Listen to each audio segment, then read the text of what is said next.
Hello and good morning, ladies and gentlemen. This is your host. I am Rob Richards, and we are here today. We are live at the Embassy Billiards Club in San Gabriel, California.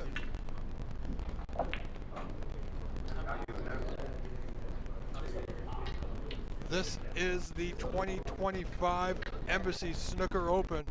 Our first match of the day will be Renat Denka versus Danny Noir.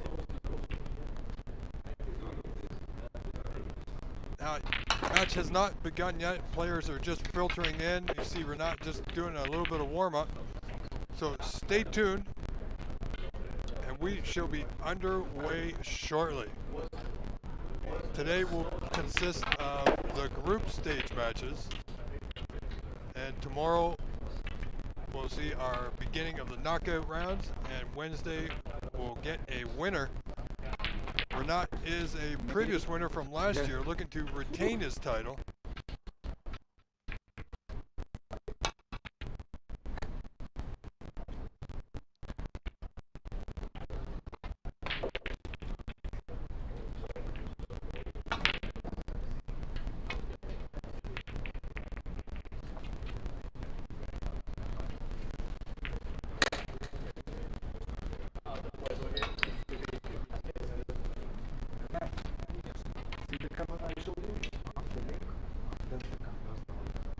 The one that you see on the stream on YouTube.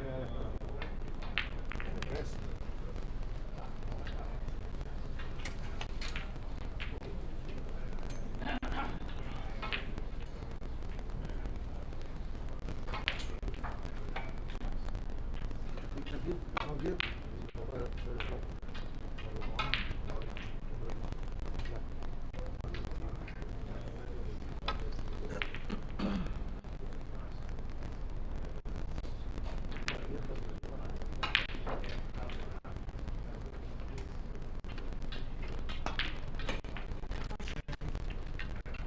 Ladies and gentlemen, this seems like it's going to be a great event as always. Thank you to the crew at Embassy Billiards. Stephen Wong, of course, putting on this great event. Kyrie for doing a fantastic job getting everybody settled in today.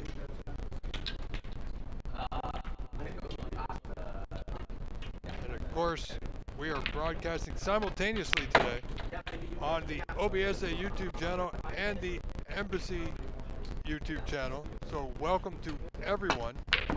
Good morning, good afternoon. And as always, I'll be here, your host, Rob Richards, from the first ball to the last ball each and every day.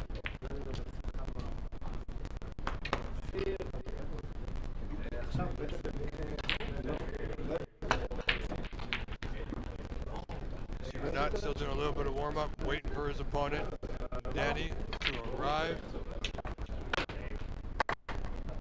So amongst running this stream for both channels, the Embassy and the OBSA, I am also doing the commentating, of course, and I'll be doing some of the scorekeeping here for this match. So my plate will be rather full.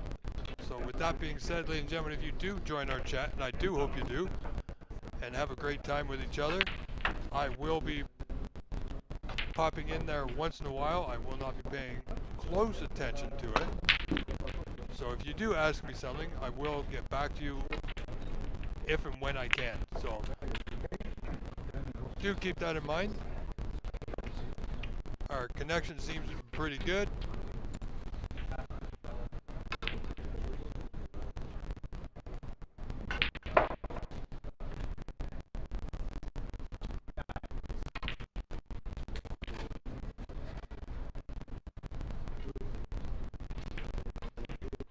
So it looks like Danny's now just going to take a bit of warm-up.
Also want to make note, ladies and gentlemen, before we get started, we have, besides Renat, who I believe is one of the top seeds, there's also Annie McCloskey,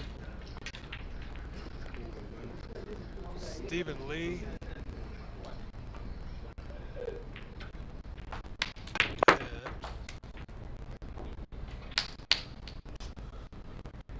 let me have a look here.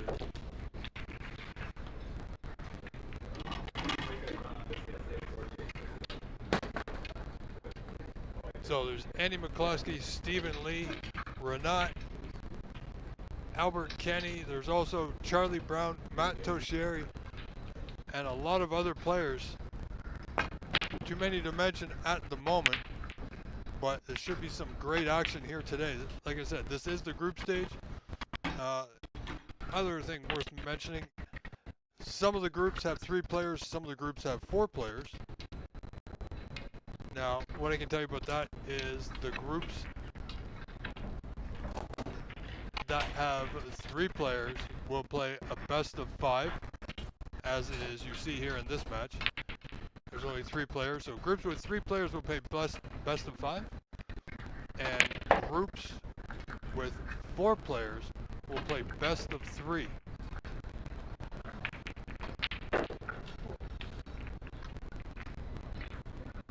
We got a lot going on. Some matches have already started. Match to our left. We're just waiting for Danny to finish his warm-up, and then we'll be underway, folks. So stay tuned. We're going to leave it right here. I'm your host, Rob Richards. I'll be right back. Do enjoy.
All right, folks, here we go.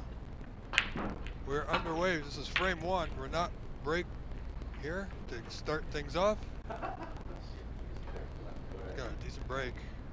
It's got that white nice on the back cushion already. Putting Danny in a bit of trouble, giving him something to think about in the very early goings of this contest.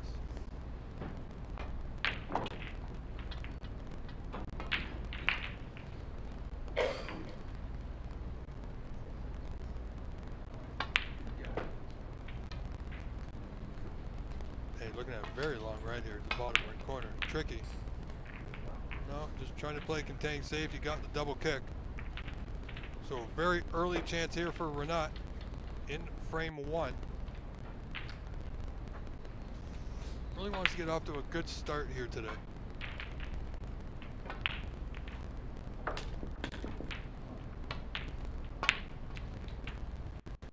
Oh, he fails to make that easy red. Perhaps just a little bit edgy to start things off. So, first chance Danny didn't think he was going to have, he does. He's going to want to make good use of it.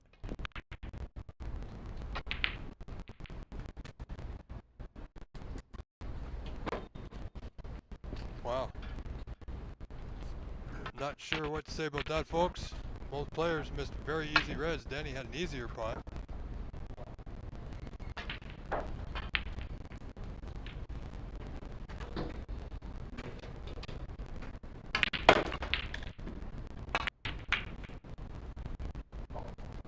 And again, Renat misses a straightforward blue to right center.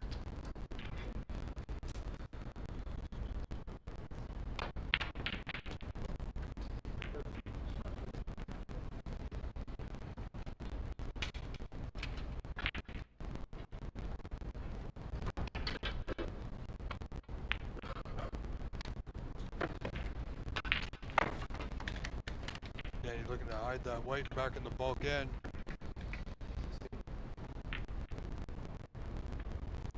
Renat does have this red. He's looking down the right side, but he does have this red on the left. Can he get through? And he did.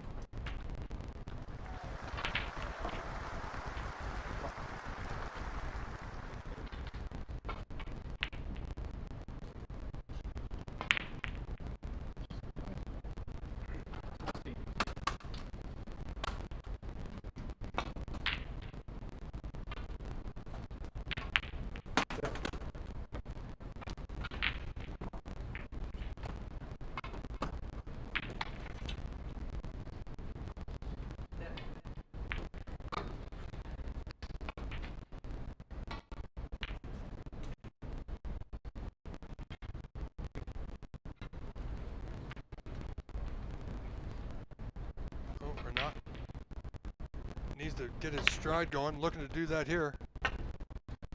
Got this block to the bottom right corner. Not a lot to do. He's got quite a few open reds he can play on.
Right, just goes a bit astray there.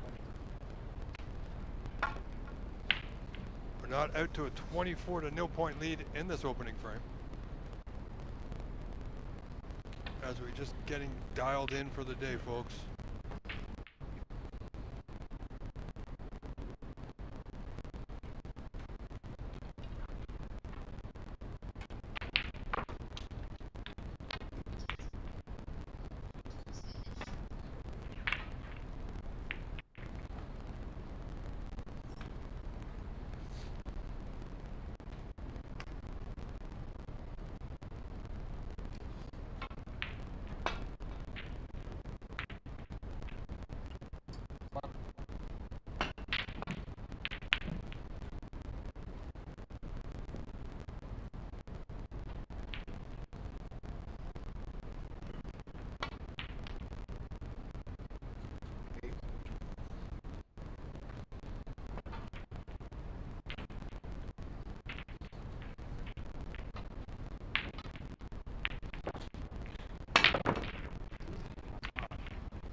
Well, Renat's in again.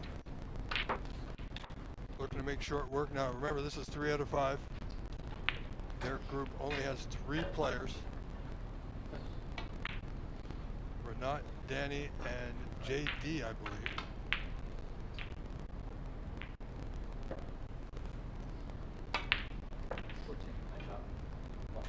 Now looking at blue.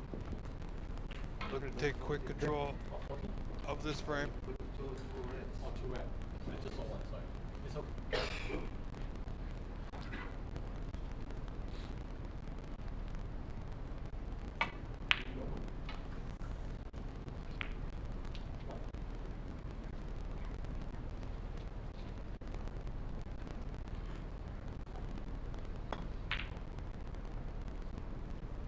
Again, Renat missing an easy red. He's not quite there yet. But folks, don't worry, he will be.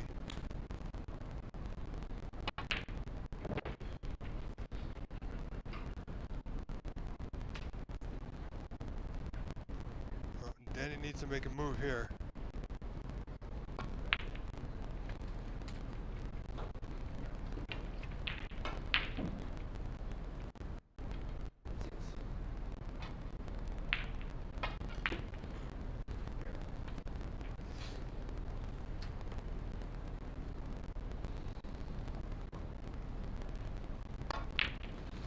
But not meant to be on this particular visit.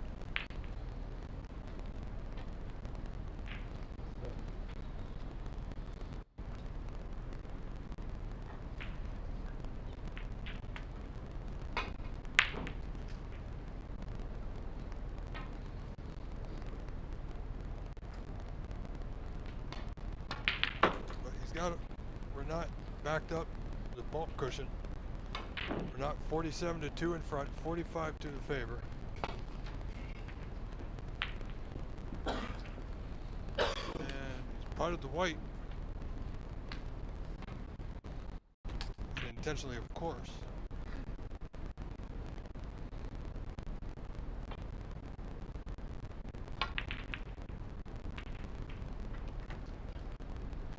He hasn't really left much, but only 7 reds remaining. Danny is 41 points behind here. A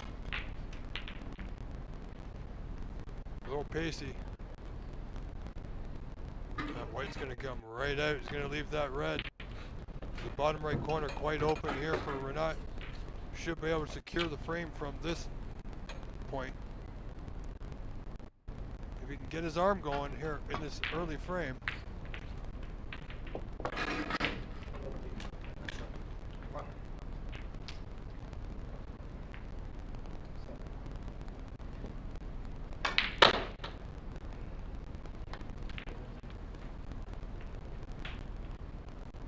Nicely on the block. As I said, the reds are open. Should be able to secure the frame from here.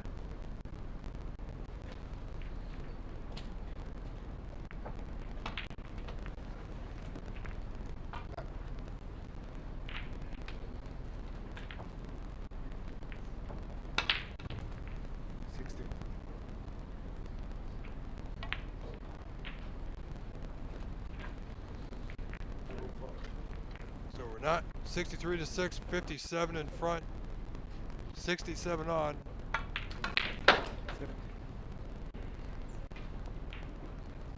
So this black and one more red should just about do it. Well, just this black will get us to Snooker's required, of course.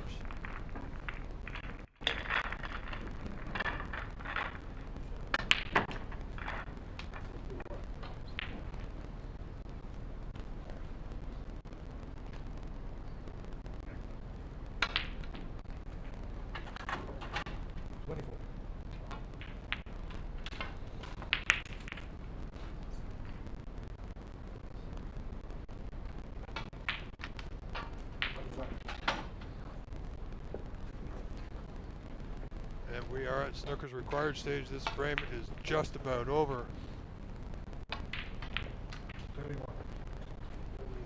So 72 lead with 51 on. We're not just going to have a bit of practice here now.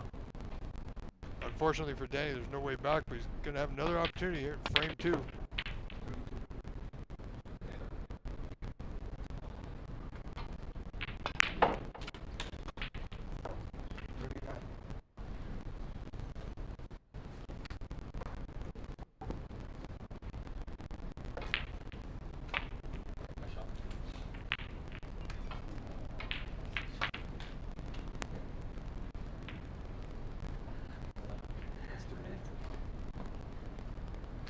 And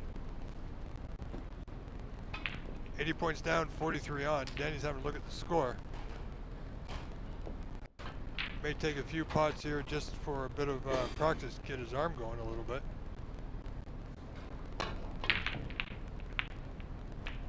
Wow, he actually played the snooker.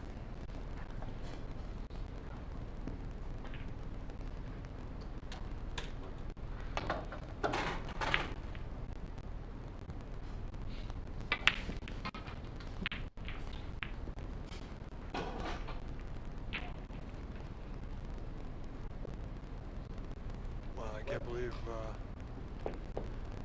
this frame is continuing. However, this is where we are, folks. And thank you all for being with us. I am your host, Rob Richards. This is the Embassy Open 2025. We are live at the Embassy Billiards Club in San Gabriel, California.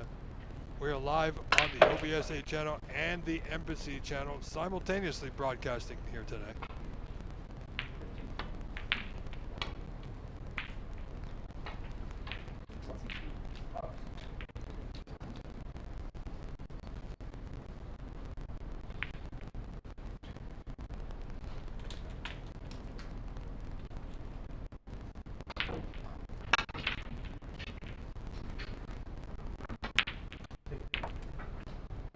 Surely that's got to be it now, folks. If there wasn't much of a way back before Renat came to the table for this visit, there's no way back now. And we will experience a slight internet issue, and I do apologize for that. We'll keep that an eye on it.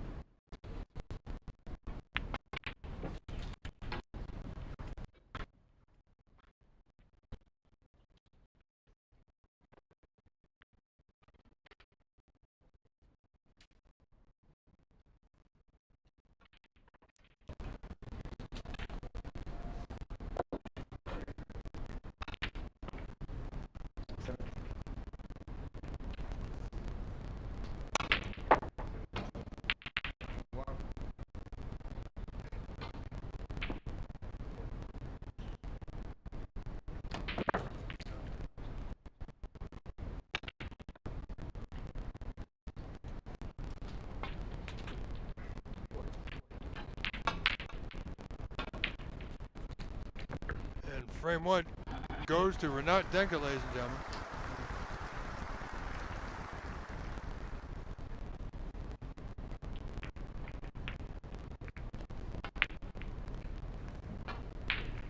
All right, frame 2 coming up momentarily. Stay with us.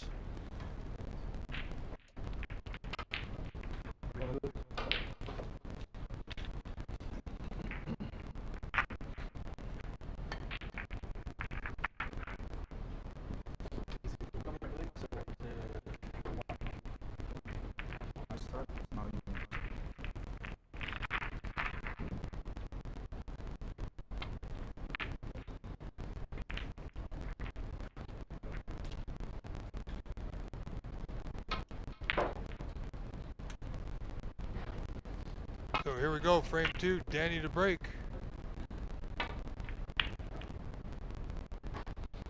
Oh, slight nudge off the green. Took a little bit of pace out.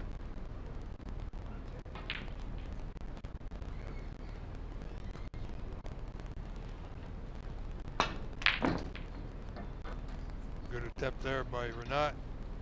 Just not quite close enough. He's giving a red away to the bottom left corner.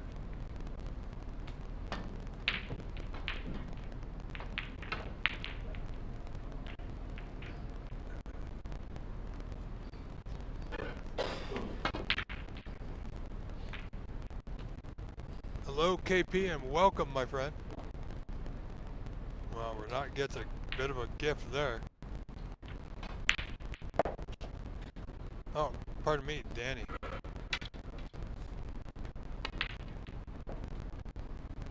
Well, let's see if he can take full advantage of that.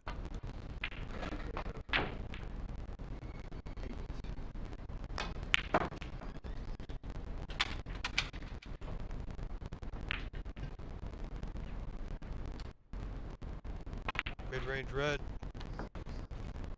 Well, I would have liked to see him draw back a little bit further on the blue. He's still on it, just needs to work the white a little bit more than he would have.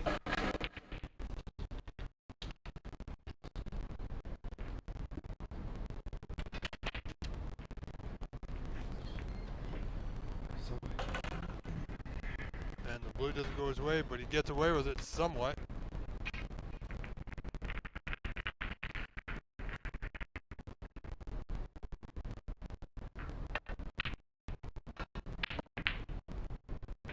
We're not looking for another long red, doesn't get it. Where's the white gonna end up? Gonna leave a red on for Danny again here in the second.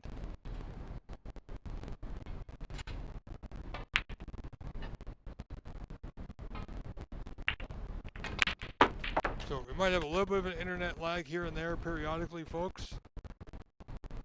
Only because we have our stream going on. I got two streams on the OBSA channel and the Embassy channel. There's also David Burney is in location running another stream. So again, that's taking up a little bit of the resources. So we're going to keep it going as best as I can. And for the most part, it's not too bad.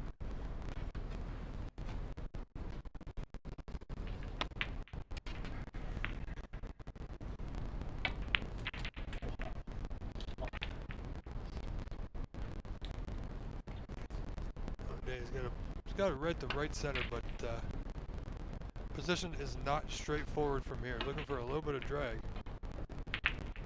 Wow.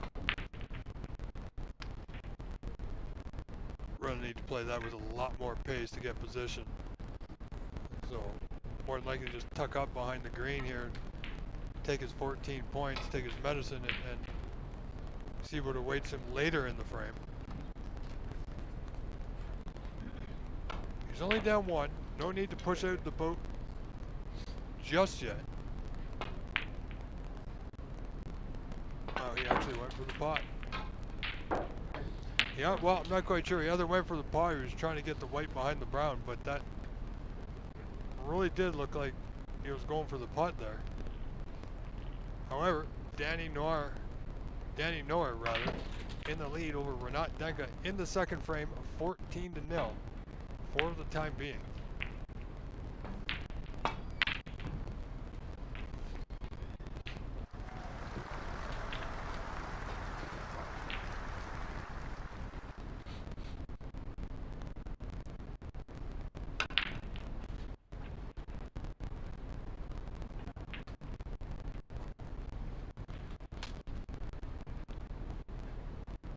Nicely on the block here, bottom right corner.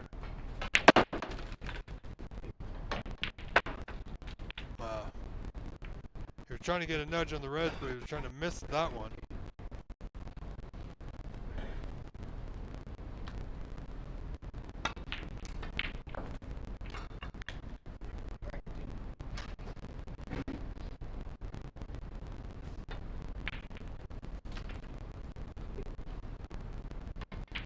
There by Renat. How's his luck? Not bad. Renat going for it in the, well, what I would believe is the early goings of the second frame.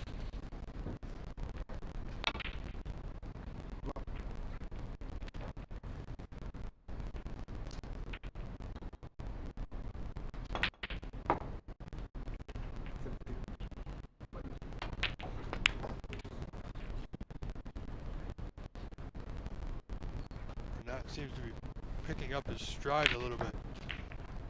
You know, we've seen Renat many times, and like with a lot of players, when they keep a normal pace, they play really well. And Renat seems to have picked that pace up a little bit here in this second frame.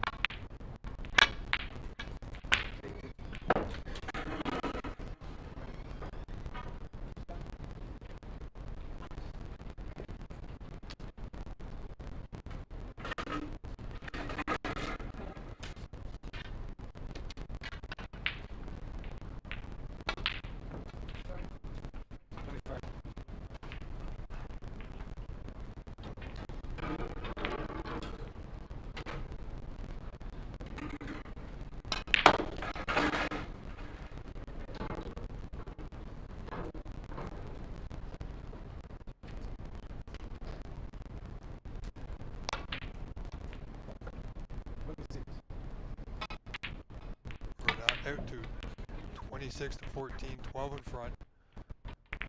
Pink to right center, just nothing to, these are always great positional plays and you have nothing to do but roll the white in, maybe off a cushion or two. If you don't have to work the white a lot, it makes putting your next ball a lot easier for position. To keep your break going, and that's exactly what Renat's doing here. Making it look very simple.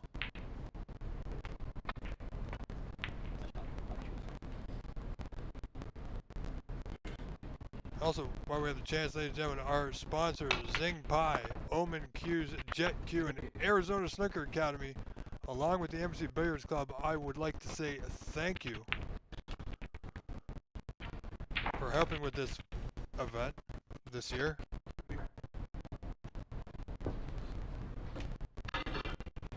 Break continues. Going to need to contend with those two reds by the pink spot momentarily.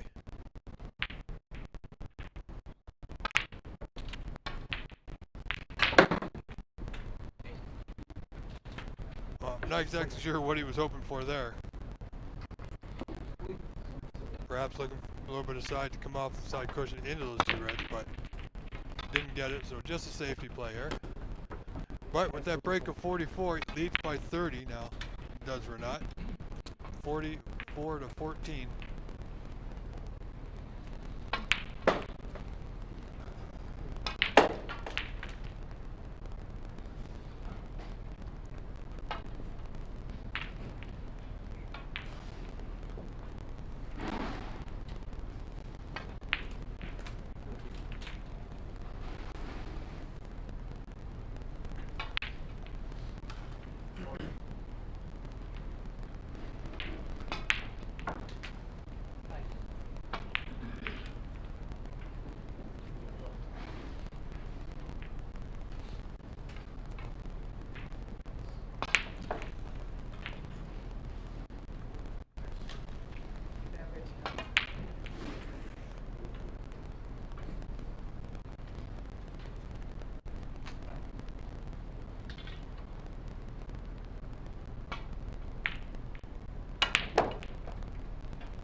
Not much for Danny to do, but get that white back to the bulkhead.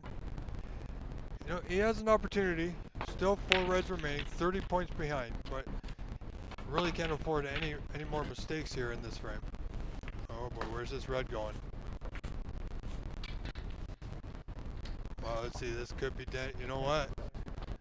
If he can get to this red to left center, he might be able to play onto the black here.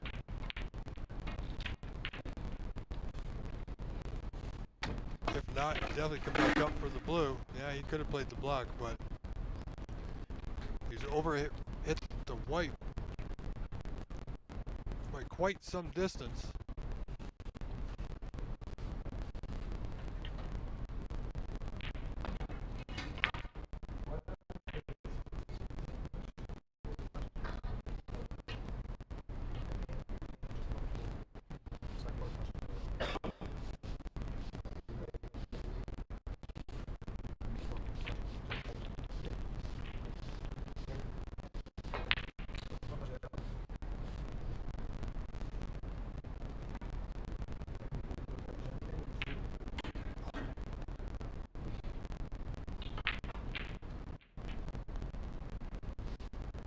I believe they're looking at a frozen ball and discussing Danny's options here in the second. 29 points the difference.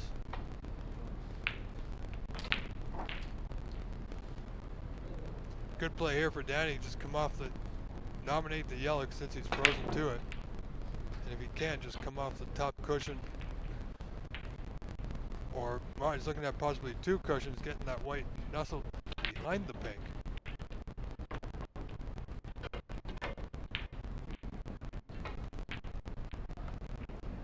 Well, that was the idea.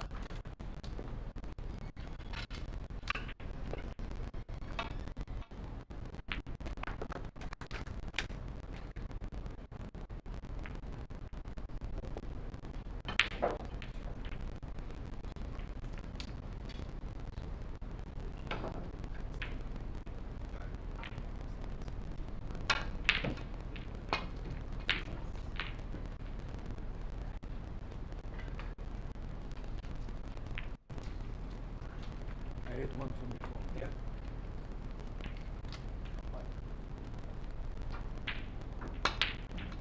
One. So we're not looking to take a 2-0 lead here with this visit.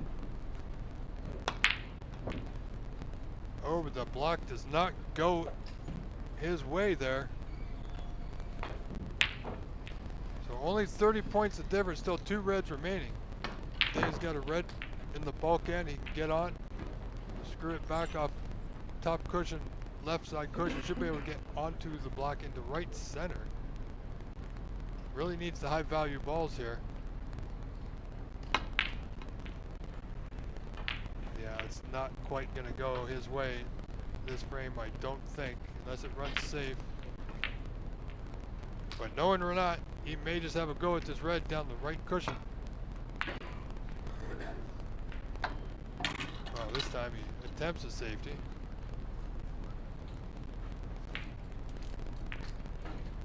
Left everything open.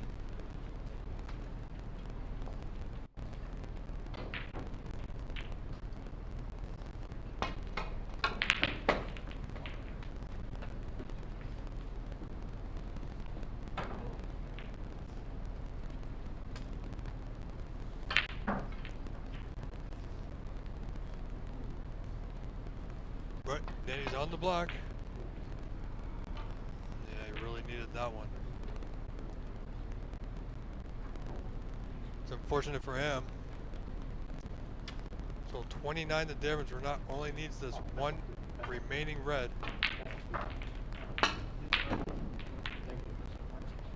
Wow. And he's potted to green, would you believe?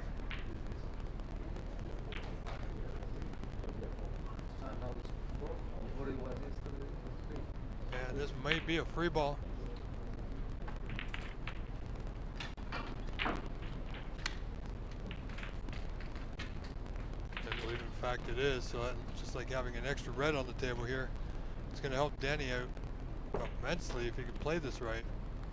If he can play the yellow, the top left corner, blue is waiting for him to right center.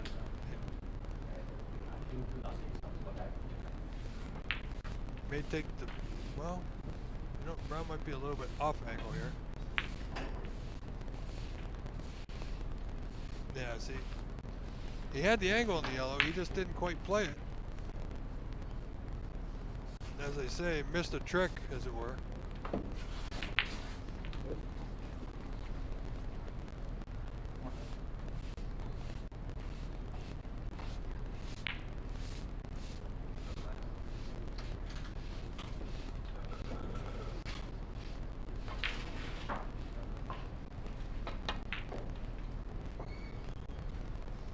Well, he got a high value color, so he's accomplished his goal there.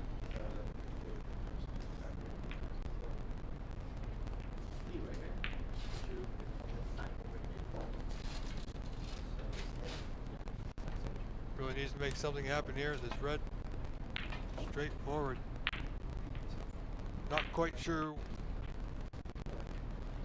Didn't, well, I'm amazed really. I'm kind of befuddled, as they say. No positional play, really. But a good solid putt nonetheless from Danny Noyer, ladies and gentlemen.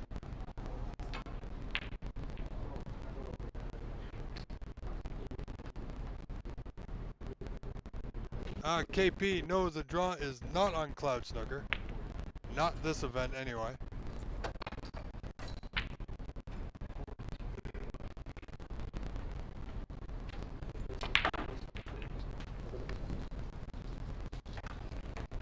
The draw, I believe, is, or the groups are posted on Stephen Wong's Facebook page or the embassy page. So Renat 45-34 in front. That gives him a 9-point advantage.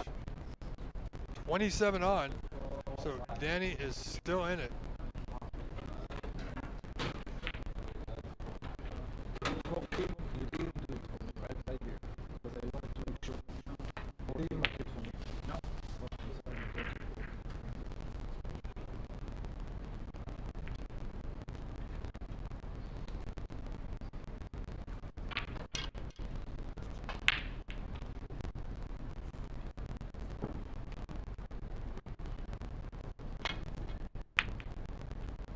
Straightforward snooker here. That was going to be nice. On that bottom cushion close to that right corner. Got a bit of a bounce off that bottom cushion.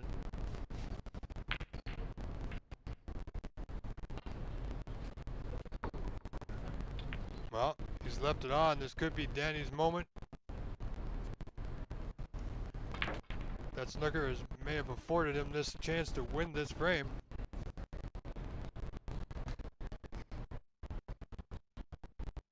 Nine points down. Still requires the yellow down to the pink here. If he can do that, this match will be tied up at 1-1. Well, again, he's refused a putt that may have been the best he's going to see.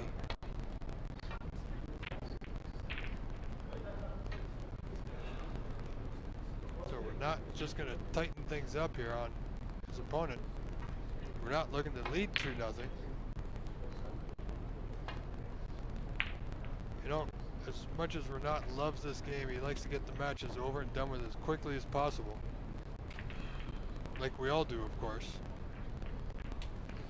He knows he's in for a bit of a long day, should he progress. Looking to come off one cushion, he needs to get the ball safe as well. That's not going to do it.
Have a bit of a back and forth safety here. Danny knows, raising the hand. He got a little fortunate with that double kick.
Well, KP, I'm not too sure. I don't know too much about Danny.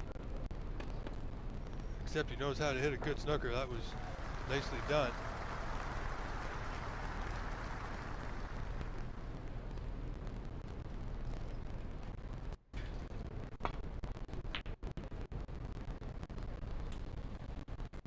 Where's the cue ball going? Wow, look at that.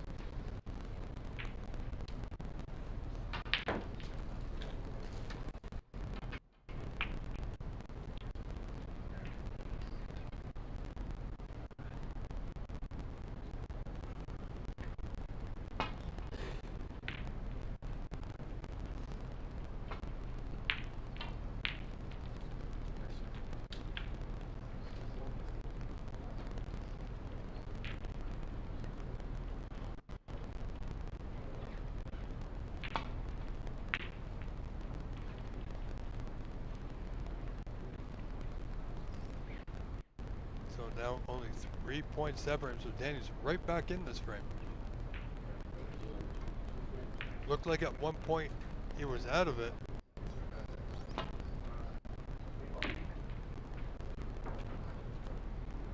Well, he really wants that white to go, yellow to stop. I think he's just okay. Danny fighting hard here.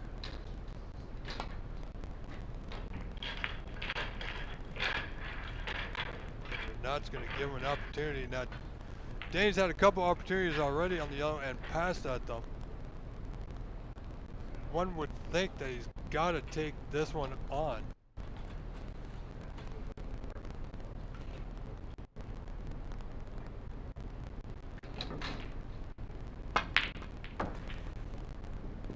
And he does.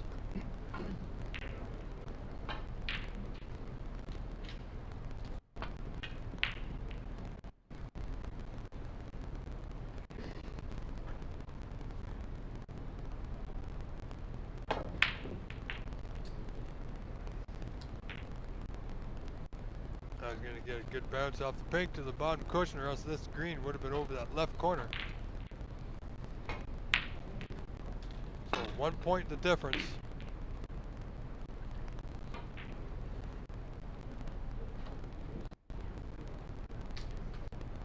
Danny's in tough against a former winner of this event, Renat Denka, from Chicago. Don't know too much about Danny.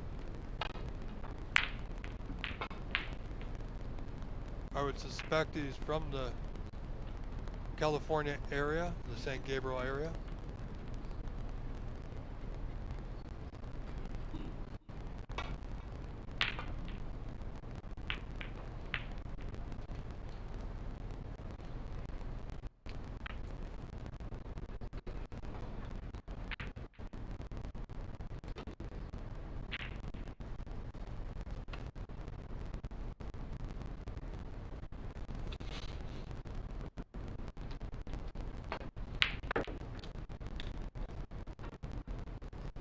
Well, KP, yeah, you're probably right. I'm pretty sure this is the group stages, so I'm pretty sure they're playing with the miss rule, of course. They might be playing with a limited number of misses, I'm not sure. Or perhaps Danny just did not want to put him back. Of course, hindsight, you know, looking at what he's looking at now, he probably should have.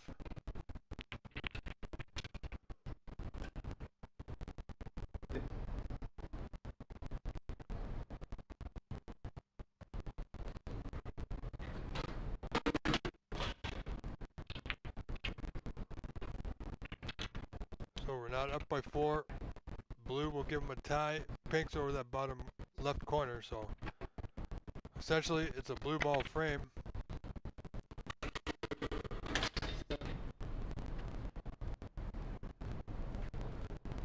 And periodically, folks, we do have a little bit of network congestion with the audio from the venue.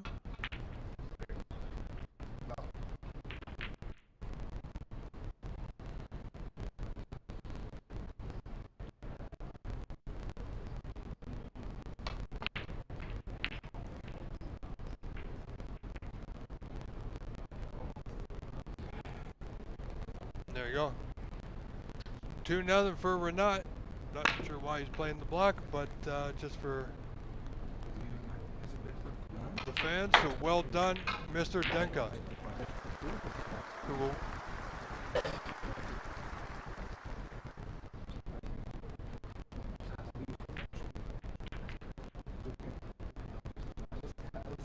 So it is 3 out of 5.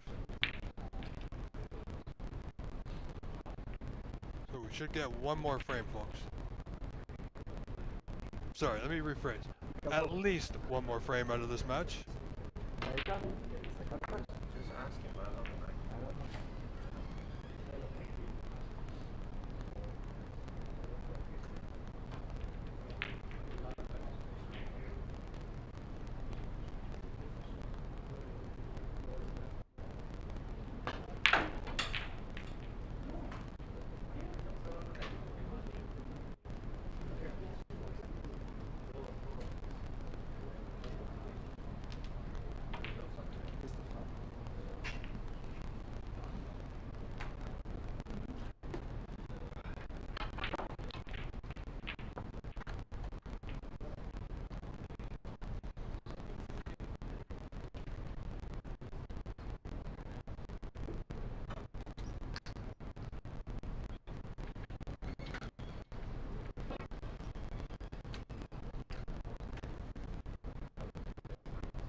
So here we go, frame 3 for Not to Break, who leads this match 2-0.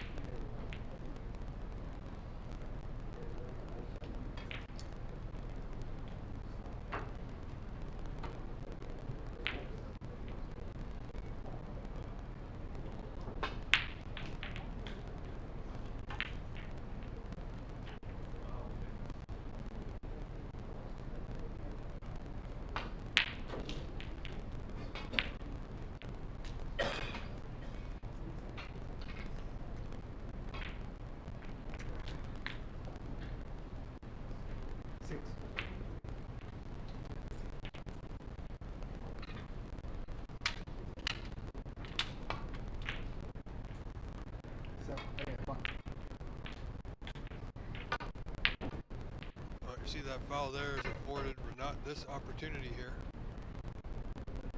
Made a good red, a little bit low on the blue, so he's going to need to work that way around the angles.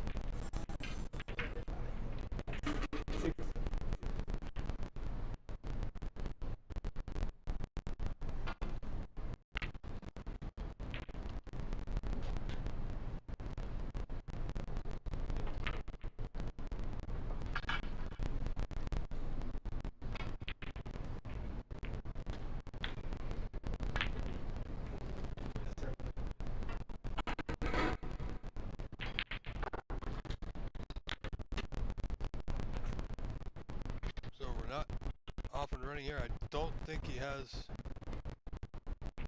an angle. No, he may have a slight angle. Power through. But he gets nothing out of it.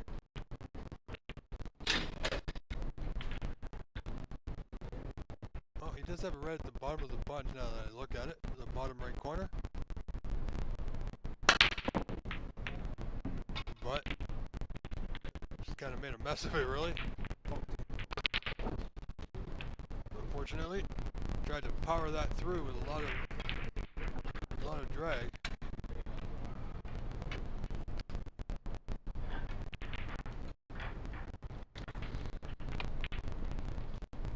Red is onto the bottom right corner, but there's no position out of it.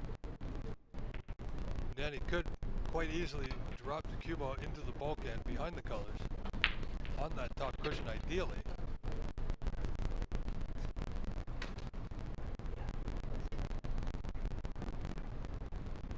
Is he going?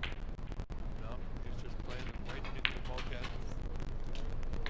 Where's that white behind the yellow? Almost.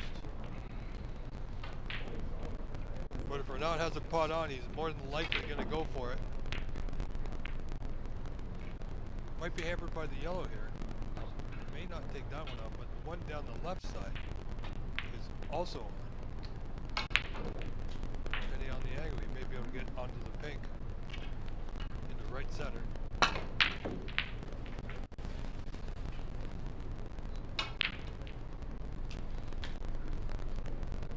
Now Danny's got this opportunity. A great chance here for Mr. Noir.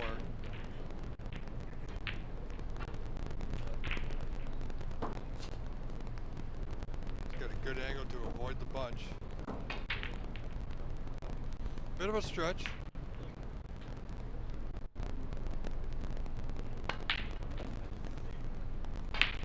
Yeah, I need to inject a lot more pace into that one.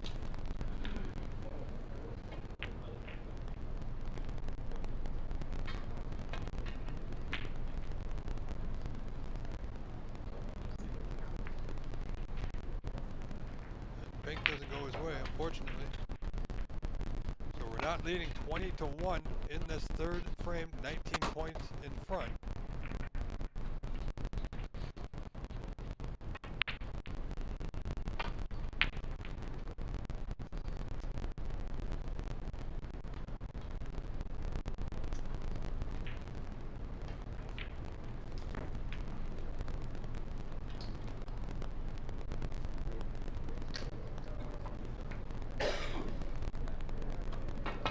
Just off the bunch, back into the bulkhead.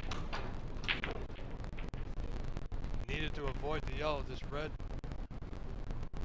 could be on. Renat's a go-getter. He's a good putter when things are going his way. Seems to only be playing safe when he absolutely has to.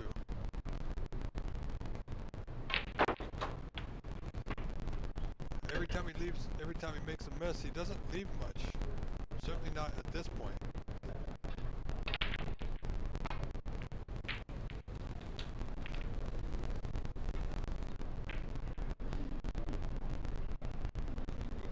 Well, Tim, I do apologize about that. Hopefully my commentary audio is doing okay.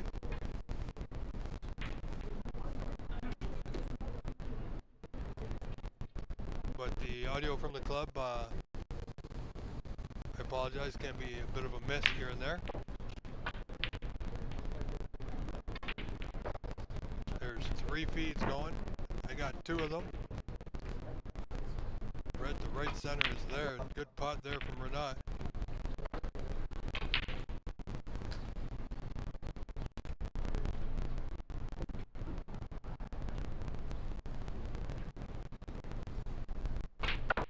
Nicely on the block, the left corner. Now, does this block spot? Yes, clearly. Red to left center. Doesn't go.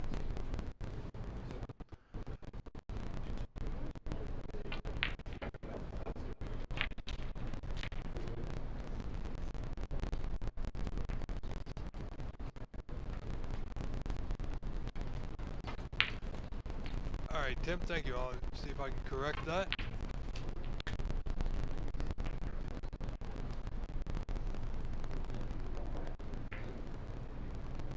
Alright, so hopefully that's a little bit better, Tim. As we carry on here, this is frame 3. This is the Embassy Billiards Open 2025 from San Gabriel, California. I am your host, Rob Richards. We will be live today, tomorrow, and Wednesday. And as I always say, from the first ball to the last ball.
Now with a tricky red here. Doesn't drop, but he's got the 31 to 1 point lead here in this frame.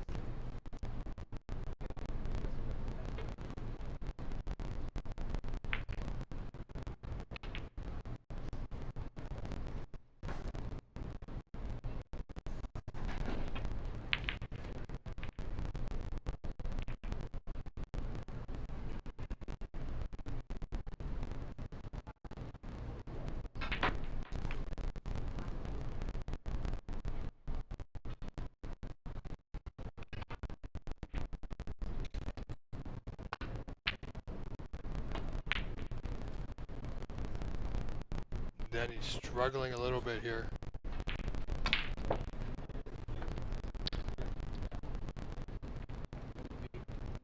Only 3 players in the group.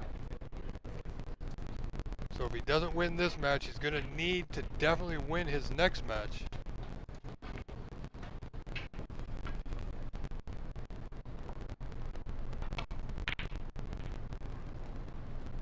Look at this long red by Mr. Denka, ladies and gentlemen.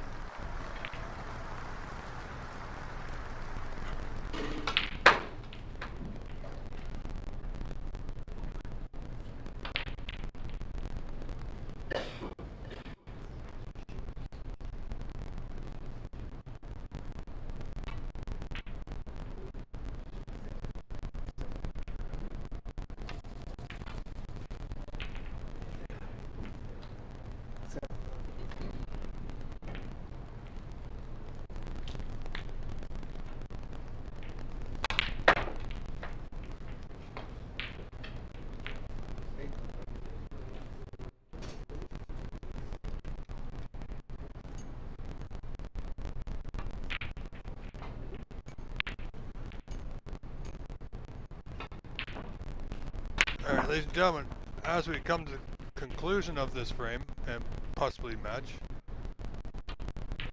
thank you all for being here. Also, in our chat, we've started a goal.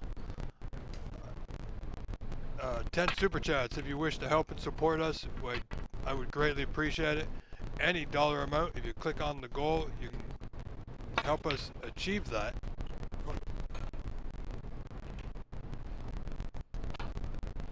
By purchasing one of those super chats or super stickers here on our YouTube channel, on the OBSA YouTube channel.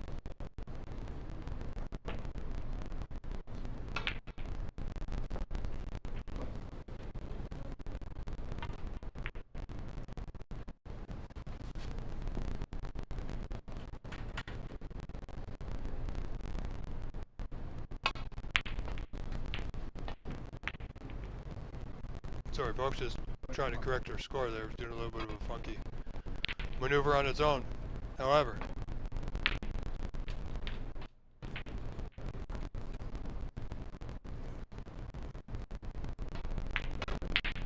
we're not moving along nicely in this third frame.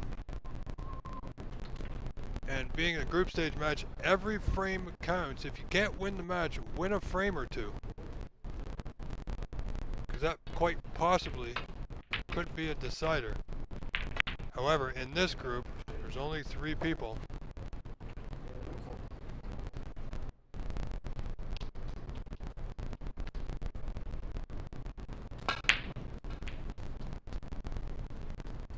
And I want to welcome everybody watching here on the OBSA YouTube channel, along with viewers on the Embassy YouTube channel. Thank you all for being here, spending your time with us here today.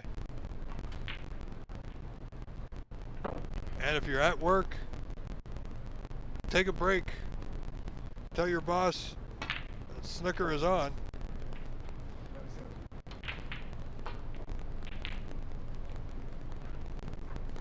Because we've got Albert Kenny, Stephen Lee, Renat Denka, and Andy McCloskey all coming up later today.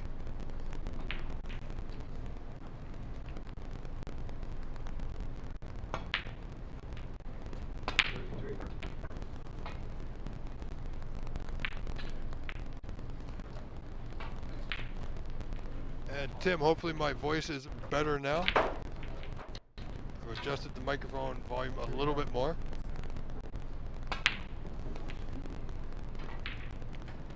So 59 left, 69 in front, 70 to 1 is Mr. Renat Denka from Chicago.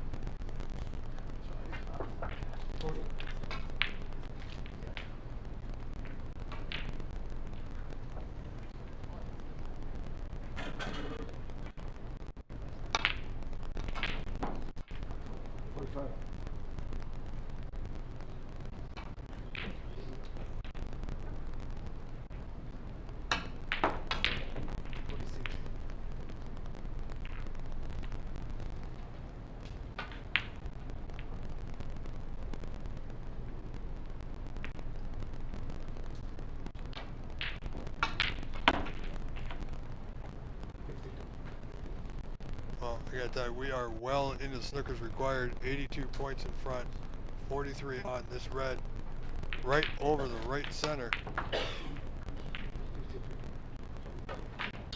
Unfortunately for Danny Noir, Renat Denka will win this match 3 frames to 0.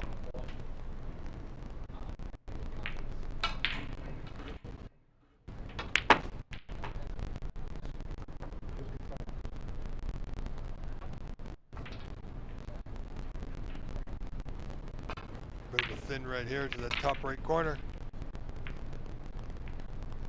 Won't matter. But it's there just the same.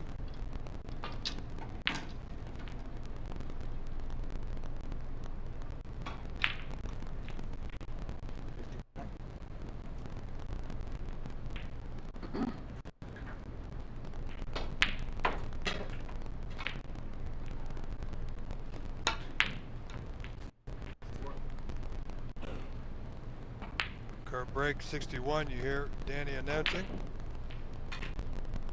Possible 86. 64. Not sure if there's a high break prize for this event. I would imagine there is. So 86 may not be good enough, but it'll be a good benchmark.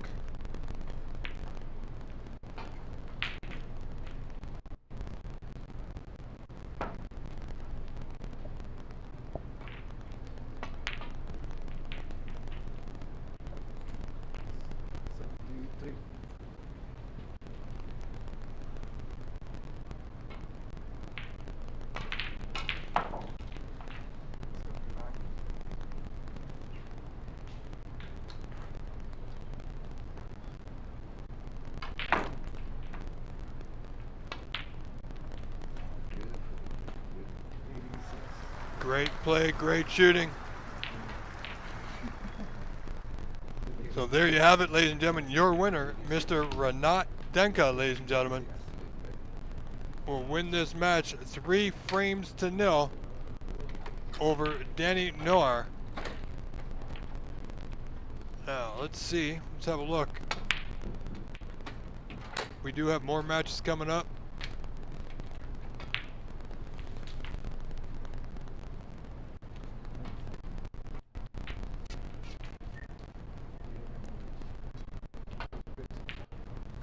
So our next match should be up very shortly. We're going to get that set up for you.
All right, so our next match coming up momentarily, folks, will be, again, Renat Denka versus DJ. So in the meantime, I'm not sure we're going to switch cameras here for the moment.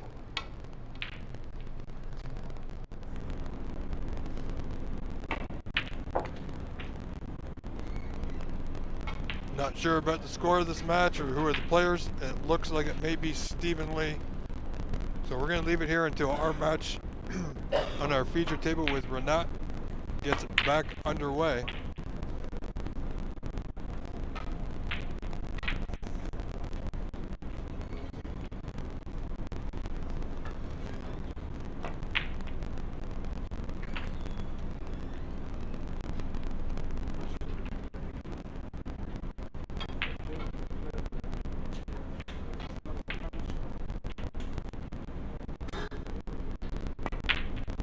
Unfortunately, I don't know the score, so I won't be doing the score yet for this frame or this match. I believe this match with the score is being broadcast on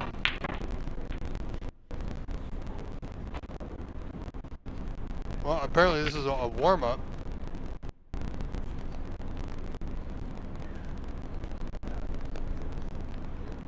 So this match is not even underway yet.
All right, folks. Sorry, I'm just taking care of some housekeeping, so to speak.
All right, folks. While we're waiting for our match to come back up on our feature table, we're going to leave it here with David Burney. Take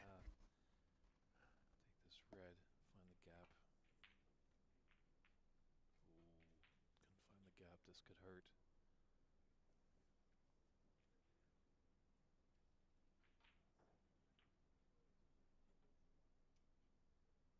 Black is open to a couple corner pockets.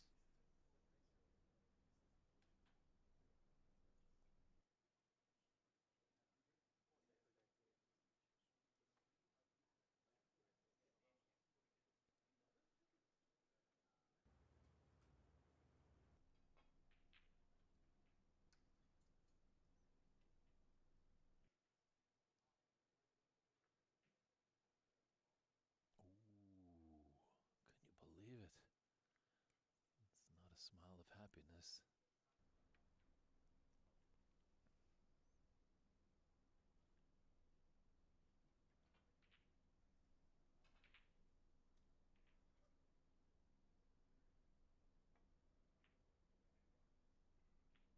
How can Callum pounce on that mistake?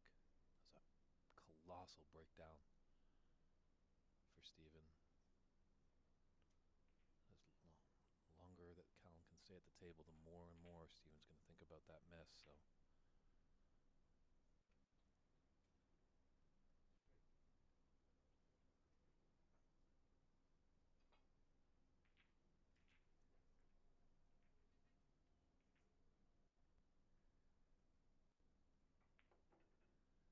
few more players for the second batch of matches, and I stand corrected. I thought Charlie Brown might have been the only Canadian coming down, but Matt Torchere coming all the way from Thunder Bay.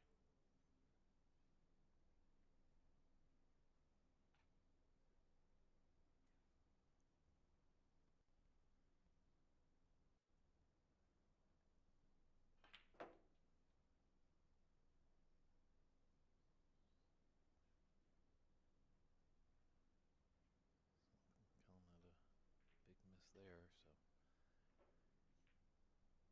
that's not what you want to do. You do not want to give this man another chance.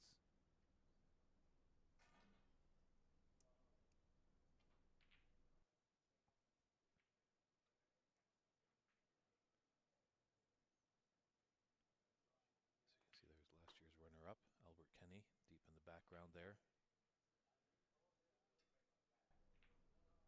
It's a great final last year with him and Renat Danka. And the final will be played on Wednesday, Championship Wednesday here at the Embassy Billiards Club.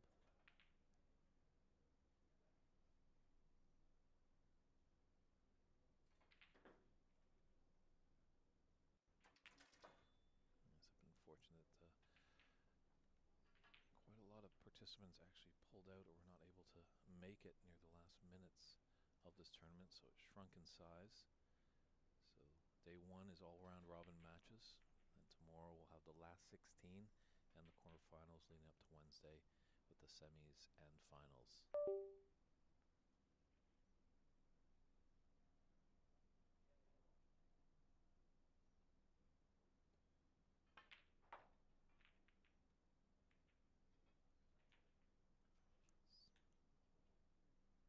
Gotta be mindful of the bulk colors. The wrong side of this blue.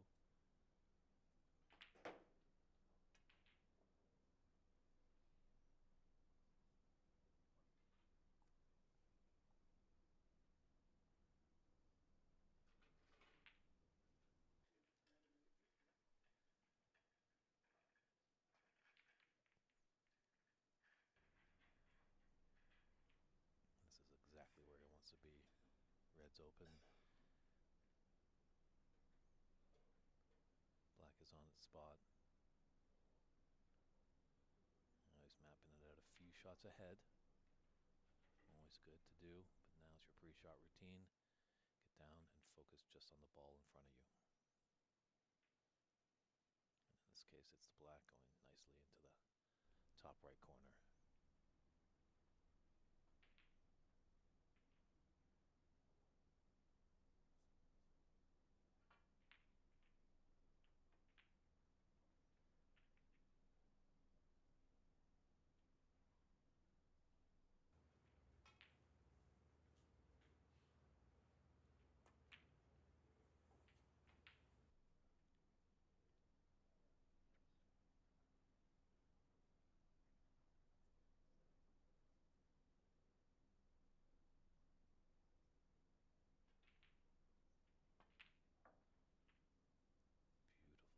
Shot there. Those little stun run throughs. Use your cue ball, hits the object ball, just kind of shakes a little bit and then moves ever so delicately forward a couple inches. It's nicely on the black with an angle to come off the cushion. Oh, he broke down on the black. Wow.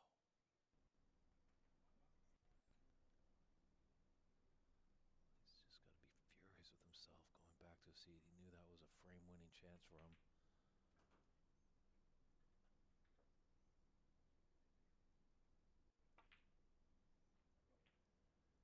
The Potters chiming in of asking who Charlie is playing. Actually, I'm not familiar with Charlie's opponent. He is in action right now. Unfortunately, there's no scores upline, but as results come in, we'll do our best to let you know.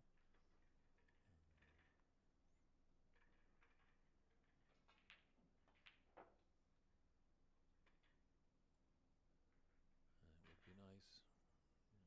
Canadian has not won this. There are a few in the field. And thanks to our friends at the San Gabriel, or the Embassy Billiards Club, I should say, that Renat Danka has the high break of the tournament so so far at 86, defending champion.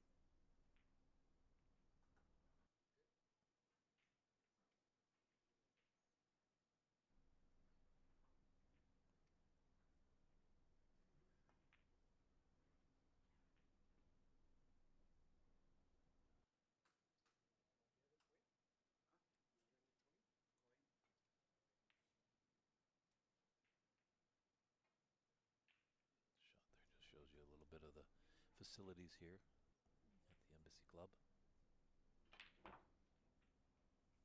And now snooker's required with that pink going down. That's a 48-point advantage and 43 on the table, but Stephen would like to get both these reds down to snuff out any chance that his player comes back to the table, and that's a great red.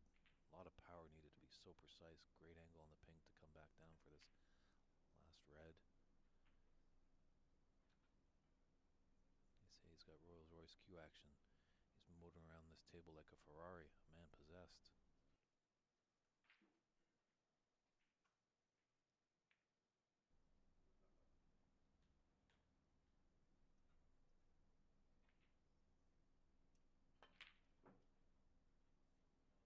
Blue's not going to drop, but that's a concession there. So Stephen Lee continues his prowess on this table and takes a one-frame advantage as a best of 5. Callum just needs to respawn, and hopefully he can get his first frame on the board when we come back for frame 2.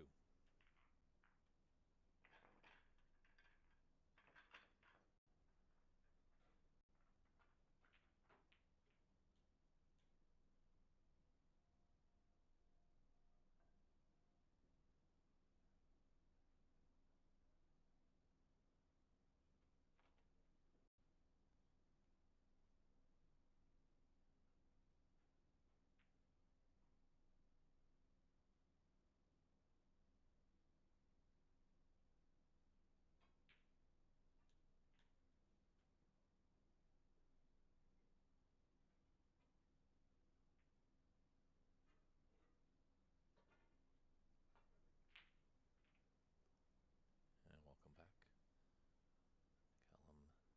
Callum Sylvain, I should say. Sylvain. Ooh.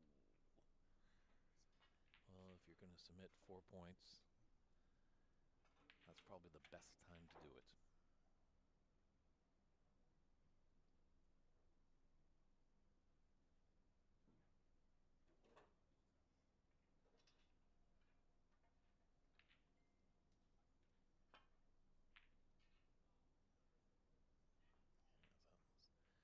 Long red. So Callum does have a red to the left middle. And these middle pockets are playing a little bit better than the table last year, as I've alluded to. They've made an investment in this beautiful star table.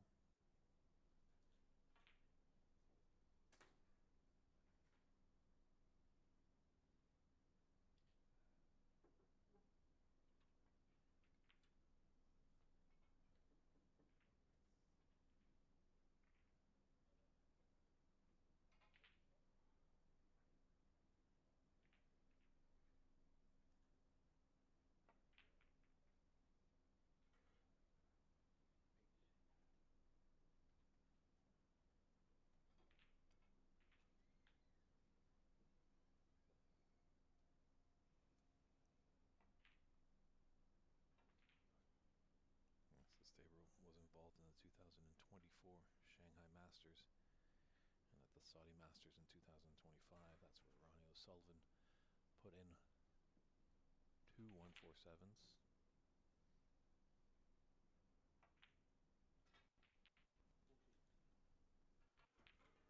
But the pockets are playing pretty tight.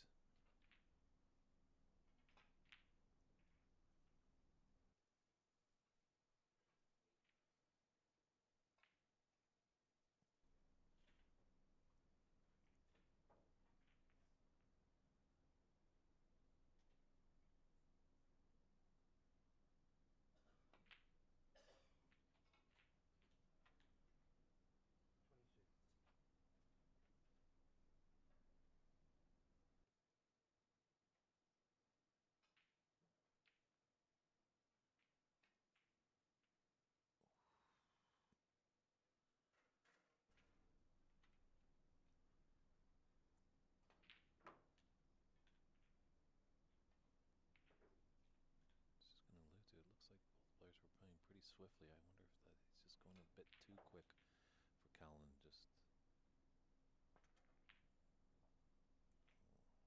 very nice. Nice, Steven. Yeah, it's kind of like a rhythm. You know, you don't want to play too fast. You don't want to play too slow. It's use that cue as a conductor's baton and create a great symphony with orchestrating, putting all reds and colors together.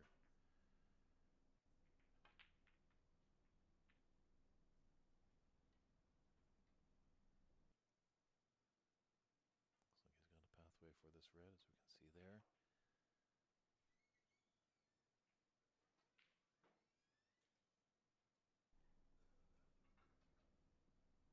A great asset that Steven possesses. As you can see, he stayed down on that shot until he realized that the ball was going in.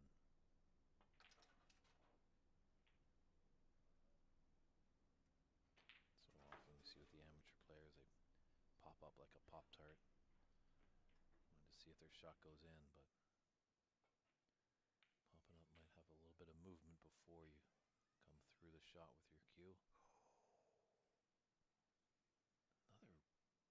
Another careless miss there. Steven does live in Thailand. He did get in last week, so he has had time to acclimatize himself to the time zone here in Southern California.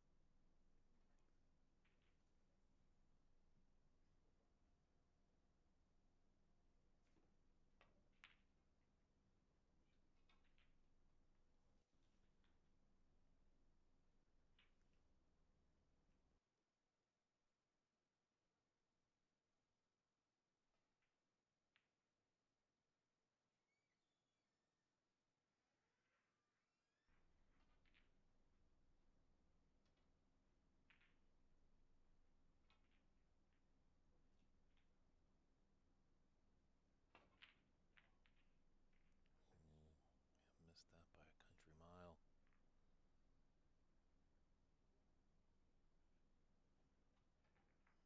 Long to mid-range. Obviously this red that's to the left of the cluster in the middle might be a pathway. Come and take a look, but it looks like he's got to pass by this green for this red into the yellow pocket.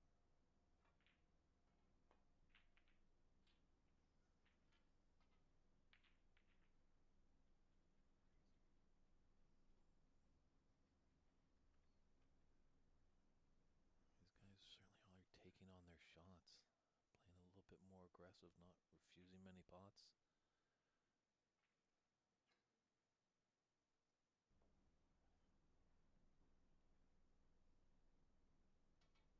I have all facets, and I'm pretty sure both players love to pot, but I've got them to a tactical frame. Steven has rich history in the sport. He's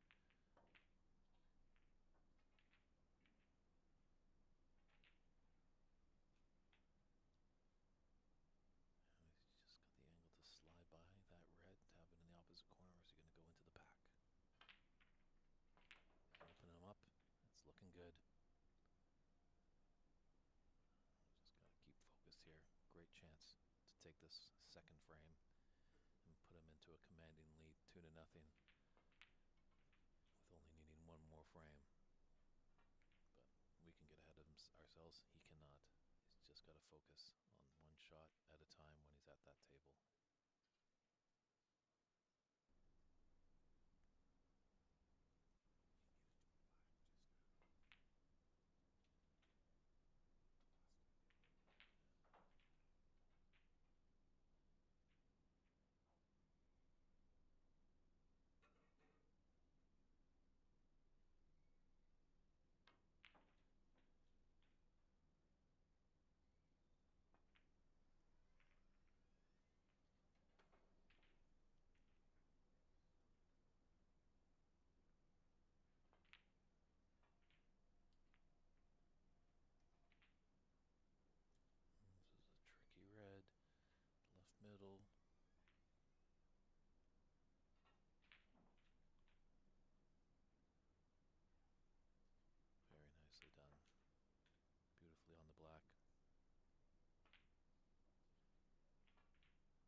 by the pink in the top right corner. He can take on after this black.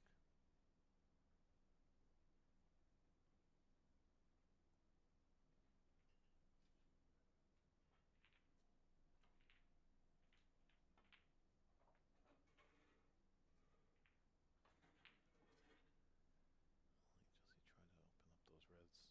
Had to put a little bit of side on that.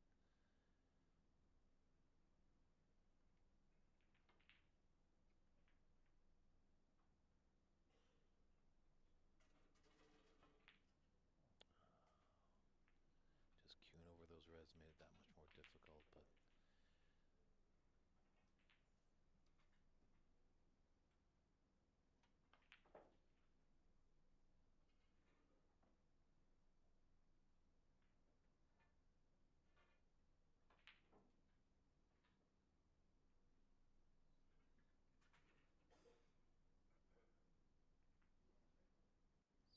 Steven does have a 30-point advantage, but 59 on the table. And all the color balls are relatively unsafe, so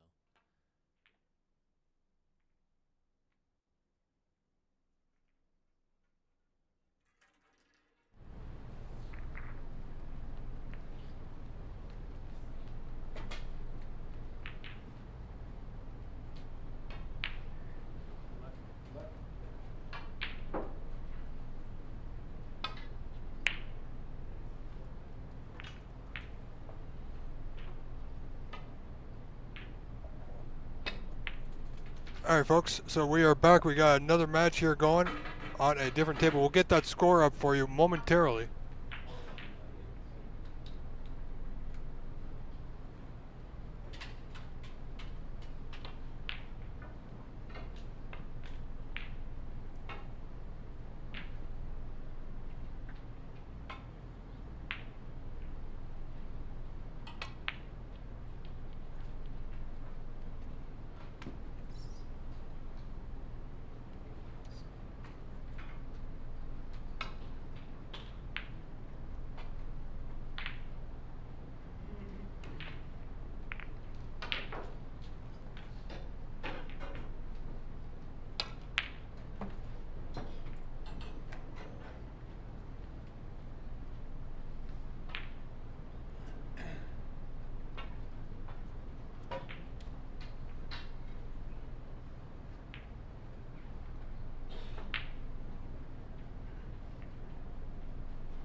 So this is Tom Lamore at the table, folks.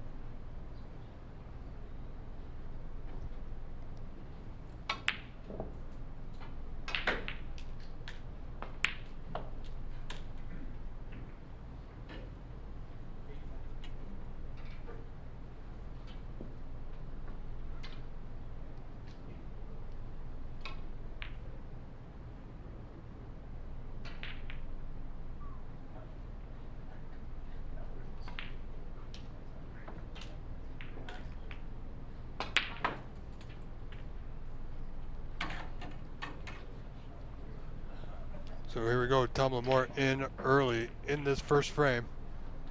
I'm trying to still figure out if it's a 2 out of 3 or a 3 out of 5. We'll get that in a moment, folks.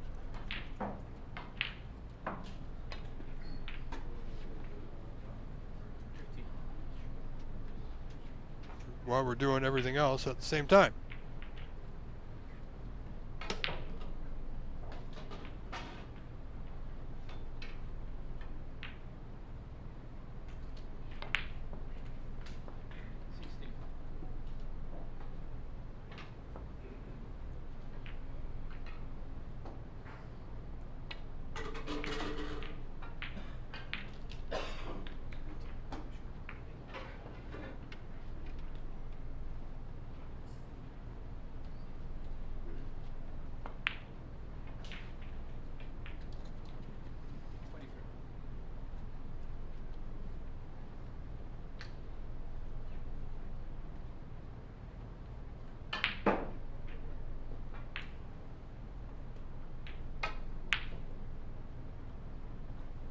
Alright, so this is a 2 out of 3 match, folks. So I'm going to change that here in a moment.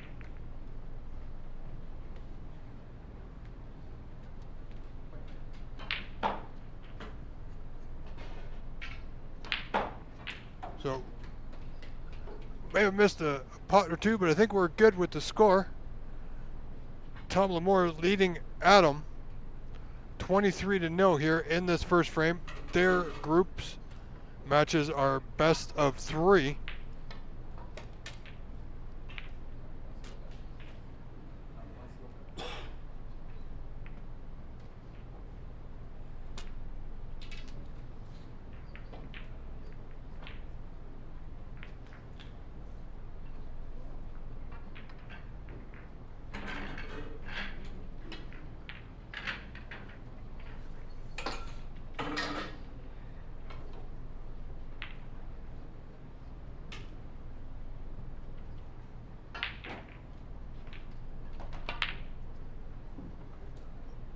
So Tom, unfortunately I don't know too much about these two gentlemen, however, so we'll see how things go here. Tom's got a good white back into the bulk end.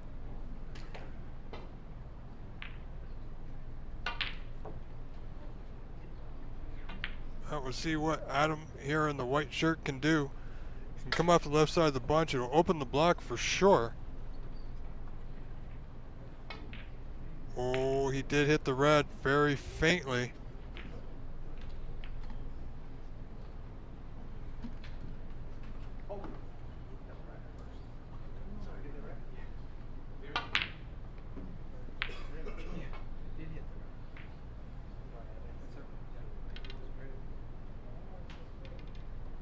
So Tom there was under the impression that Adam had committed a foul, but clearly not.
Tom got a good rub there.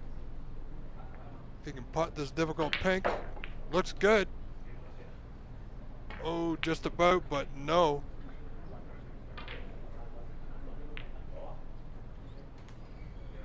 So chance now for Adam to get back into it. And he's nicely on the blue. He's a little tight to that side cushion, but he's in. So chance now for Adam to get back in this frame, trailing 28-1, 27 behind. looking to make a mark here.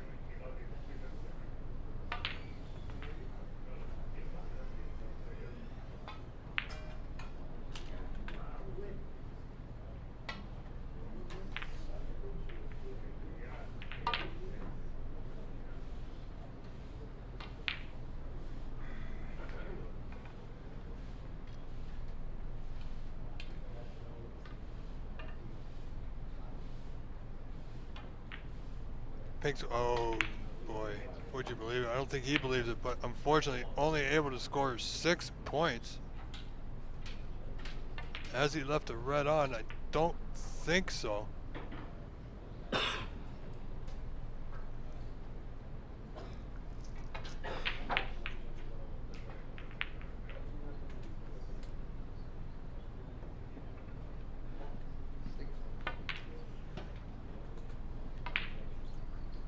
Well, while we have a brief moment, folks, a bit of a safety battle going on, I just want to thank Embassy Billiards Club, Stephen Wong and Kyrie, for bringing me back again this year for what is turning out to be a great event year after year, getting better each and every time.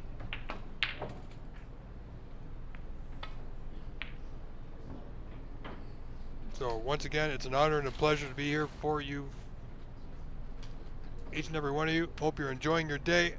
We are live at San Gabriel, California at the Embassy Billiards Club, folks.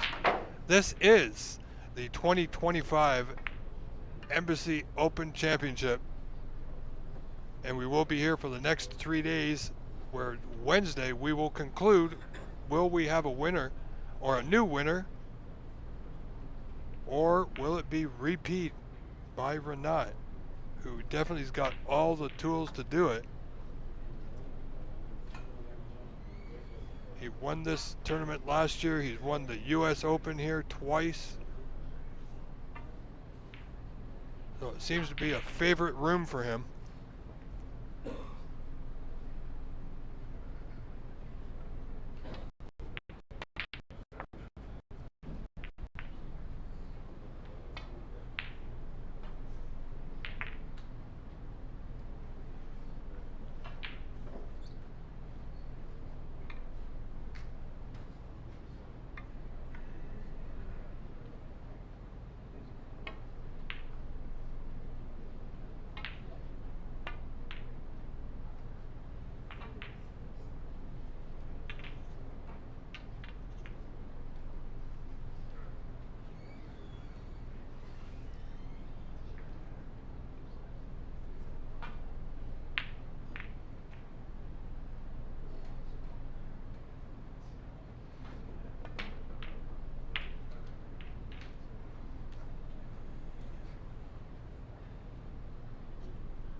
Well, all right, Tim, I'm just checking back in the chat. thank you for the acknowledgement about the audio. And Bitwise 2003, greetings from Winnipeg. Well, welcome to our feed, and be sure to join us for the next couple of days.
Looking for the double, and it's there.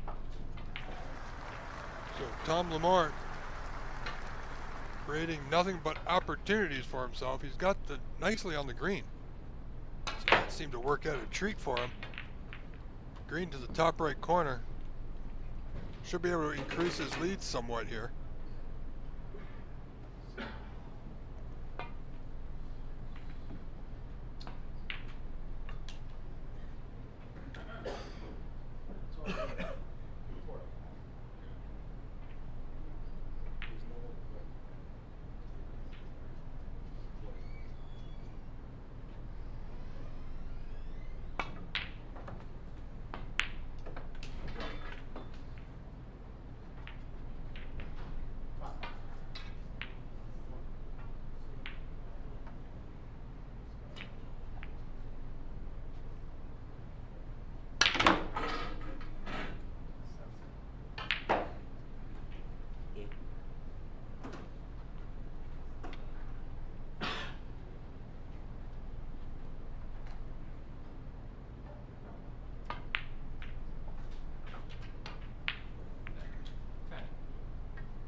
look at this. Tom Lamore, first frame versus Adam in their group stage match. Their group has 4 players, so therefore their group matches are best of 3.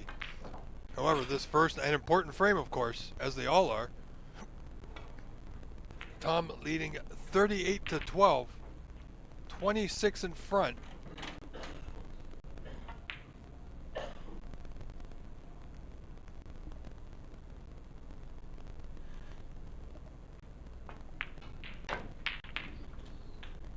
Good plant.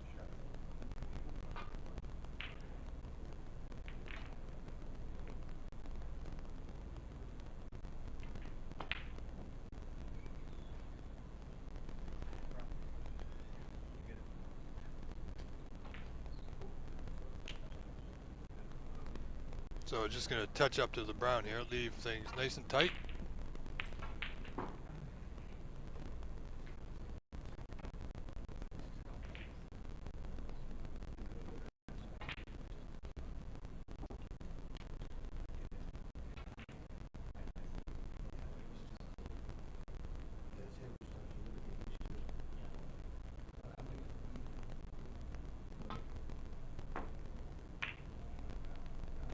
So Adam just looking for a bit of a containing safety. Not too bad, nicely done, well controlled. I mean, I don't believe Tom is going to take that right on down the cushion.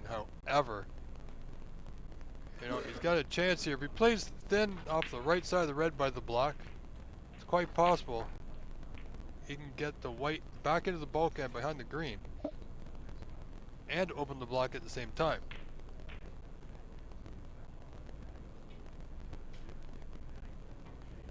So, same result. Black's still tied up, and he's tied up to pink. Maybe that's just what Tom wants. Make it even more difficult for Adam to score heavily anyway. Well, now it's open, but great chance here for Tom to put this frame to bed.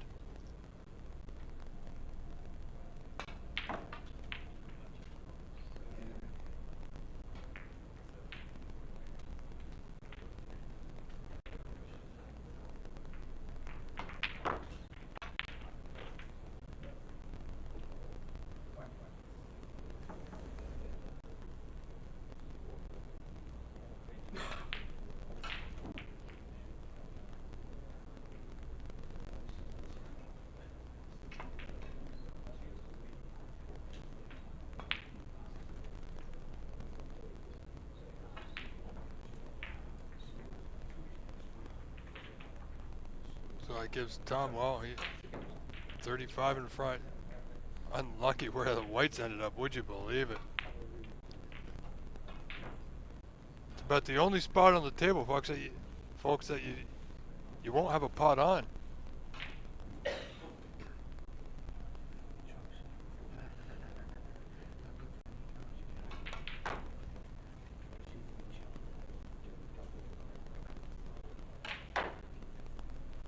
So it just needs a kick off the bottom cushion here. Wants the white to go, and I think he's okay. Well, he's okay. The red to the right side cushion, or middle pocket rather, but the other one is available to the bottom right corner. And Adam should be able to get on the block here. Not a lot to do with the white. Doesn't need a lot of pace. Nicely done.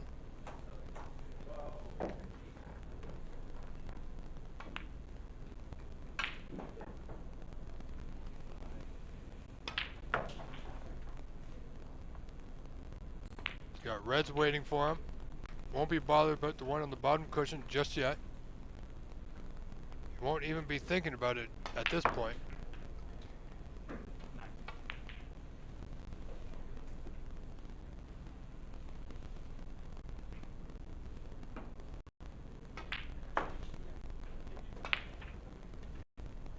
Well, slowly but surely, Adam is working his way back in this frame. 21 points down now. Yeah, we can get a good angle on this blue.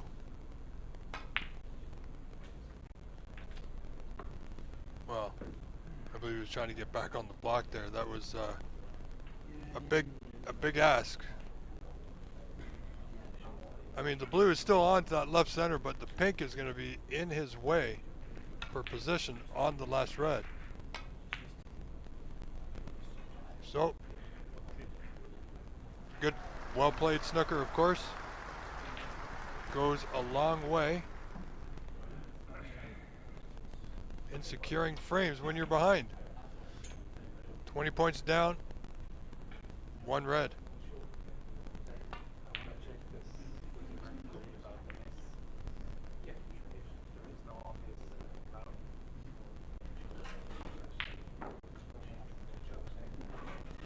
So Tom just having a look at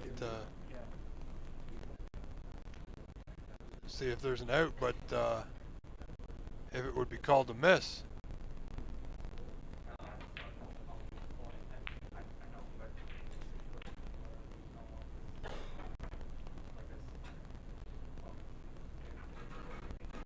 I mean, he could, if it's frozen to the pink, he's going to have to play off the left side cushion.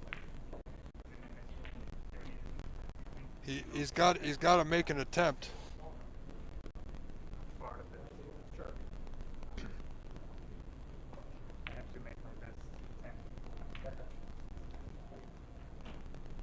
So even Tom's acknowledging that he's still got to make his best effort, but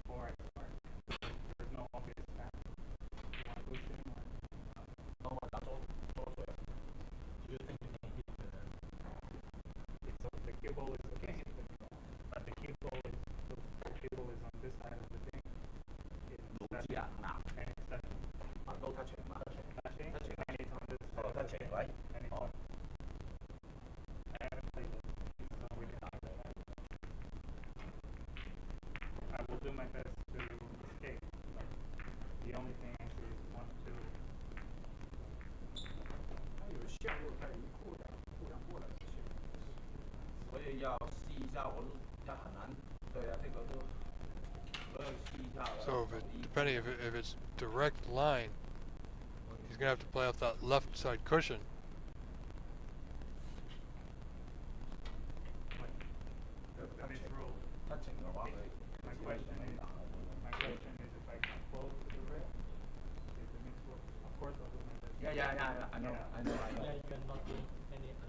So the question is not that he's going to make a valid attempt, is whether it's going to be called a miss or not.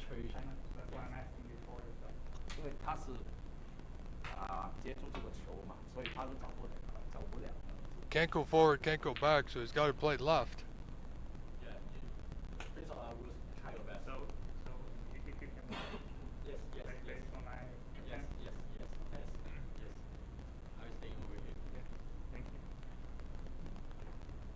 A situation that does happen, not something we see very often, of course.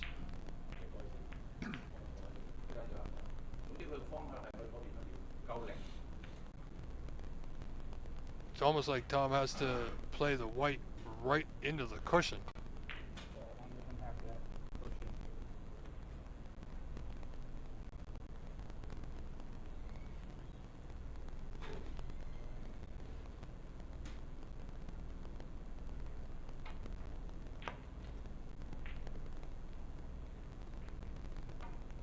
Yeah, no, that's got to go back, I would think.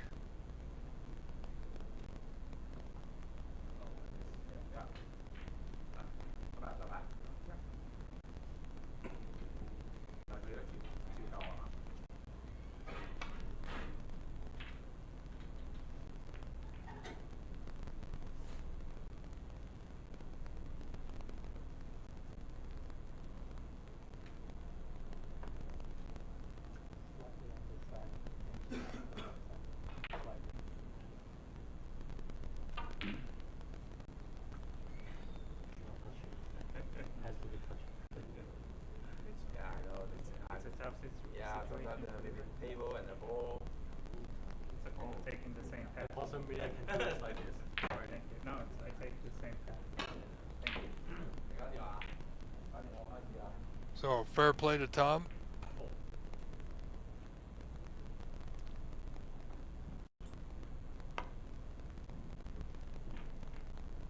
Closer, but no.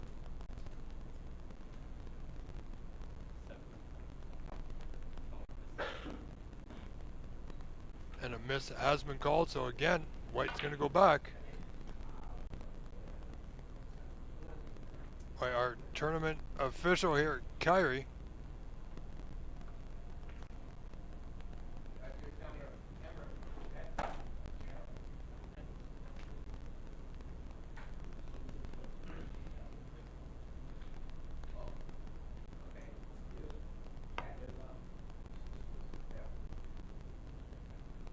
A little wide.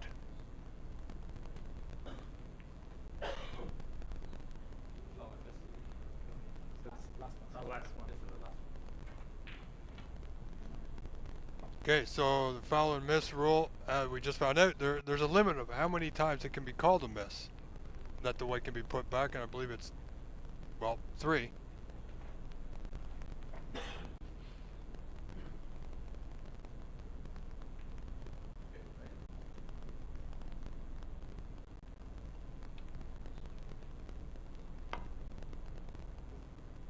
That looks good. Oh, valiant effort. Thank you. Thank you.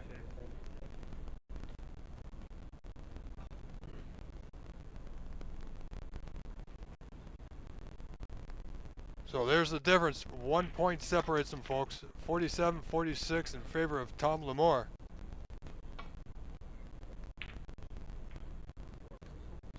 Giving up 19 points there.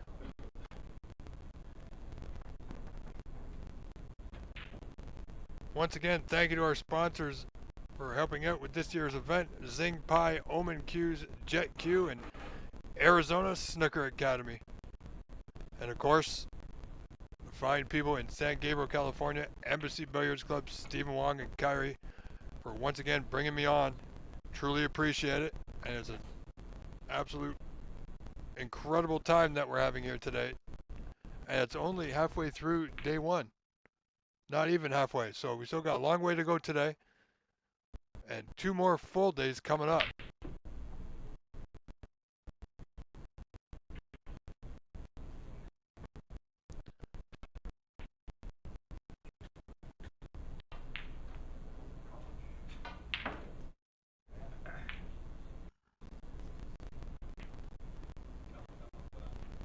Wow, would you believe that?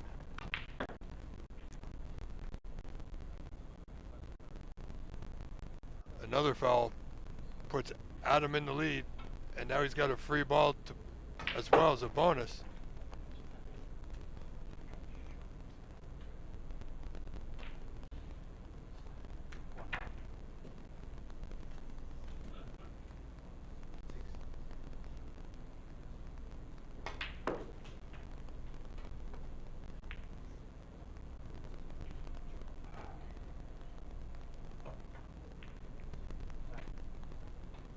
So Adam now taking the lead, 55-47, for the first time in this frame.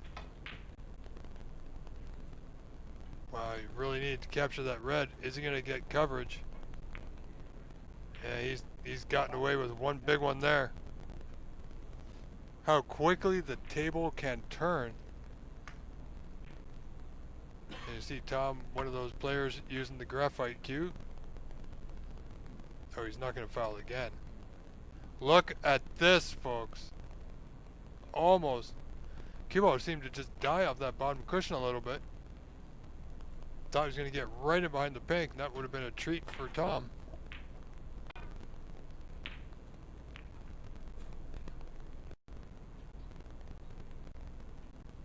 Well, both players coming close to getting that white back to that awful position behind the pink.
It's now Tom that's got Adam in a bit of a sticky wicket, as it were.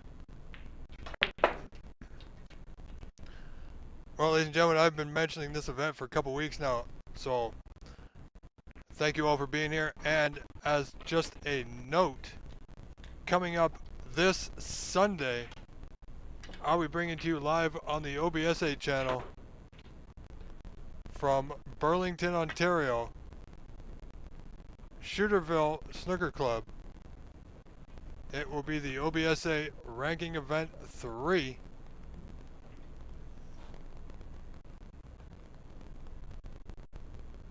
So tune in for that, and that should start at approximately 10 a.m. Eastern Time on the OBSA YouTube channel.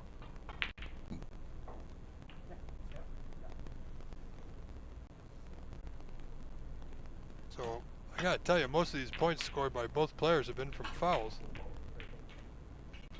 He's gonna get away with it. No, he won't. Well, this red for Tom Lamore is on to that bottom left corner.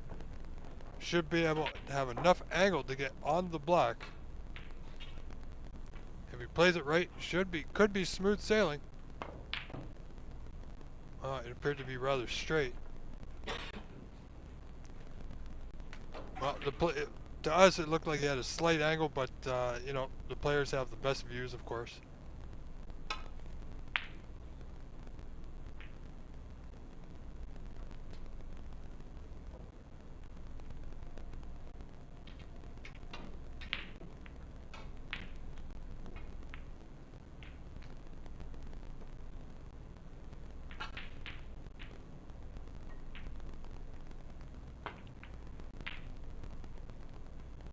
Tom would love to get a good cue ball here.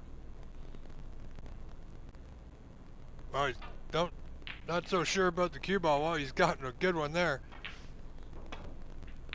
The red's not bad either.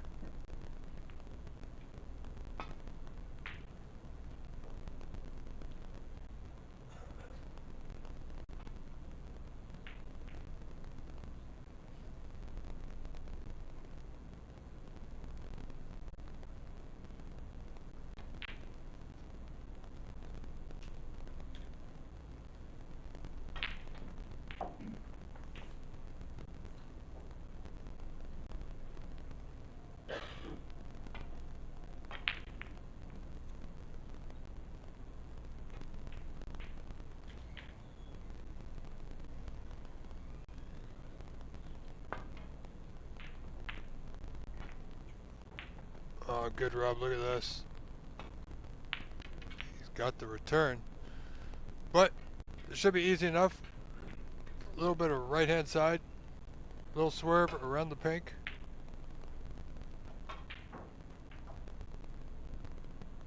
Oh, is he going to leave it? Or is he going to... Nope. Oh, he definitely got away with that one. That could have gone either way.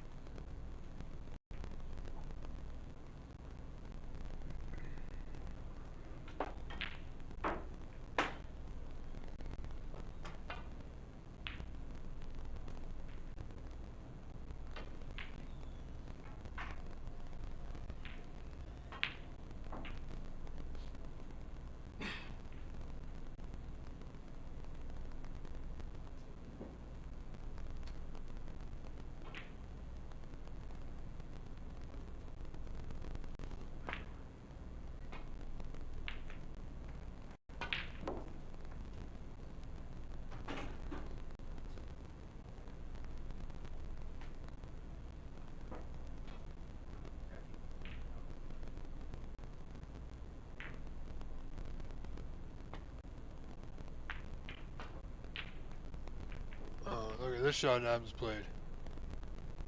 I'm telling you, Tom is really not going to like the pink at the end of this frame.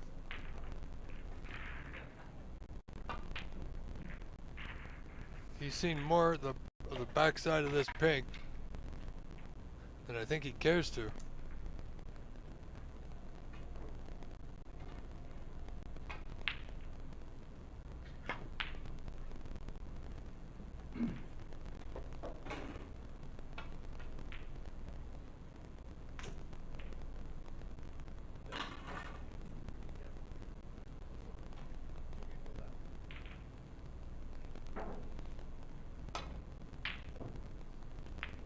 Good attempt there from Adam with the long ball. Hasn't left it too easy. I mean, you know, this red's definitely potable into the green pocket, that top right corner. The white's coming away from it. Doesn't have to worry too much about any of it going in off the side pockets. Almost like a free shot. Oh, wow. You know, it's not very often. I mean, usually, sometimes it's, you'll see a player get the run of the ball here and there, but both players in this frame have got the run of the ball back and forth. That's got to be a foul and a miss. It's got to go back.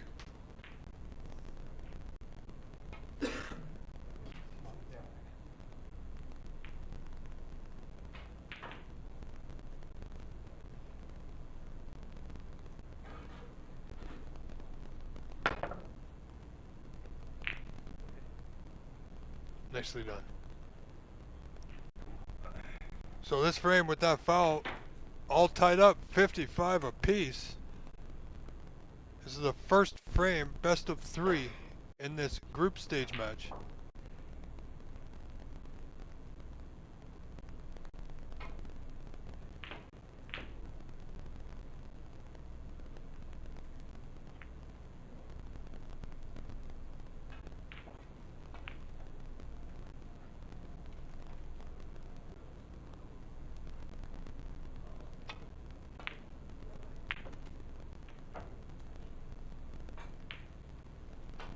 Be a bit of back and forth safety play here with this last remaining red.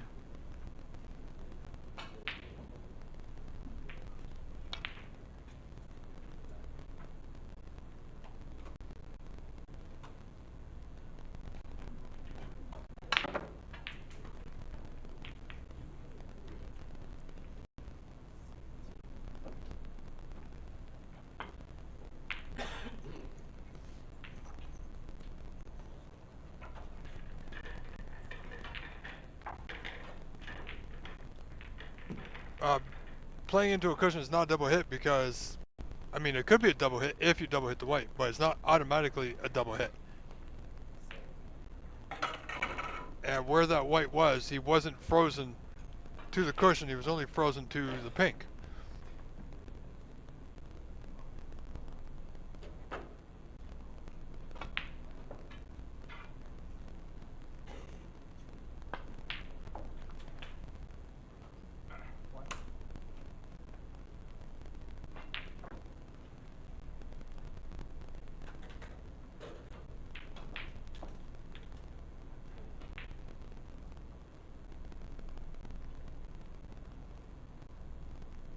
See what Tom can do here.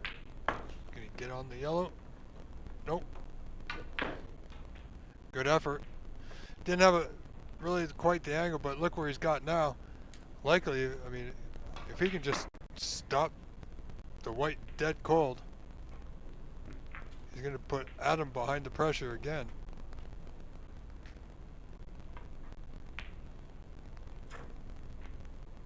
Decided to try and play the white behind the black, and he's got it. So nicely done.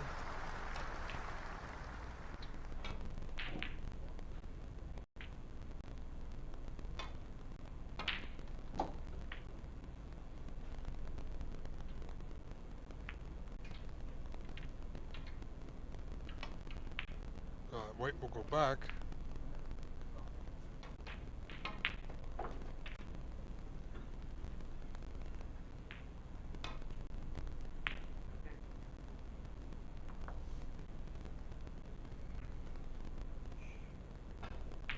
Wow, I can't believe that yellow almost went in the left center. That wouldn't have been something. Yeah, a bit why I do understand what you're saying. But if you're careful, you can't, even if the white is frozen to the cushion, you can play it directly into it and not double hit the white. I mean, you can double hit the white, but if you're careful, you won't. As you see Tom there, potting that yellow cross bank into the bottom right corner. Don't believe that was his intention, of course, but he'll take it nonetheless. As that gives him a 12-point advantage here in the first frame. Absolutely, Bitwise. I mean, there's a case to be made for both points, and I definitely see yours.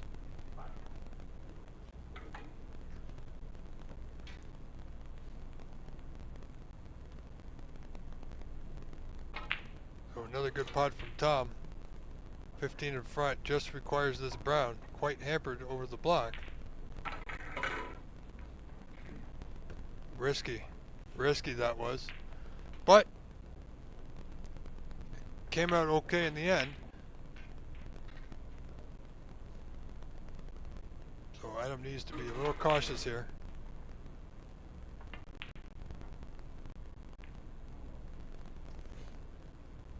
That was the bounce. You know what?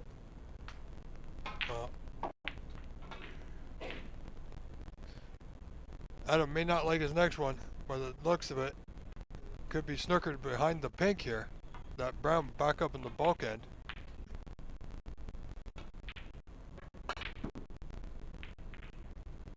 Nope, won't get it. This brown is on. Would you believe it?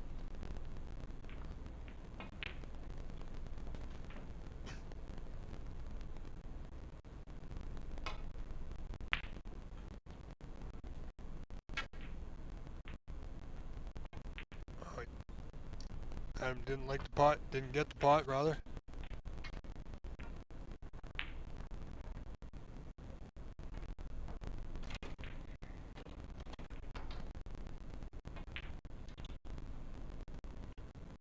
And ladies and gentlemen, thank you all for being here. I do appreciate it. If you wish to help us out and show your support for everything that we do, there is a goal set up. You can buy a super chat at any dollar amount.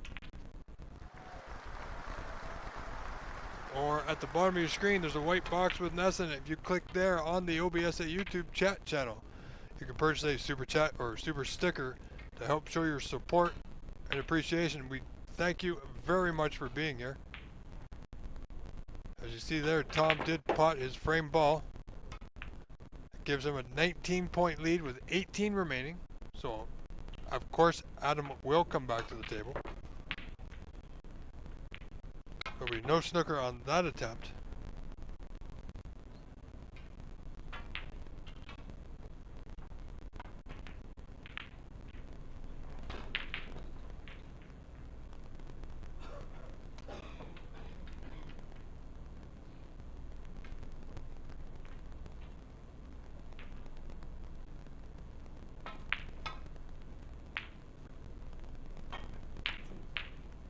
You know, the pink and black aren't in bad positions, but I can't see Tom playing this one with very much pace.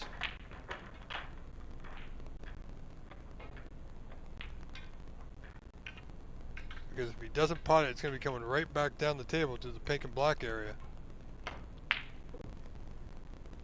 Wow, he got a good rub there. Oh boy, look at this. Would you believe it? Nope. So, Adam was ready to quit the frame, but since that blue managed to stay out of that right middle,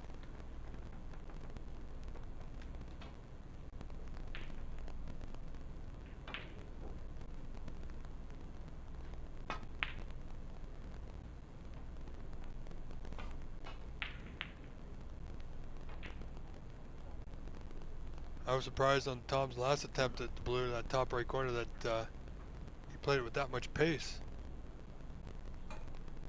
This one he can put a little bit more pace into it as the white will be coming back down the table.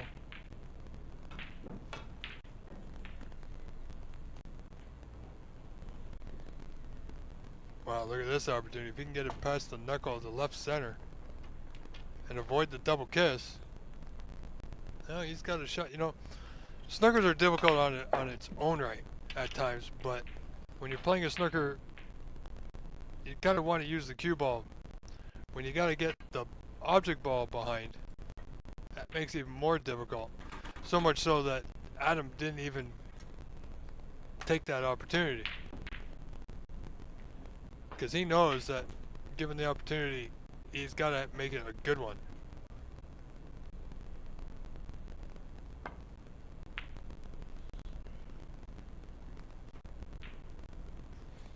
Tom could have played that a little bit more heavy with a little bit more pace. He still wants to keep its, you know, the white tucked to a cushion, not to give Adam a chance to control the white. And here he can. The idea was right. Oh, where's that cue ball going? No, he's okay.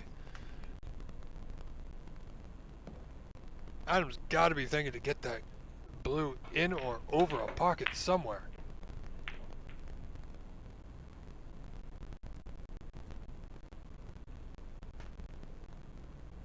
Tell you, this blue, bit of a trouble for both players at present. Again, that's a lot of pace.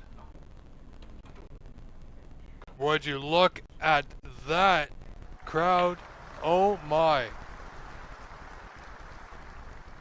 Just when you thought it was safe to dip your toes back into the water, you get a kiss off the pink and the white ends up there.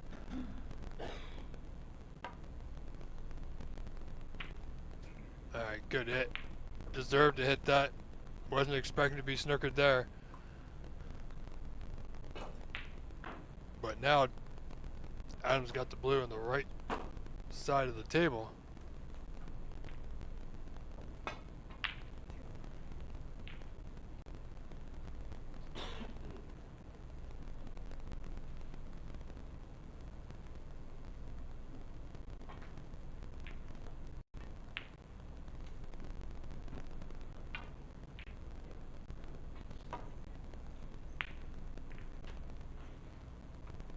Oh, I'm not sure what Tom is doing there.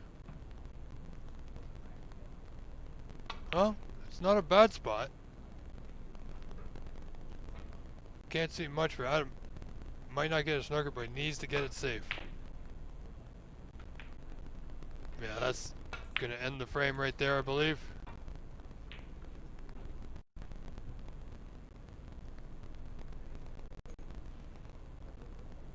So Tom needs to just take his time, get his cue arm up, stroke it through, put that blue in the bottom left corner.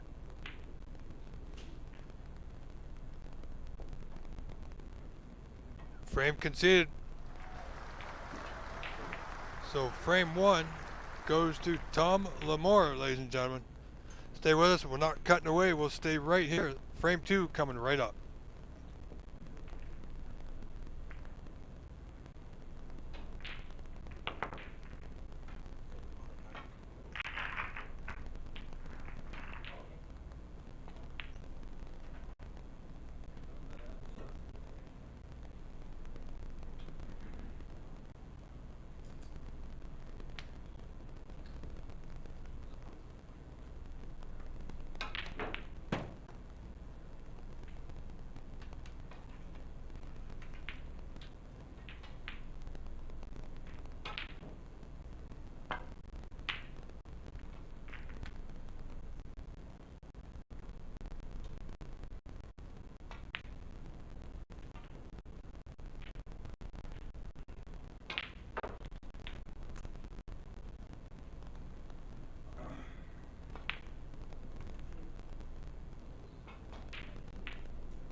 think Tom can actually see this red.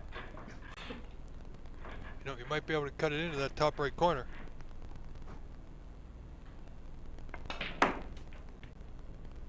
Oh, he's overdone it.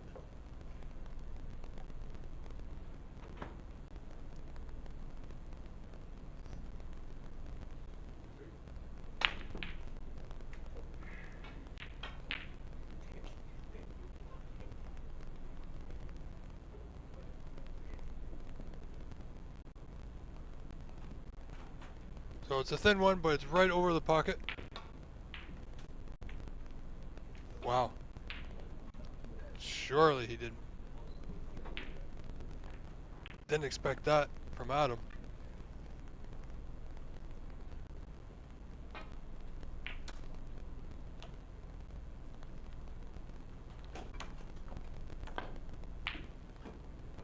Not much for Tom to do, but play a containing safety, get a white to the bottom cushion, as he's done so.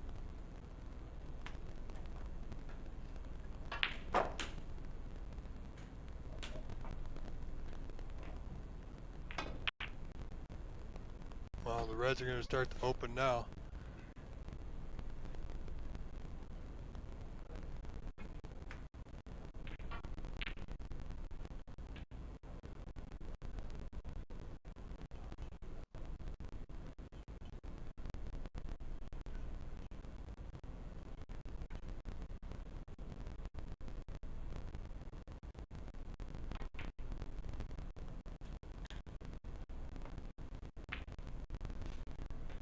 Does Tom have a putt? Left center. Got to watch the white. Nicely done.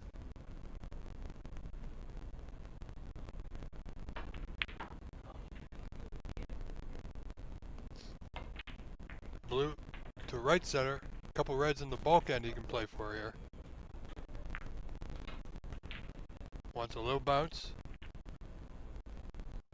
Oh, he's not bad.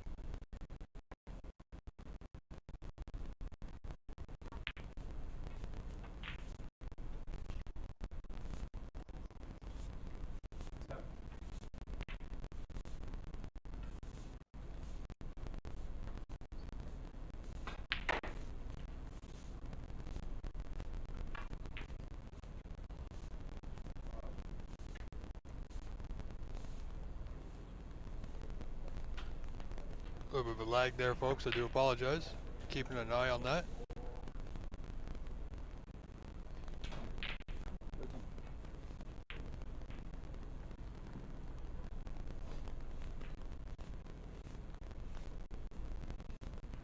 So good opportunity here for Tom Lamore, who's at the table, 16 to 4 points up, one frame up, best of three.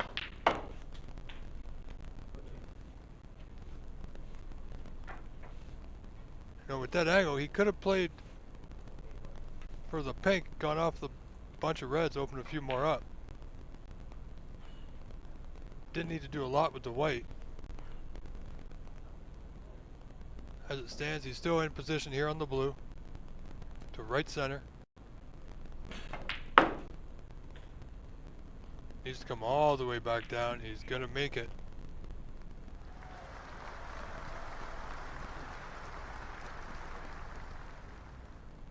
Just about perfect on this red, the bottom left corner. Just roll it through, have position on the pink, reds available to him.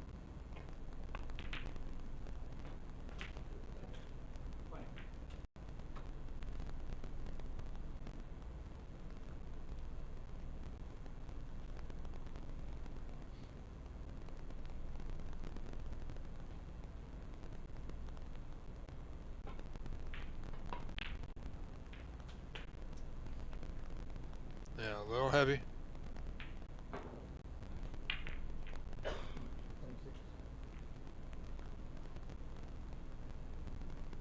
We still got to play on this bottom red of the bunch.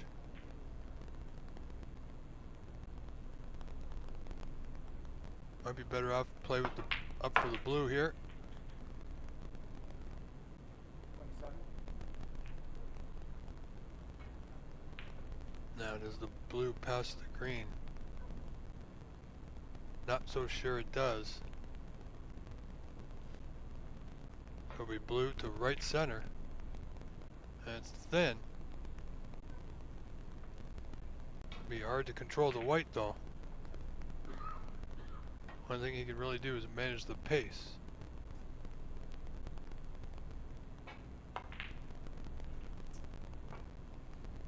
Yeah, caught it thick.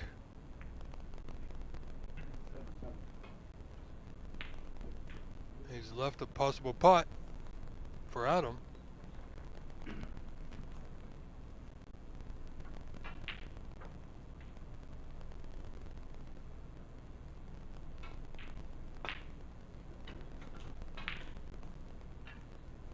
And blue will be waiting right over that center.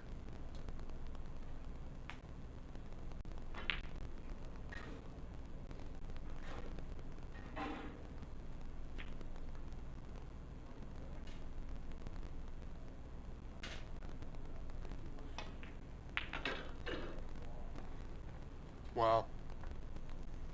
See, he was trying to do too much with that, which caused him, I mean, it was difficult to get position. So, tried to do too much with the putt just to get position where it was difficult. Ultimately caused him to miss the blue that was fairly close to that cushion. Oh boy, what has Tom done here?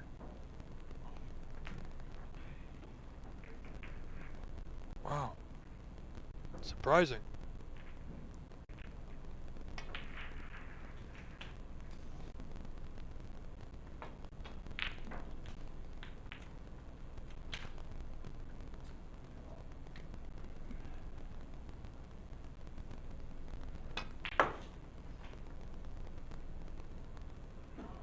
Oh, Adam got the blue that time. However, he still trails by 19, 30 to 11 down. 5 reds remaining. A frame that Adam needs to keep this match alive.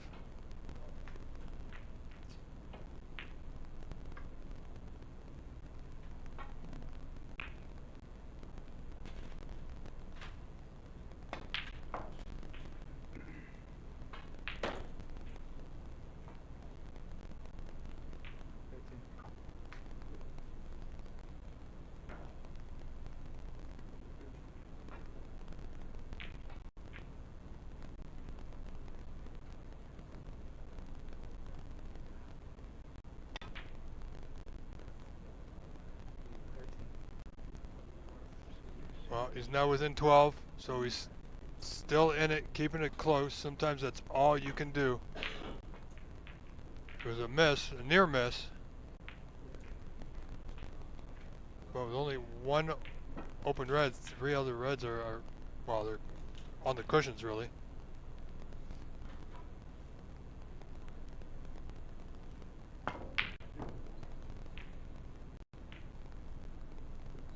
Wow, look at that, he's left it on again. I can't believe he actually played that, being hampered that much. At that pace, especially. I mean, he didn't play it awful.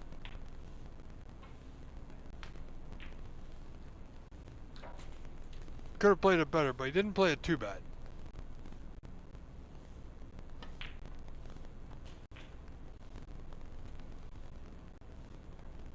So all these points are going right to Adam. That Adam didn't think he was going to get a few moments ago.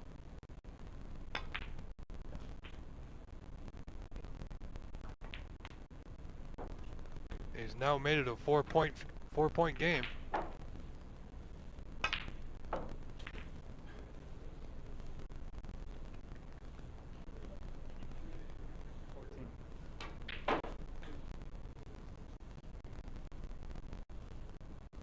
Need to input a little bit more pace into that white to get that breakout.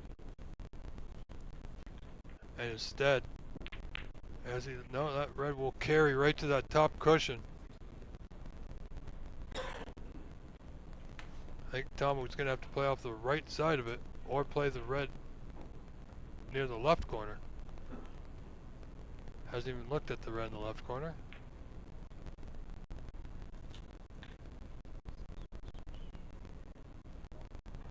And now he's having a quick look.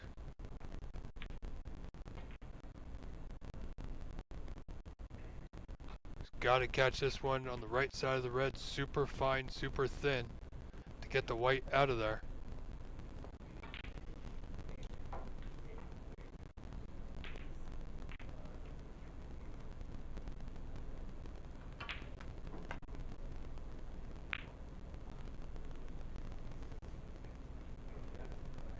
Oh, didn't manage to get the white out. But Adam will be hampered by the brown. You see him stretching over it. So wisely not going for the pot.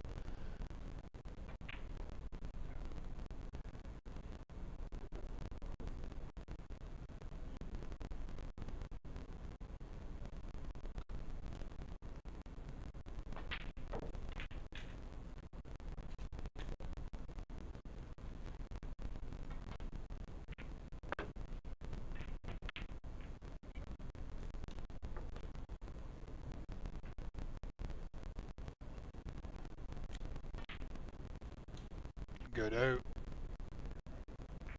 Except this red is on here for Adam. It's red to the bottom right corner. Needs to watch his white. It's a good solid pot.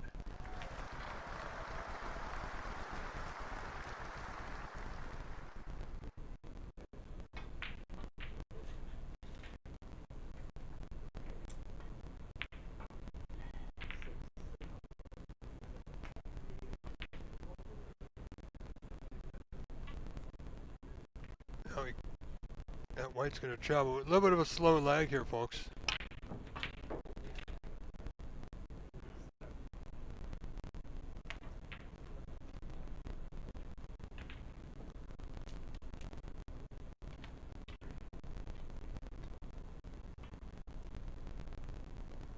So Adam now with a 9-point lead. Just going to tuck up to the pink.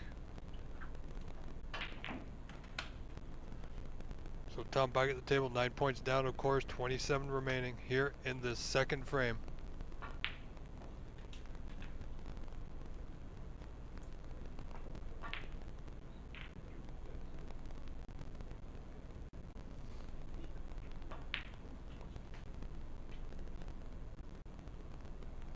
Can he get past it? Oh, he can. A little bit of check siding. Played well. You know, I think there's a gap. There's always a gap between green and brown.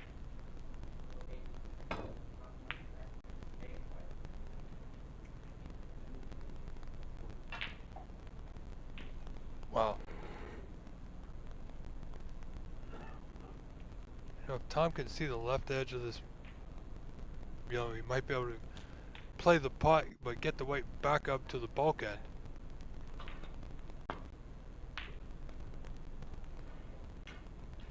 No, just playing the snooker. Didn't get it. Needed to get it there.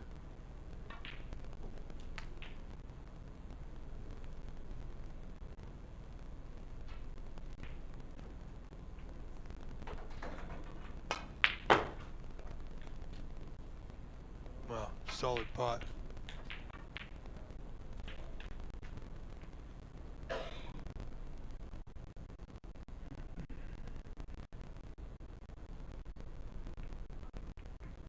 So 11 points up. Green and brown will give him 18. Needs the blue for the win. Does Adam.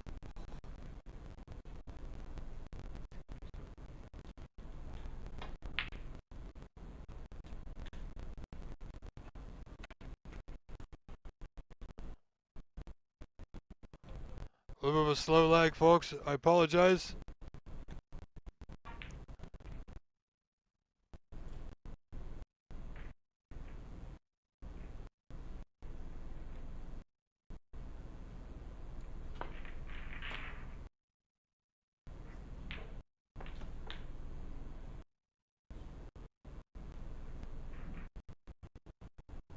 Having a bit of a sound issue from the venue, folks.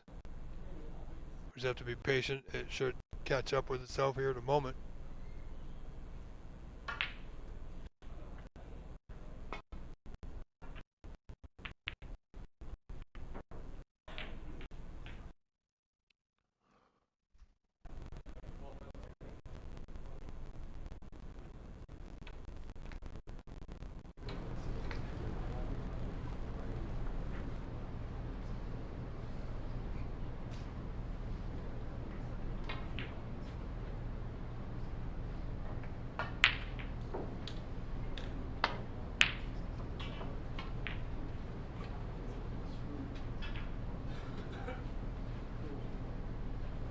Alright, so.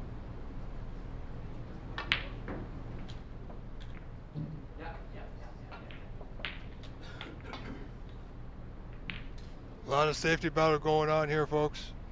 There's going to be a gap. There's going to be room. This green will be sitting very close to that top left corner. Looks fairly straight, however. Tom needs to make the pot. Adam would still require the blue, however.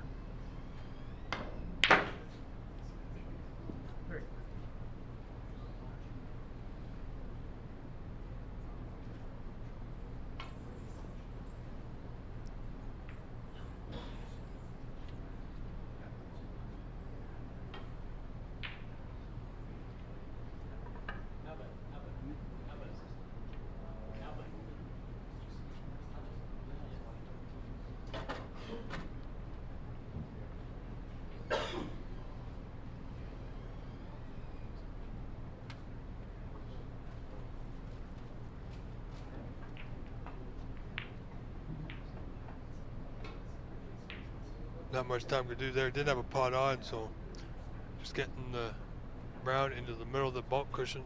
Well, middle of the bulk area, rather.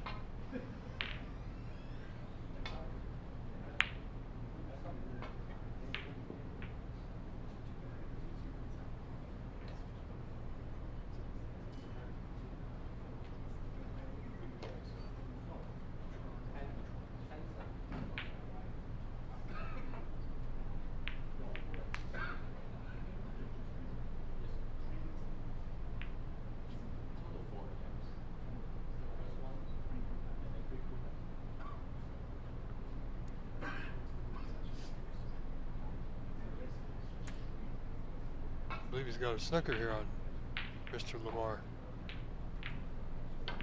Unintentional, of course. But that's gonna work out for him. Keep that, got the blue safe. Which is Adam's frame ball. Tom requires brown, blue, and pink. Oh, pardon me. 8 points the difference. So pink for the tie, black for the win.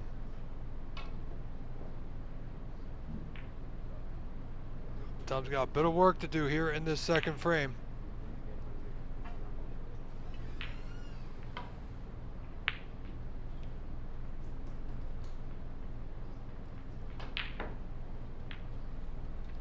Adam's got a good white. Nicely done. In these cases right now, you got to get a good white onto a cushion so your opponent doesn't really have a lot of opportunity to control the white.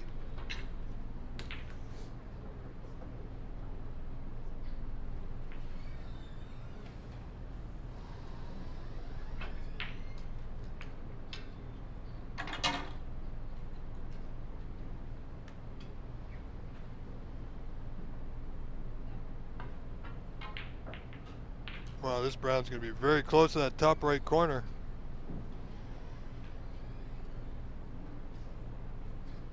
So Adam's going to have to do well here to get back down in position on the blue.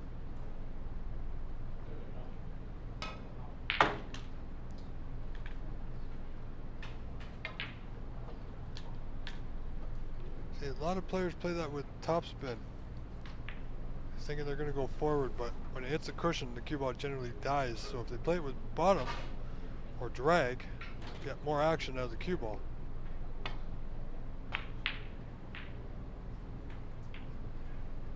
So I think Tom wasn't too bothered by it. Needs the black either way.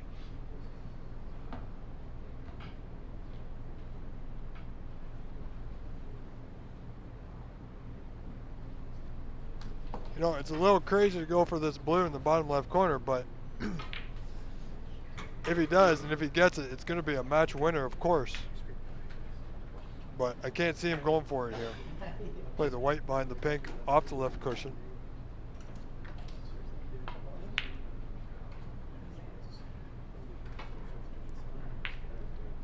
Surprising he actually played the pot in the bottom right corner.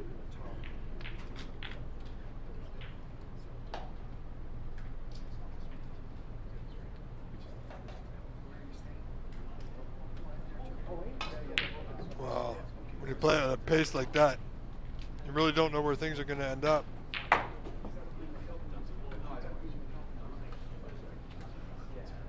Well, he's kind of got away with it.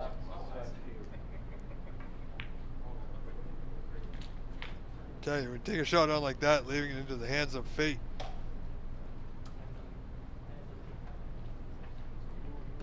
Can be quite troublesome.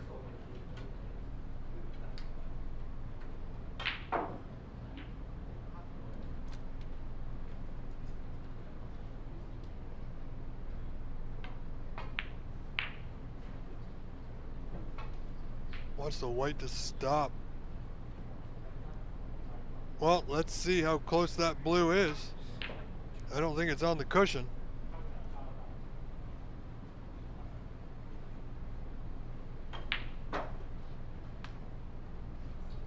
So 12 points the difference.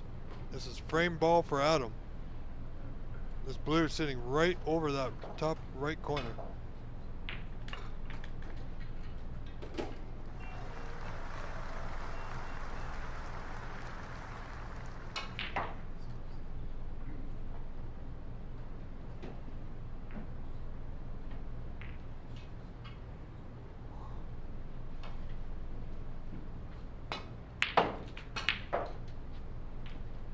And frame is over.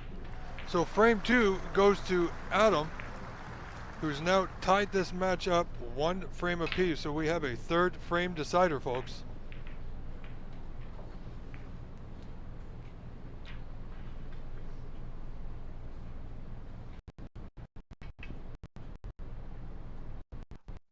And coming up shortly on the Embassy YouTube channel, commentary by David Burney, will be one and only Charlie Brown versus Hansen.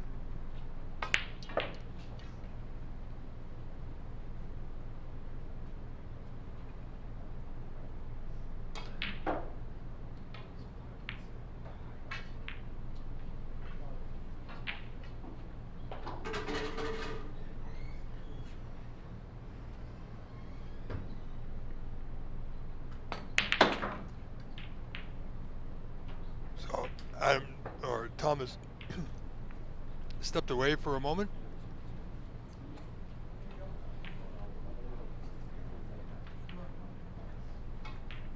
Yeah, as you see, he just went to wash his hands. He's now back, so we'll continue on here in a moment.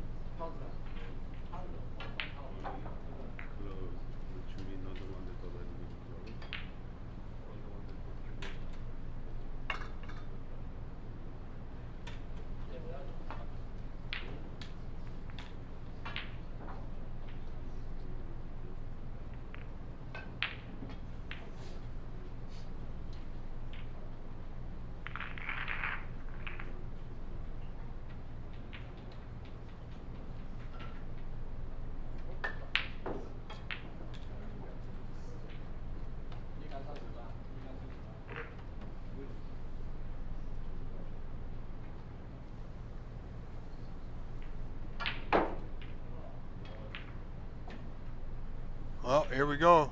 Adam to start things off here in this 3rd and deciding frame of this group stage match. This is Group H.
And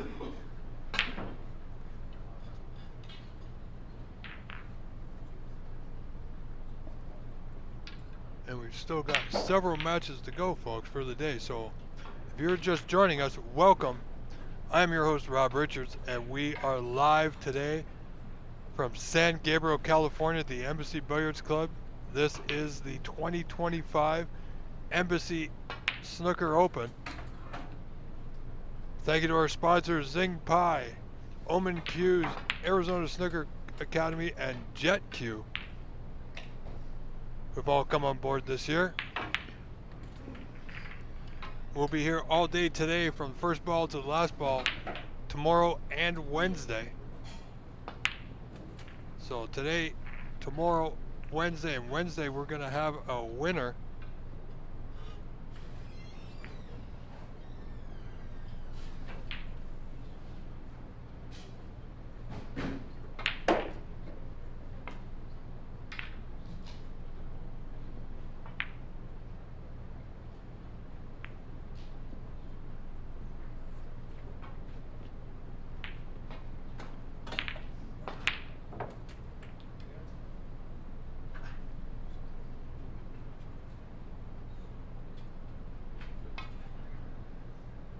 Wow, he missed that by a fair margin, let me tell you.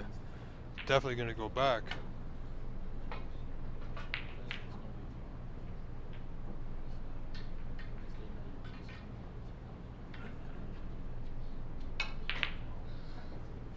So here we go, take two. No, it could come off the red just to the left of the bunch instead. Well, this time he hit the reds, but he potted the white.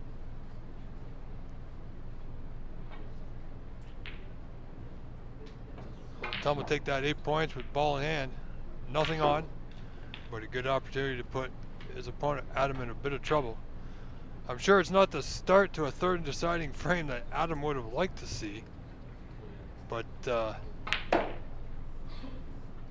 may have gotten fortunate that white went in off. If it caught the two knuckles of the pocket, the white may have stuck around and given Tom a good scoring opportunity. So many things could have happened there.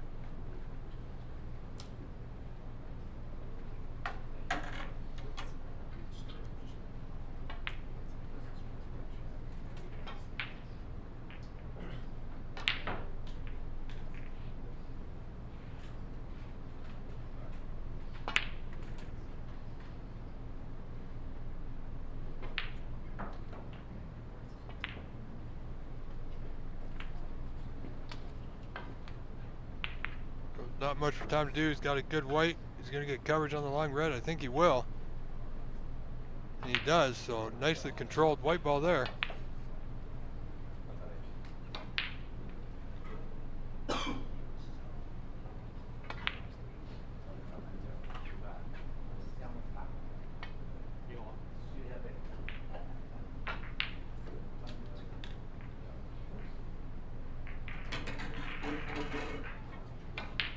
Butler McDonald, thank you for your kind words, sir, and welcome.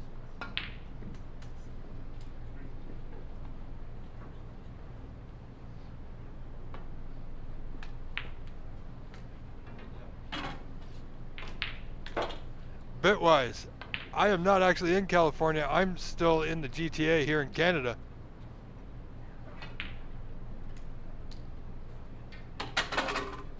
So I don't even want to know how much a coffee and donut is down there.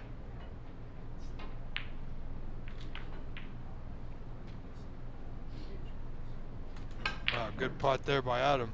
I tell you, Tom's led these frames for the most part, except for one or two mistakes later in the first frame, or the second frame rather. This match could have been over, but Adam is pressing on here.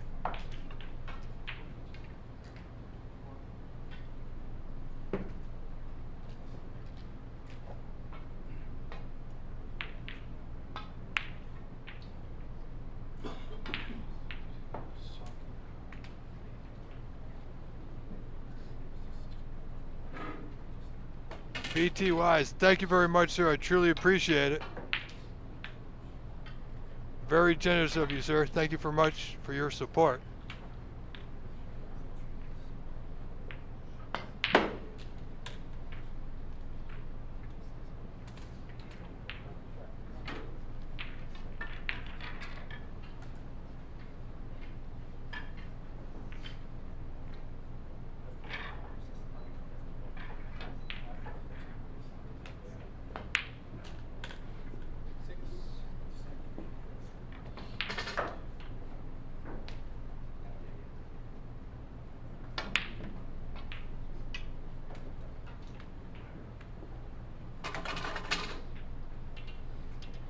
Sprinkly.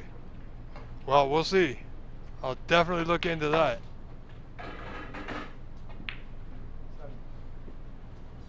I tell you, Beatwise, Tim Hortons down here in Canada, they got a new Boston cream donut. That looks quite interesting, actually. So we might have a look into that. And again, once again, I thank you very much. Truly appreciated.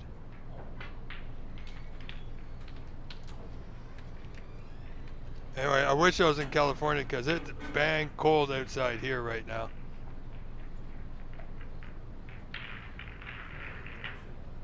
Definitely not short sleeve weather, let me tell you.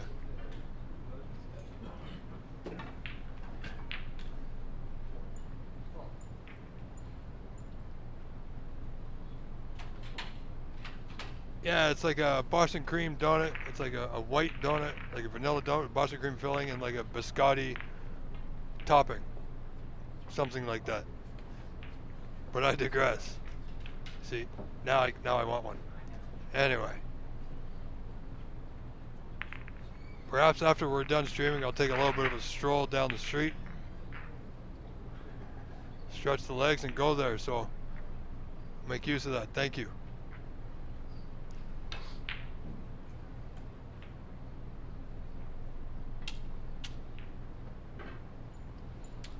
And I just want to say hello to all my friends and family, my brothers and sisters down at the Monte Carlo Billiards Club here in Mississauga, my home club. Again, Ross Carmesino and staff, thank you very much for all your help and support over the years. And providing a great, safe venue to play at.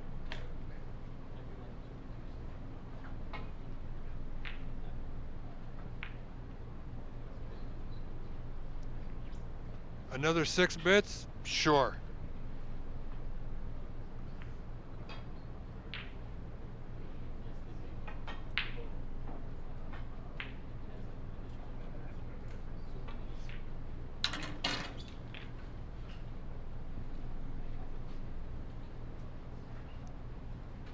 So I can tell you, folks, this frame looking like it's going to be a bit of a back and forth with that red up in the bulk end. It's going to kind of cause players to go upside down here, but this red for Tom is probably to that top right corner. He needs to draw back and he should be on the block should he get the pot. Oh, very close. But now will Adam go for this red left of the bunch to left center? Draw back, it looking like he will. It's going to open things up a little bit. Yeah, see, I'm not so sure that it even went to the corner. I really don't think it did.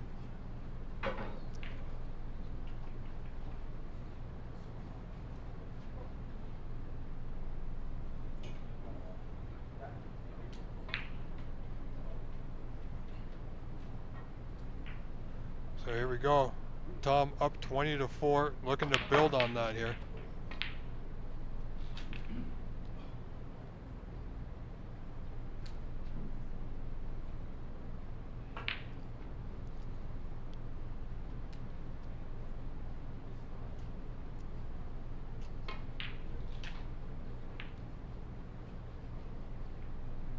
Alright, Bitwise. Sounds good. Ladies and gentlemen, thank you all for being here. I do appreciate all your help and all your support. It means the world.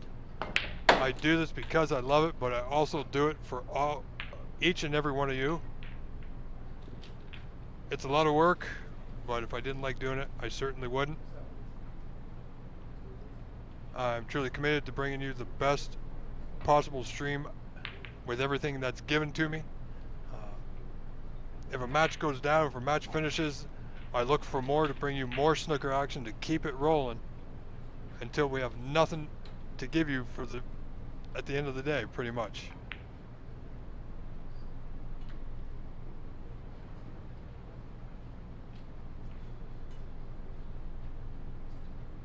And McDonald, hope you enjoy your table.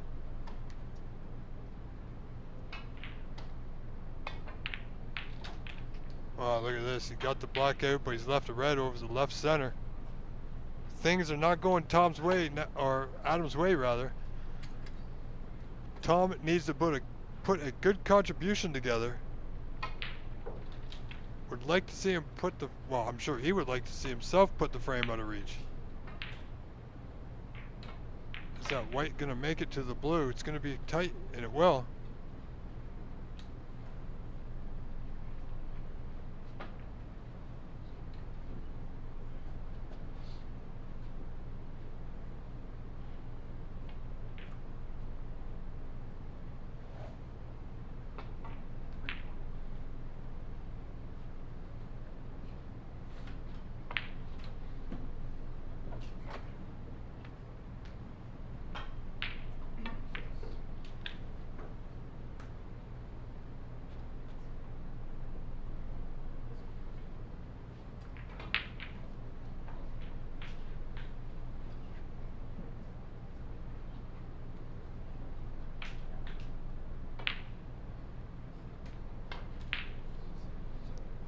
Yeah, you can see his arm going. That one just a little nervy. But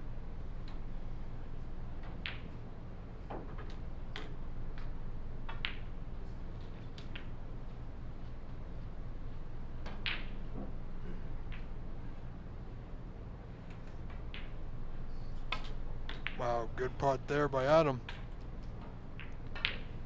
Needs to close the gap. He's come back in each of these 3 frames. Could have won the first frame. Did win the second frame. But he's mostly trailed in this match. And he finds himself 22 points down right now.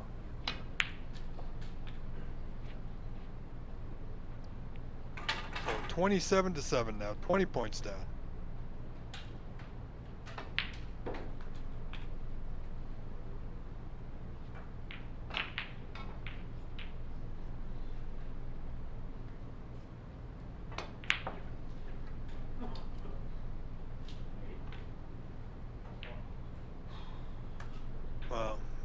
Would like to have the same angle on the blue, but on the opposite side of the table to get into the bunch.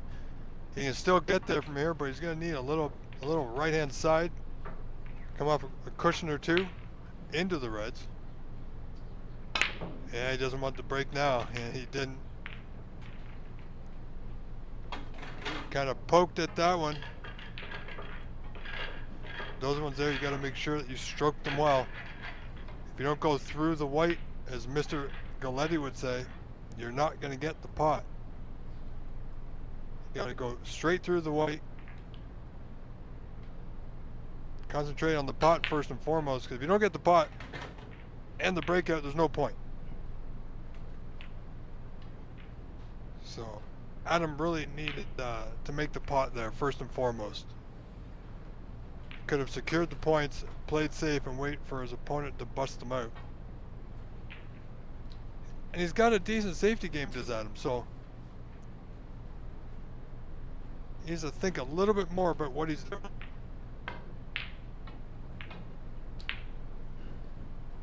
Tom going for the pot, more so getting the out on the white. Just about fouled the white, but he's okay. Both players getting the run of the ball equally in each frame so far. But now Adam may find himself solid behind the brown if Tom plays off the outer left red in the bunch there.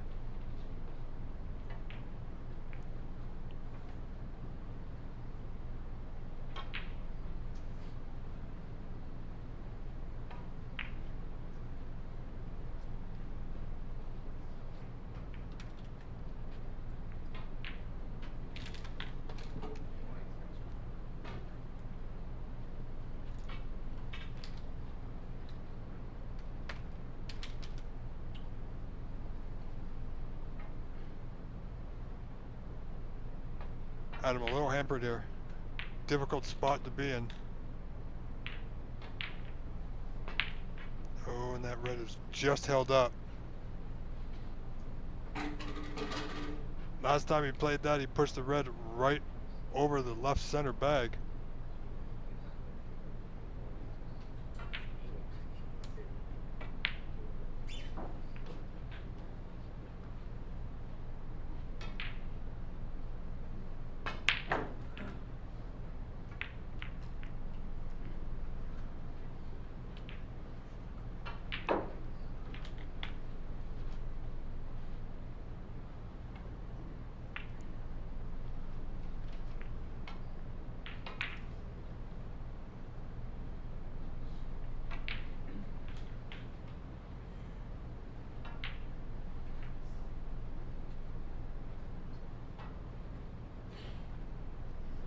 So Tom Lamore, 27 to 8 points in front, 19 points to the good.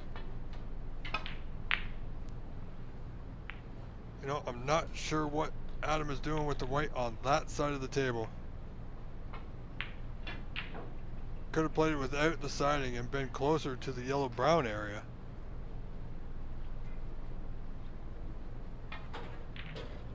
And this red that's next to the black to the left corner, bottom left corner, wouldn't be as I mean, it's difficult from where he is, but it would have been more difficult the white on the left side of the table.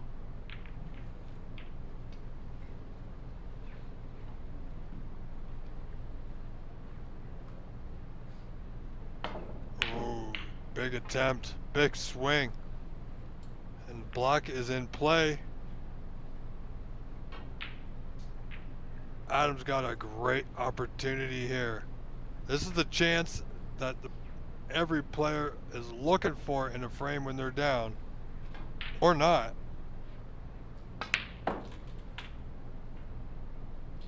He's now got quite a few reds he can pot and take the lead and control of this third and deciding frame of this match.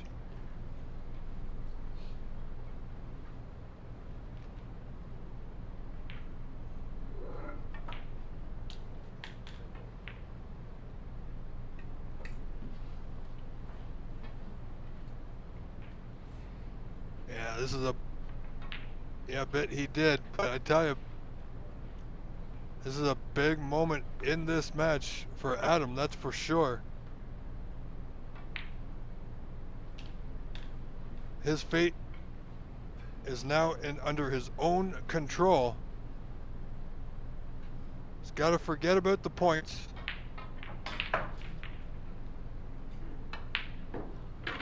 And get the job done.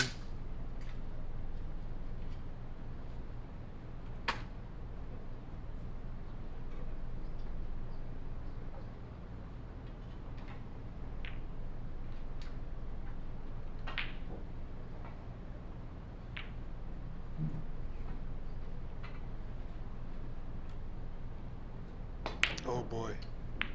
He's gonna need a bit of luck and he won't have it. That's unfortunate. Worked hard to get that opportunity. Didn't quite take full advantage of it. Tom must. There's not many opportunities left, folks.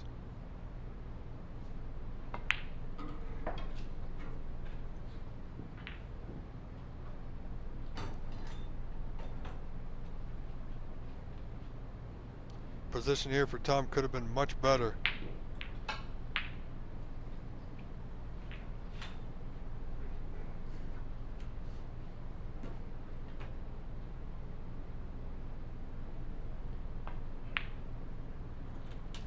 I tell you, that was a better putt than it looked.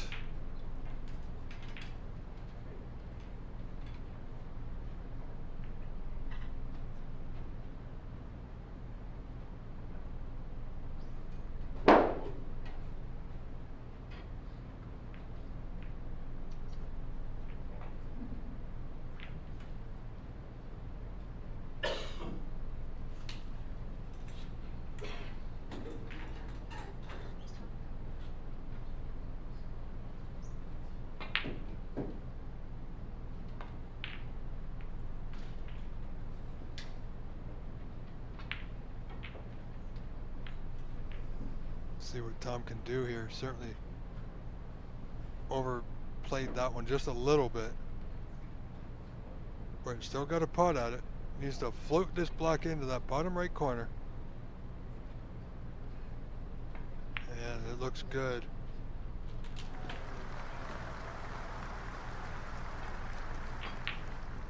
Again, he's getting a little bit out of position now. You see him stretching for this red to the bottom right corner. If he can putt this, maintain his cue ball, he'll be on the block again. It's not bad.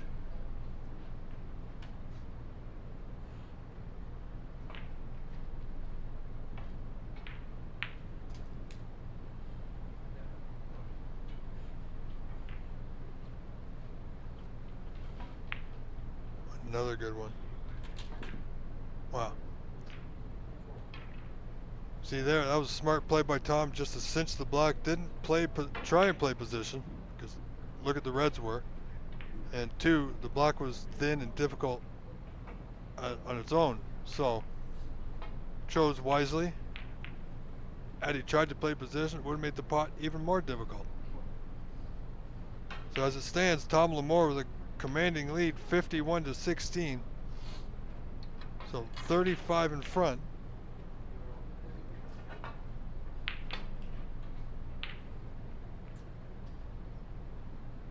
Needs that white to go. Well, you know what? This red is thin, but it's cuttable. It's a tricky red, but it, you know what? It might not be a bad idea to try and take it on. Doesn't have to take it on.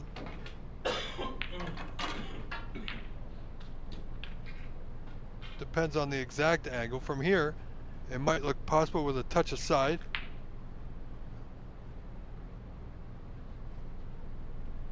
Just to swing the white out a little bit, make sure you catch it thin. A little bit of pace so it doesn't stay right over the hole.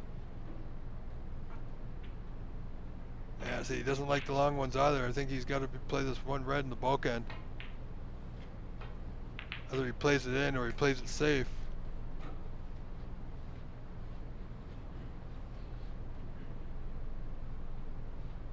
Yeah, he's got to commit to something.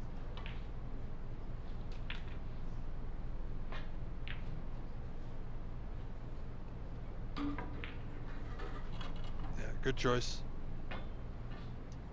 See, Tom's got that 35-point lead, 51-16 here in the third deciding frame of this match. He does not have to force the boat out into the river any further than it already is. Look at this red. Nope. But it's going to be right over the bag. Adam will not be happy about that.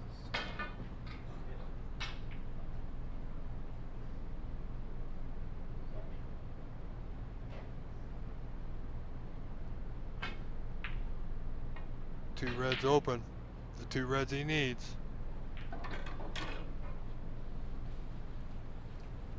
He's just waiting for the people to pass by the table. Again. Here we go. Take two. Red, the bottom right corner. Wow. Look how much pace he played with that. The white going from the top end 2 lengths of the table. He didn't need to play it that hard whatsoever. My goodness. And these tables are not slow, folks. Like, they got a decent speed to them.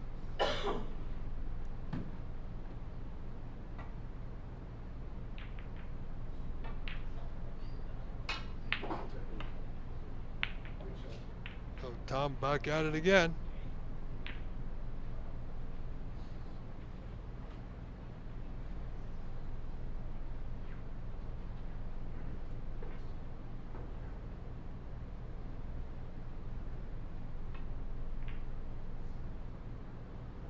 Ladies and gentlemen, thank you for joining us. We are live on the OBSA YouTube channel, and I want to say hello and welcome to everybody watching on the Embassy YouTube channel, as I am broadcasting simultaneously on both channels right now. Also, if you are watching on either channel, don't forget to like and subscribe to both channels. Also available on the OBSA YouTube channel, you can show your help, support, appreciation for everything we do, just like Bitwise did, and thank you very much for that. You can purchase a super chat or super sticker in any dollar amounts that you choose, and it's all greatly appreciated, and thank you very much.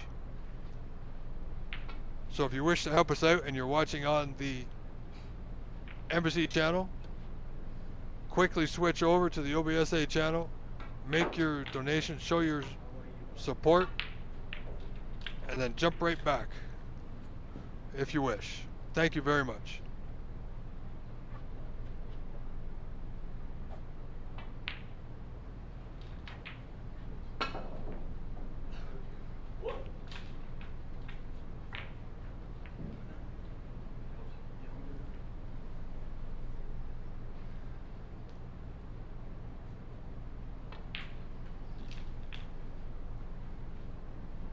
So, just a snooker attempt there. Didn't get it. This red on the right cushion is available.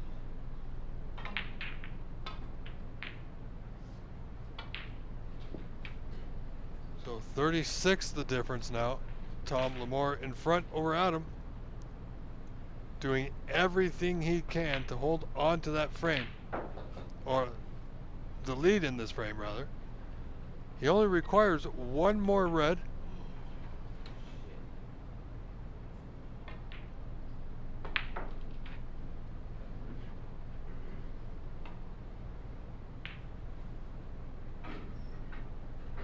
Well done.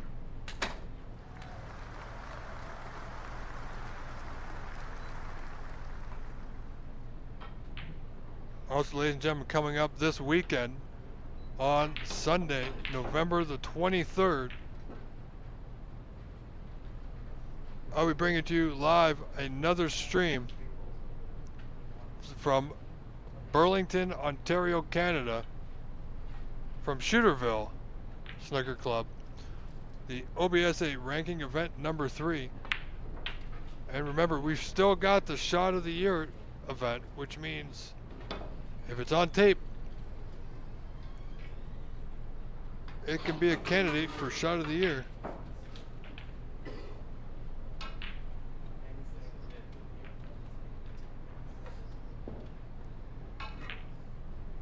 And also last month, event 2 was won by none other than the great Vito Puopolo, who won that event 18-0, completely undefeated.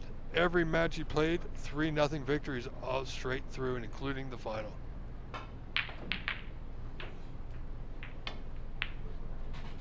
And here we are in this frame. I believe we are at Snookers required. So Adam needs this black no matter what.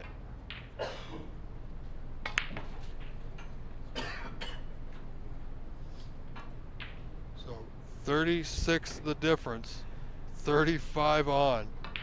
Look at where the colors are. If Adam can play off the right side of the red, play it down towards the black and yellow. Yeah, see, you played the snooker with the color ball and the object one, you don't usually get it.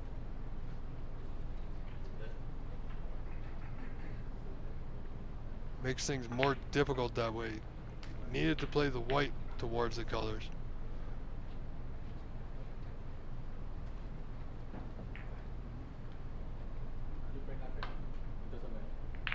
Where's the red going? Not in the pocket, so Adam will come back to the table.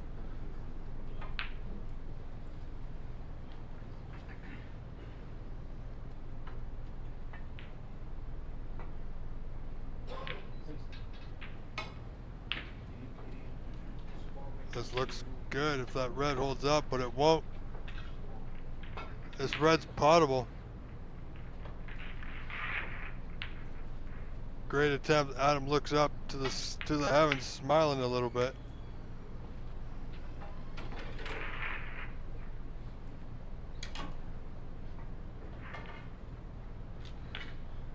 Certainly not the way he saw this red ending up, where it would end up, rather. I can't see Tom playing this with any kind of pace, just pocket weight.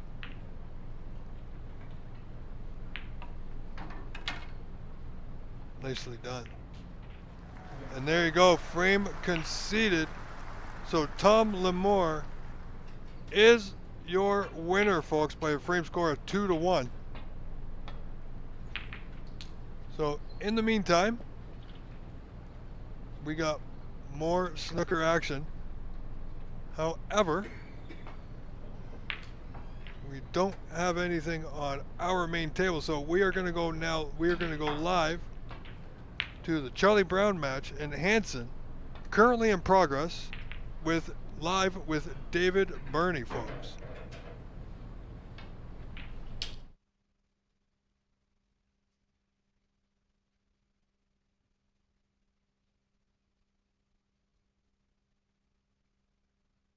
And I will get that audio for you in just a moment.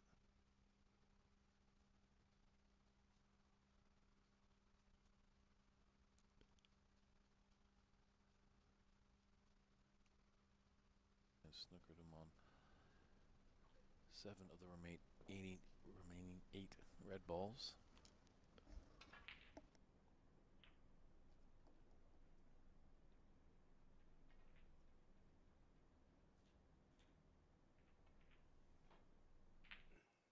As you can see there, that green just hinders him a bit on that red that's near the black.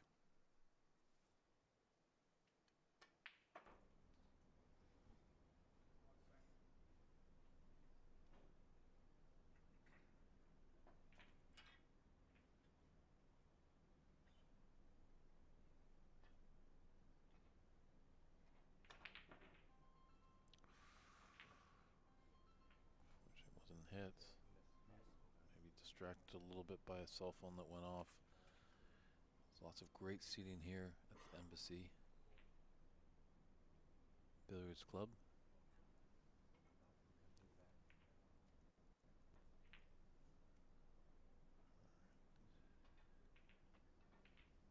Right, 220 South San Gabriel Boulevard. Definitely come and pay us a visit if you can. But do remember to turn off those cell phones.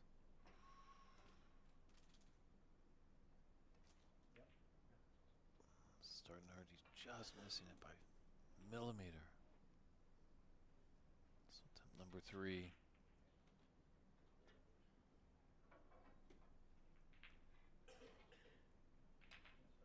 And he just wanted to gently snuggle up against that red, as you can see. His opponent Hansen has a shot for this red. These are still tricky, but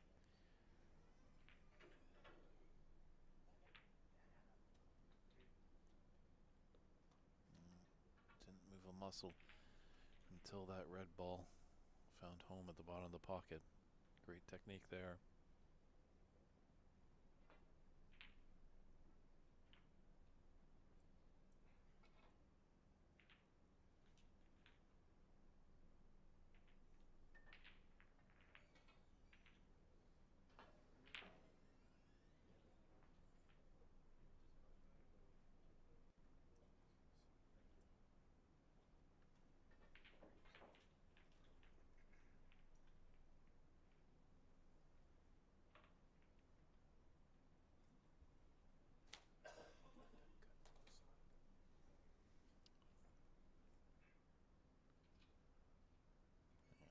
Sensational shot by Hansen, cutting that pink to the side, and it's also nice to get that pink down on its spot, back down to the business end of the table. It's blocked a little bit by one red. There's a pathway to the top left corner pocket.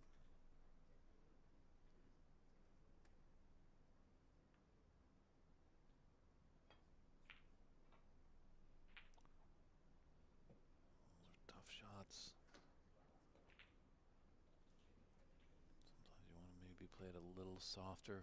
Maybe let that nap push it a little bit towards the bottom jaw. If you're aiming for the top jaw in those middle pockets.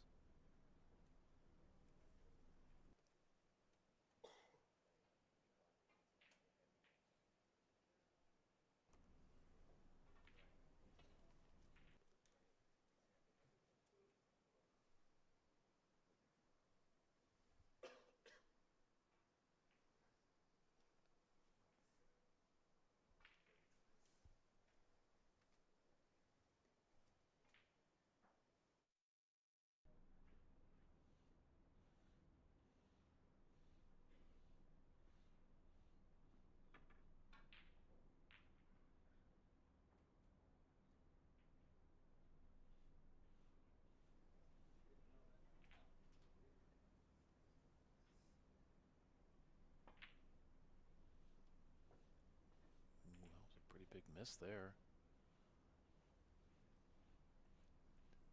Didn't even give the pocket a chance, so.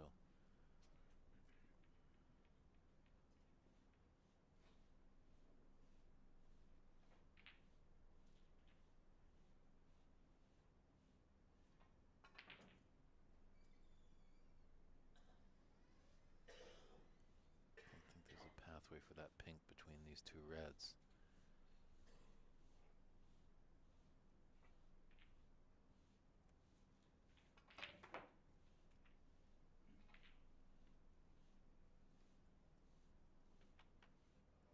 It's gone around the world nicely. Flicked off that red to be plumb on the blue. Draw back a little bit, have that red near the green spot, the green pocket. It's got to be he's thinking, but when he's down on the shot, it's all system goes just for this blue. So there's some good points available here for Charlie to get right back into this first frame.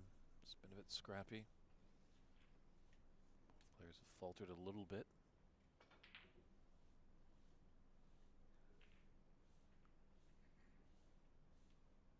This is the premier table at this club. This table was used in the 2024 Saudi Masters. As well in 2025, Ronnie had two 147s on this table.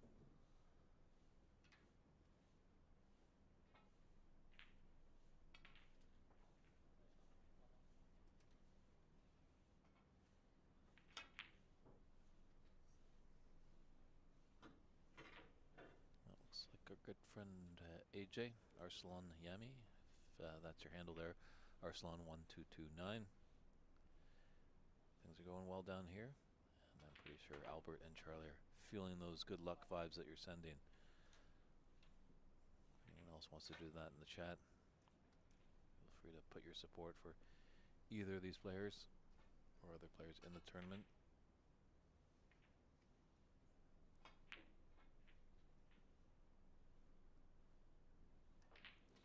Albert was in a match against Jackie Wee, very strong player, runner-up at this year's Seattle Snooker Open Championship. It looks like as what happens in this event, if you win a match, you got to brush the table, and I'm just noticing off camera that Albert is doing so. So that looks possibly 2 matches to the good for Albert. As a runner-up last year.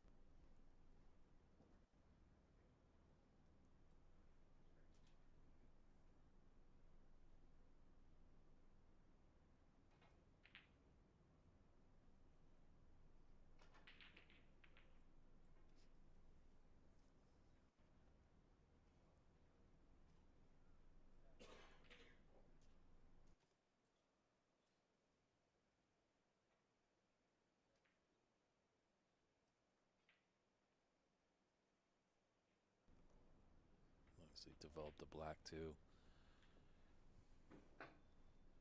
And these reds that are around the pink are available.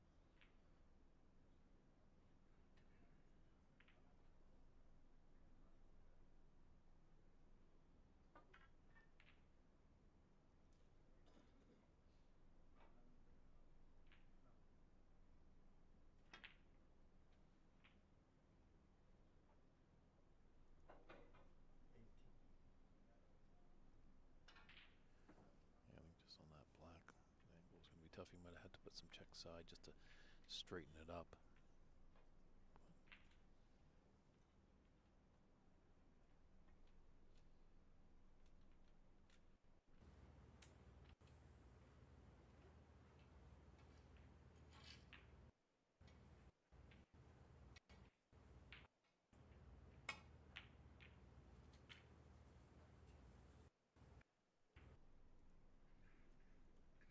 Alright, little kiss on the green. It's got a good angle on the brown. Just a judgment of pace. Does he want to go out the left cushion? Just gently roll down for that pink that's, or the reds that's below the pink. Tough cueing, obviously going over that green.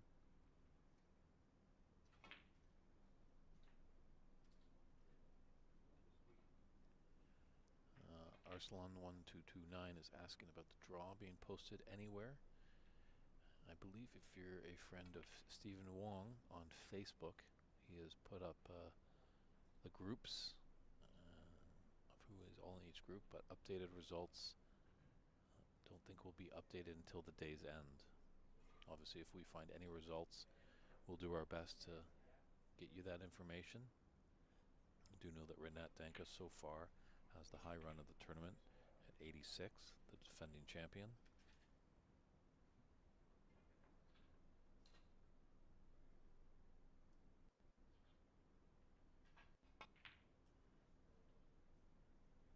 Watch out for that cue ball. Went from bad to worse there. Hit by quite a miss.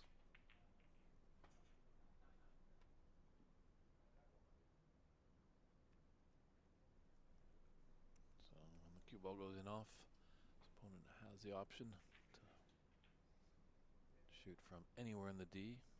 And unlike our cousin sport over there in the 8-ball, 9-ball world, in snooker you can shoot forwards or backwards, as I believe in just the 8-ball, 9-ball. If you are in that area, you can only shoot down table. However, some rules in some of those 8-ball, 9-ball events have ball in hand, so you can put it anywhere on the table.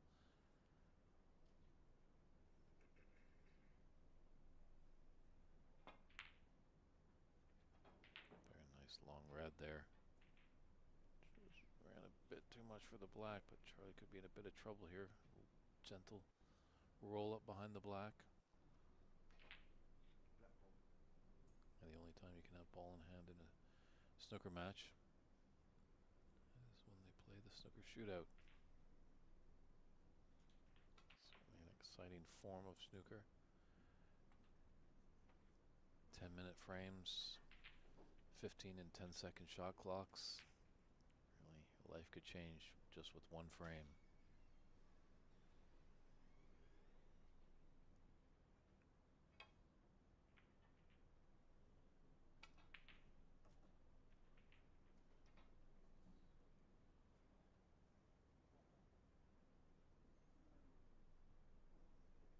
There's a pathway though here. And he can hit the red, go through the green and blue and pink. Might even be the potting angle path there as well.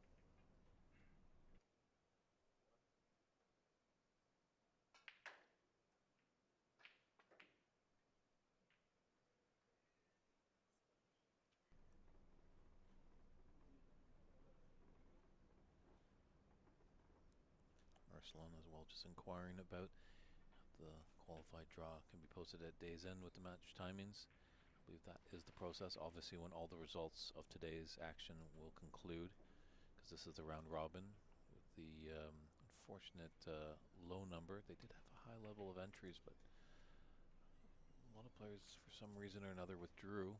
So today's the only day for round robin. Tomorrow will be starting, I believe, at 10 a.m. on the West Coast, so 10 a.m. Pacific time. We'll start off with the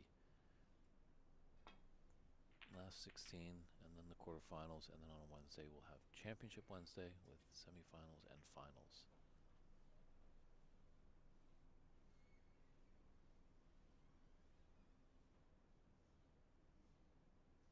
But I think the safe bet is to just, if you want to see tomorrow action, tune in at 10 a.m. action is happening there, or if it's a little bit delayed, I will definitely give you an updated response on that. For right now, slogging first frame. Mid-range red. Open here for Charlie. Shot he's not going to refuse. Shot he usually doesn't miss. No real safe color ball, so great opportunity to snatch this first frame away.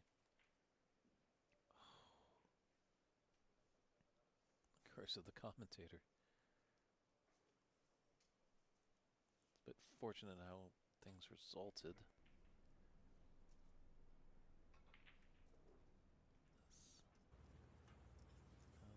Just looking at it over, there might be a path through that green. It's a thin cut into the green pocket with this red.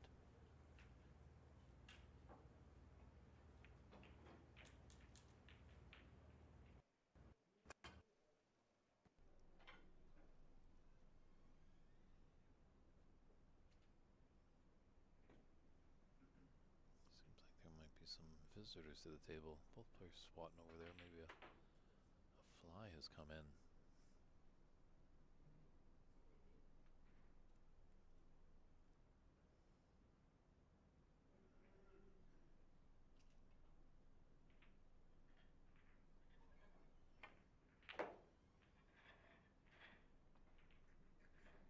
Pink was very important, as that puts him up at 28 with 27 points on the table. Snooker. Charlie does need a snooker if he wants to get this first frame. Brown's not in the worst positions, that's for sure. The high value colors on their spot. A little tricky sometimes to lay a snooker on.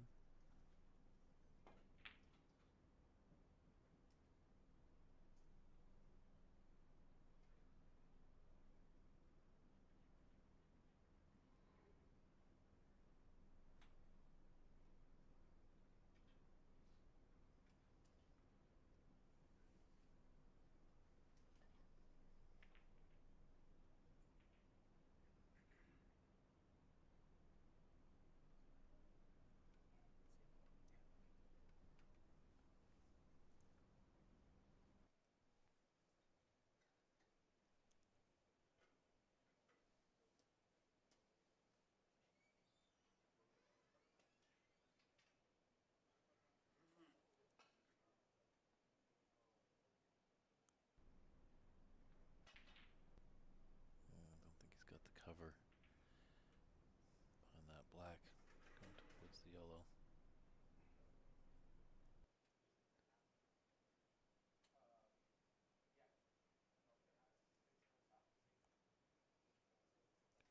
For that cue ball, just dance with the devil there.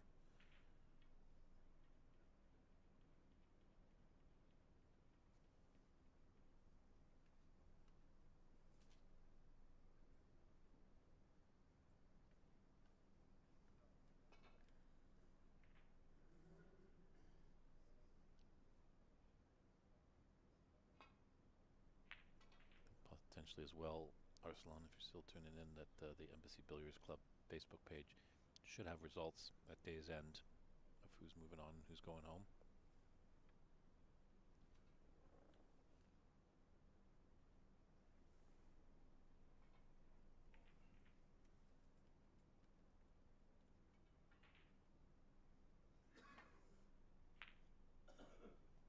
Nice to hear from our good friend Christian Younger tuning in. Hope you're doing well, Christian. We're missing here down at the Embassy event. But it's nice we're creating a good group behind the scenes with yourself. That's Bromlin, who's keeping score, keeping all the pictures sharp, the audio clear. It's definitely really nice to see, as we are trying to create a community within the sport. See, we're nowhere without players. That is just beautiful.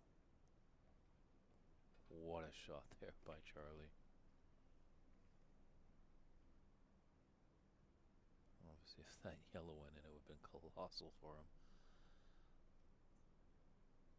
So, let's see if Charlie can get back some of those penalty points gave away earlier in this frame. But just going back to that community note, the players are there, but it's nice to have when we have scorekeepers and we have referees, streaming producers, great tournament directors, commentators. Really gives a great package, a good structure.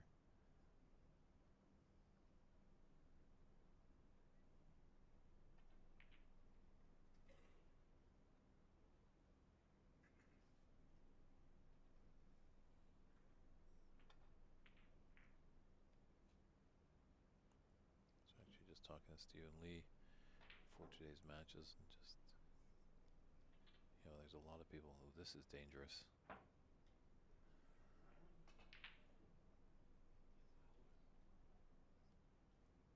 Got to be mindful of a free ball.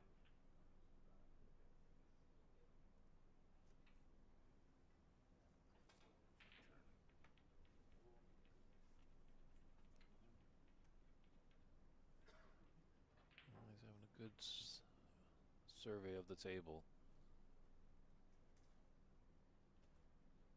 Hansen really wasn't close at all there.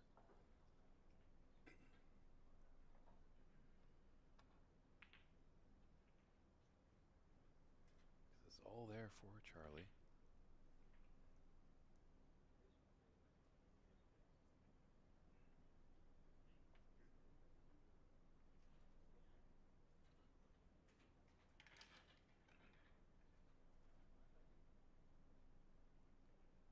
It's a big shot if he can get this yellow and be nicely on the green.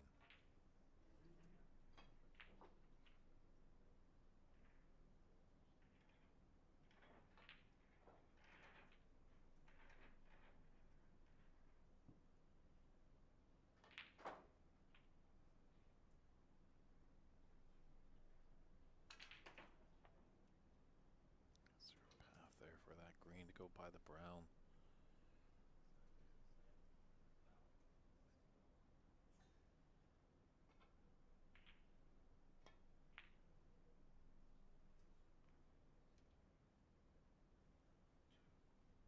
Wanted a few more rotations, so just got the two. Maybe second guess himself a little bit there. Should he put his player back in for another attempt?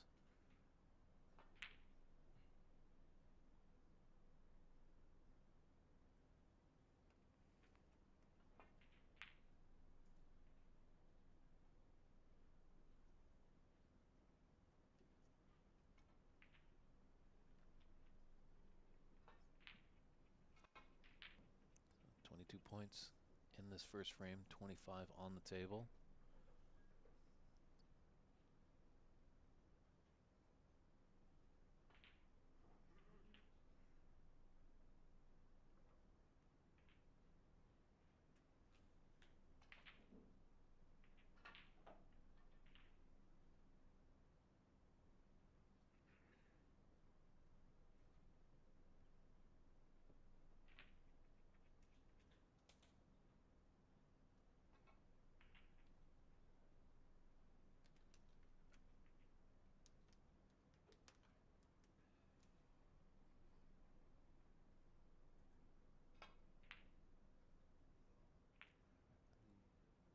The path of that green, was it going towards its own pocket?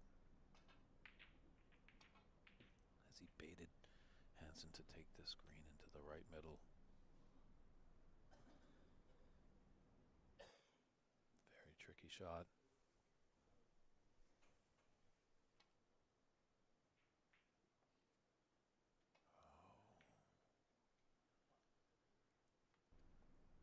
Those are tough into the middle. No, just Charlie doing a little housekeeping. Calm and nerves, make sure he's got some clear pathway, as the angle is on this green. Left middle, come up for the brown. High colors on their spots. Just gotta keep his composure.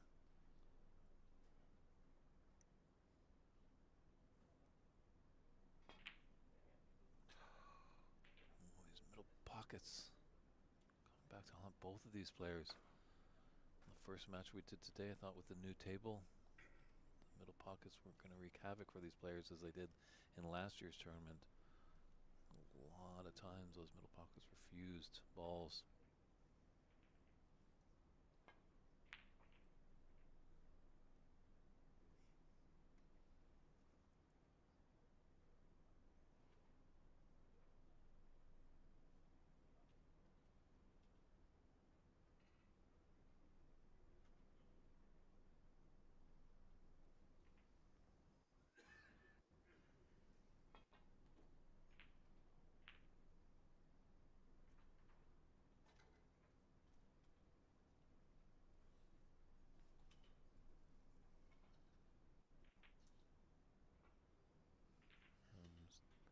The Potteress and 3X, appreciate you chiming in. We got a lot of wheels turning, a little bit of a skeleton crew, so we appreciate you chiming in just to correct us on the score. Let's see. The Potter, that's AKA Peter Singh, Canadian, but no bias there, Peter. I'm pretty sure he just wants to see both players play well and a fair game, so we appreciate you letting us know of that error in the score. And now we've soonly hopefully corrected it.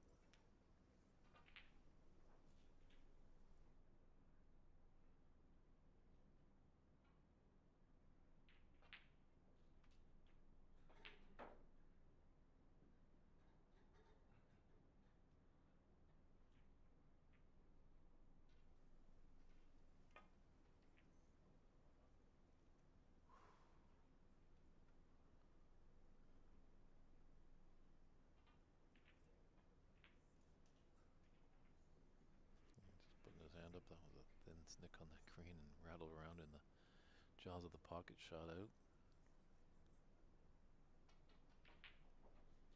Fortunate for Charlie, didn't put a fluke into the snooker.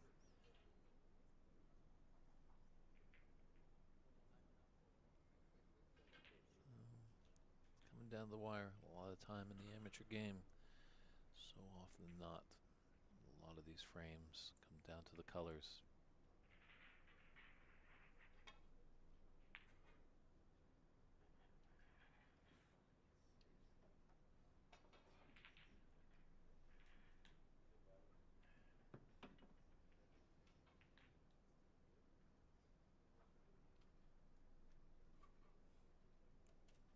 Brown is going to be very important.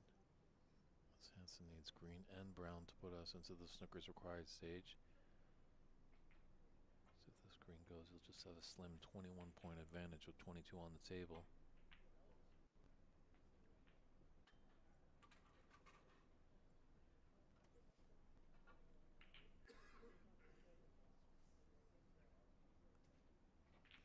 He's just coming to take a look at that cue ball. Could be tight against that cushion. Always the theory. Just hit object, ball, and cushion at the same time with your cue ball.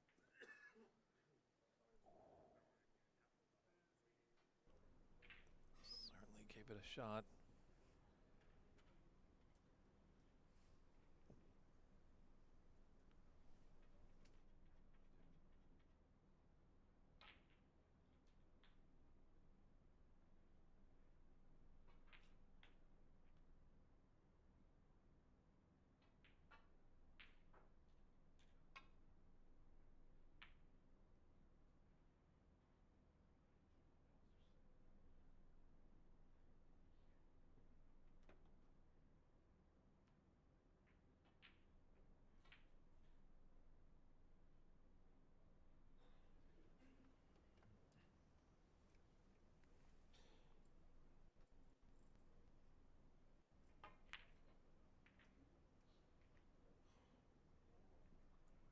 Oh, what a fluke that was.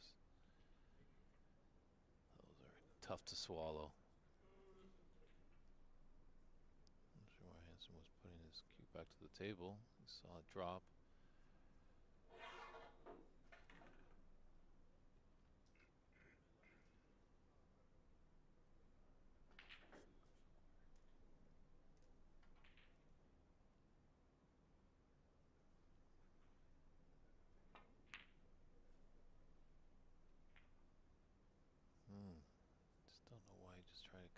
into the middle.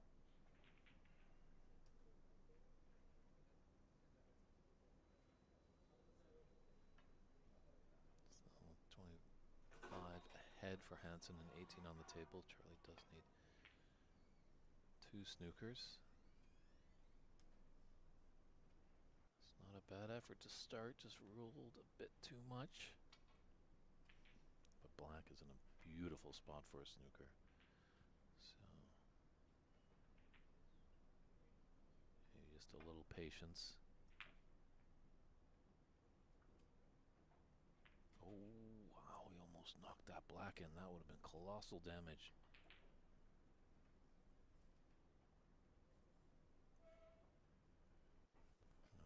Just try and cut this blue in.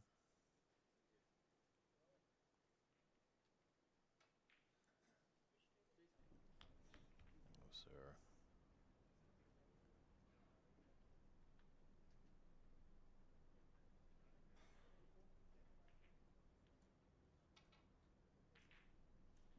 Don't know if he's got the snooker there. It was definitely a great attempt by Charlie.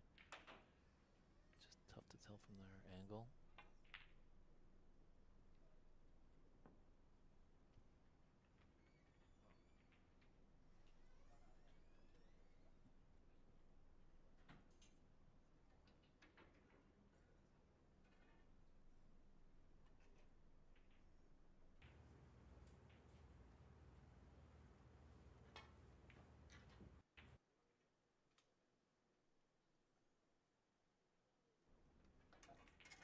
Again, trying to just come cushion first.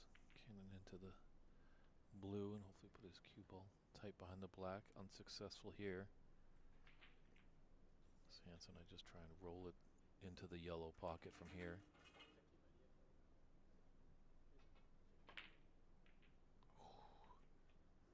Why so much pace?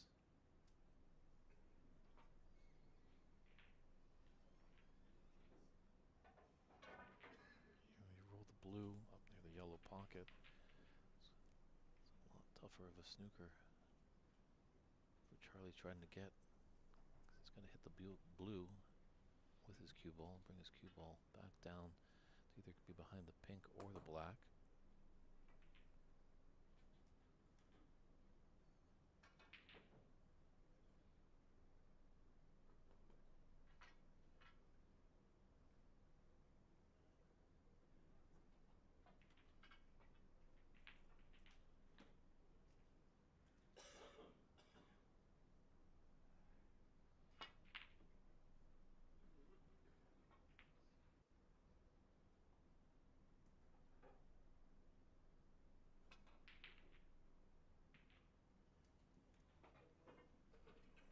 He's left a pot. It's a thin cut.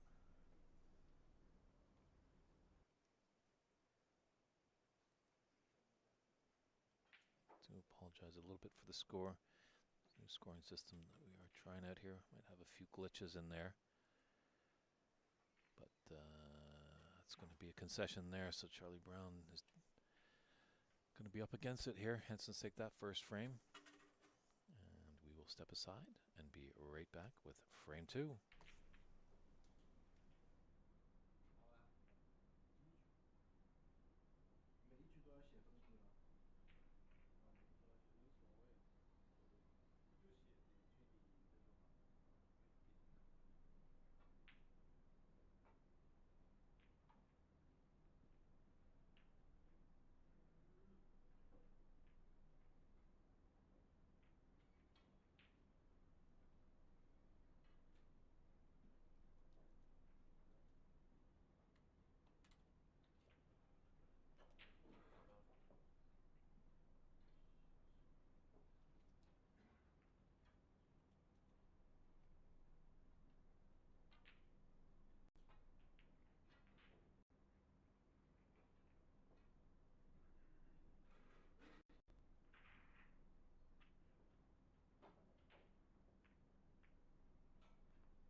here at our feature table between Canada's Charlie Brown taking on China's Hansen. Hansen was able to take that rather scrappy first frame. This is a very nice break off there by Charlie.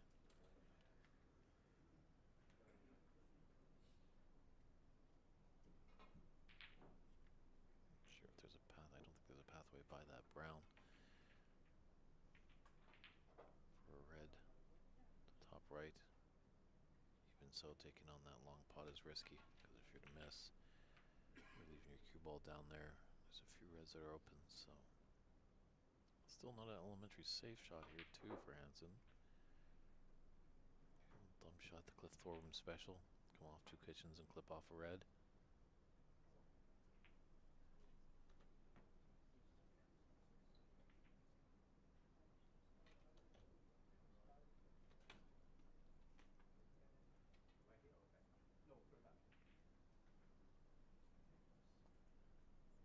So Charlie either can put his opponent back the original spot. He was much closer to the brown there. Charlie seems to be okay with it. That's well, if both players agree when they don't have the official there, do their best to get the ball spotted back. Exactly. Obviously, when we're in a foul in this situation, and if it's not put back to the exact spot, it's more detrimental to the striker, because then they have to rethink their plan of attack.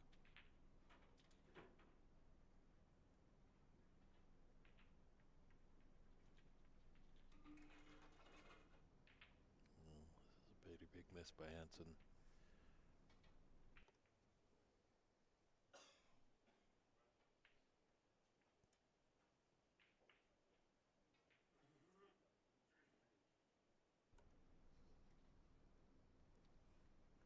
Charlie can put up a good break here. This will really beam him with some.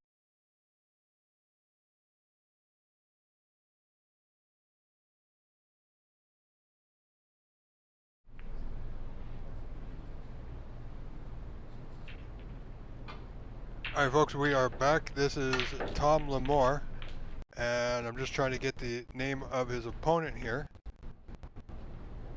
And I do apologize for the lag. We're going to try and fix that.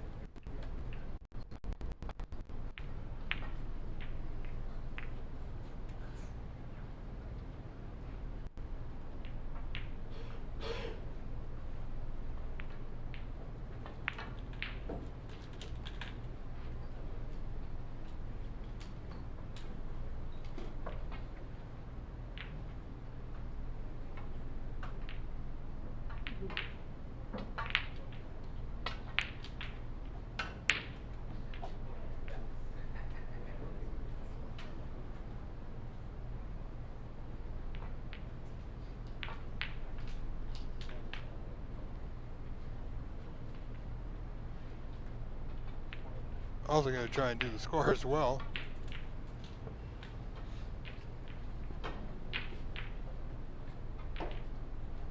Yeah,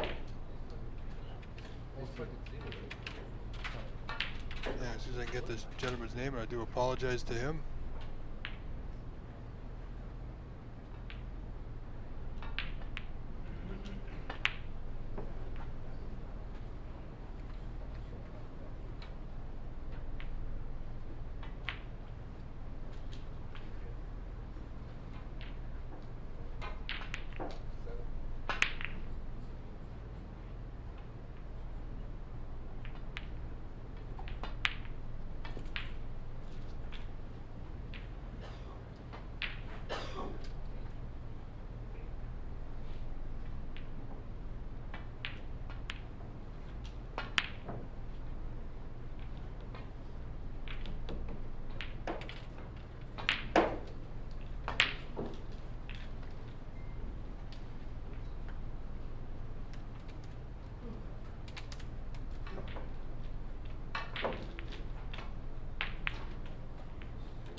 Okay, folks, so we fixed the score. Now we have the break that's going to be shown. So the current break of the player.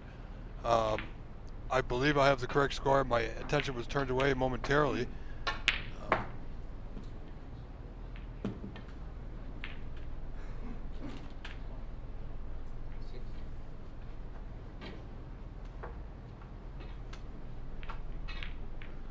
So I believe this is Sharam Changizi and Tom Lamore.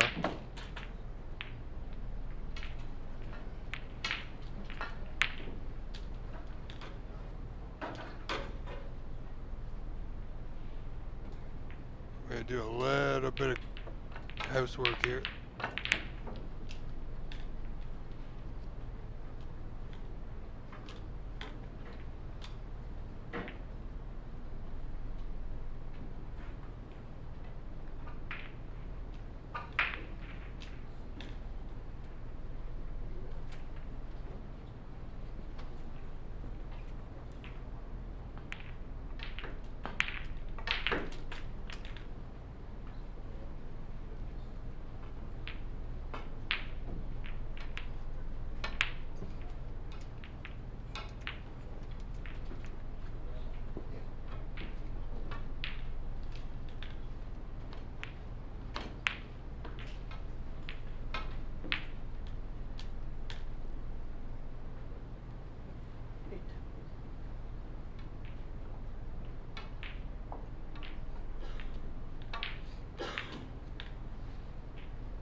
All right, now we're caught up on the score. There we go.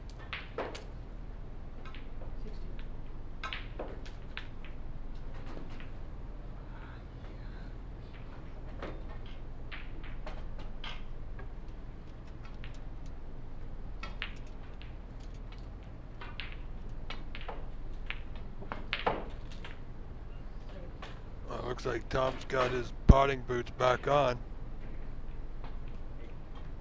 Narrow win that last match. And I got to remember that this is not 3 out of 5, folks. This is best of 3.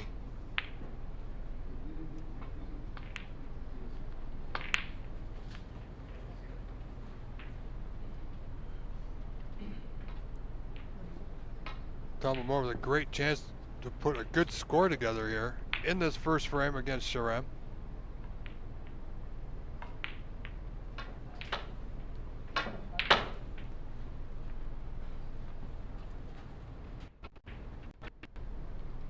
A little bit of a slow lag, but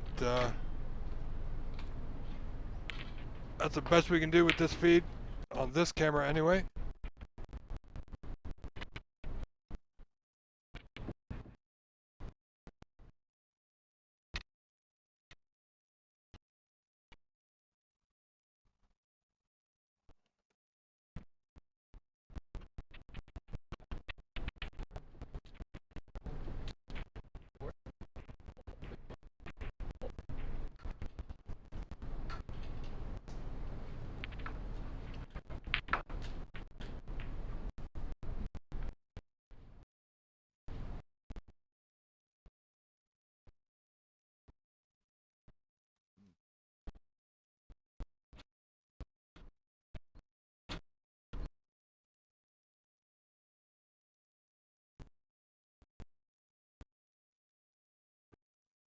Having a bit of an audio issue here, folks.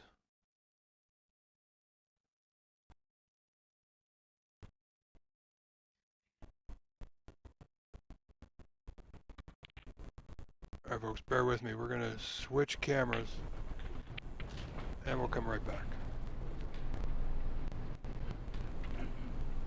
There we go.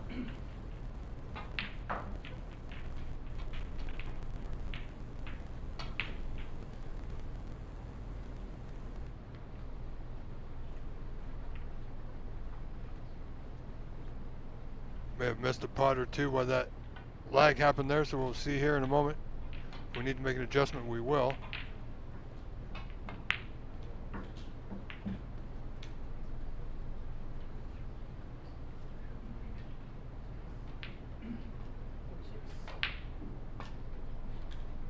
Yeah, we're missing a few points here, I believe.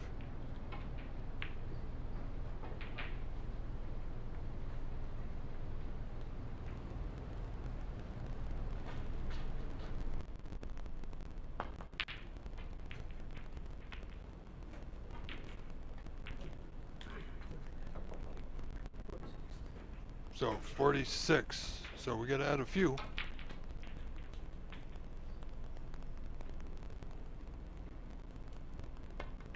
There we go.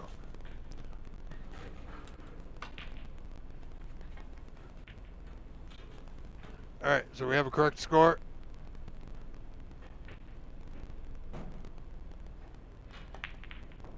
However, Sharim Changizi has a good opportunity to get back in this frame.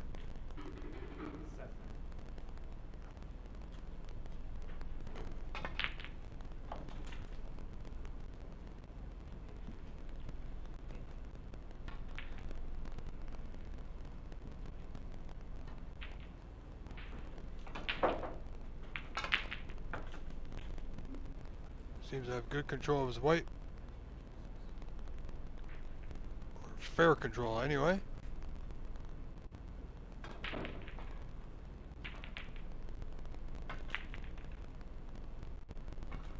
Wow. He's a little low on the block, of course. Not much he can do about that.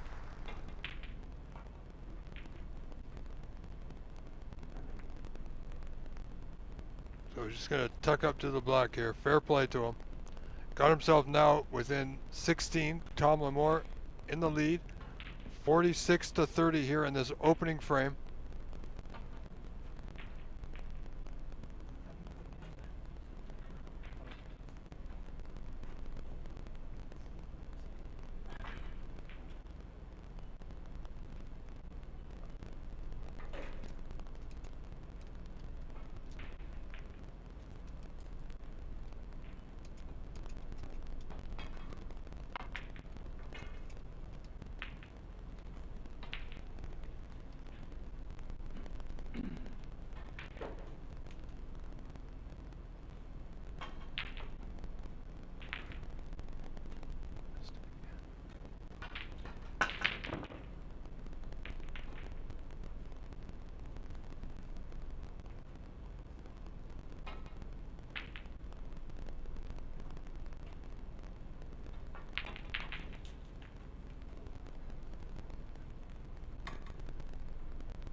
Sorry folks, just doing a little bit of house cleaning here, so to speak. Trying to maintain a good solid stream.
Alright folks, sorry about that. So Sharim Ksengizi trailing by 18. If I got the score correct, that is. My attention was elsewhere ever so briefly.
Alright, sorry folks, my attention was away for a brief moment.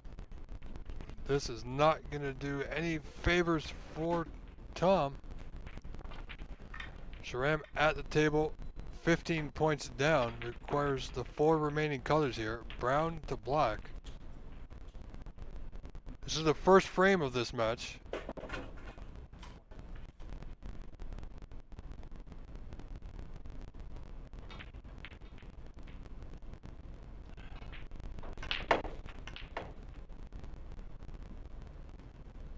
He's got a good angle here on the blue at the bottom right corner. Has he overhit it? Yeah, he's overhit it by quite a lot.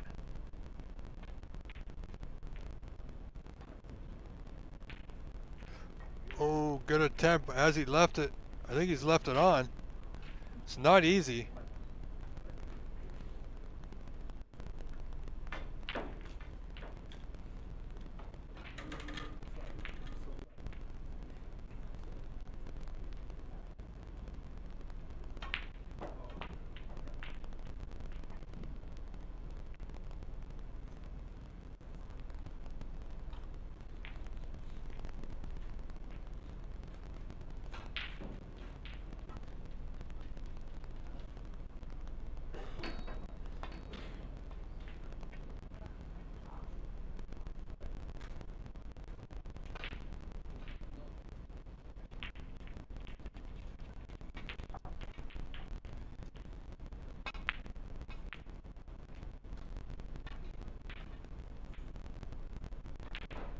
So, frame ball, this pink, bottom left corner for Tom.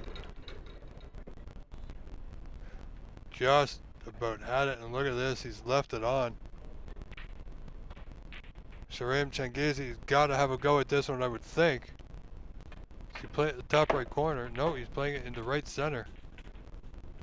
Wow, good pot.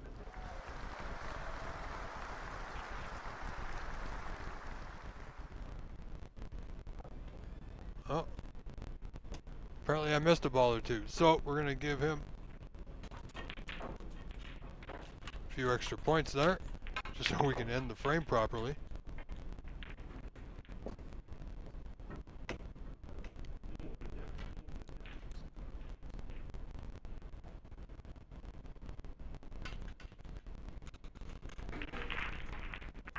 Oh, pardon me, let me recorrect that.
So, opportunity here. Yeah, he went for it. Didn't get it, of course. But he's got a great white. Oh, some would call that a shark.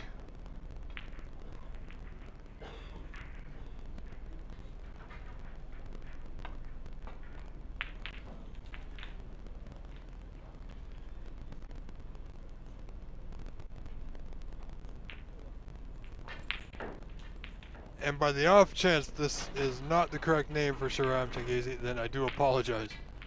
I do believe it is. Wow.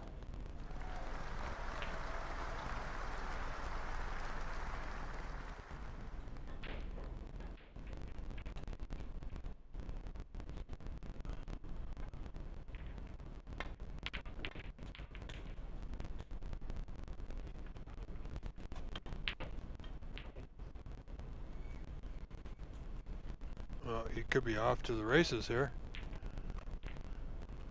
Keep in mind, this is a group stage match, so Tom has a win already. I'm not sure about his other matches, of course.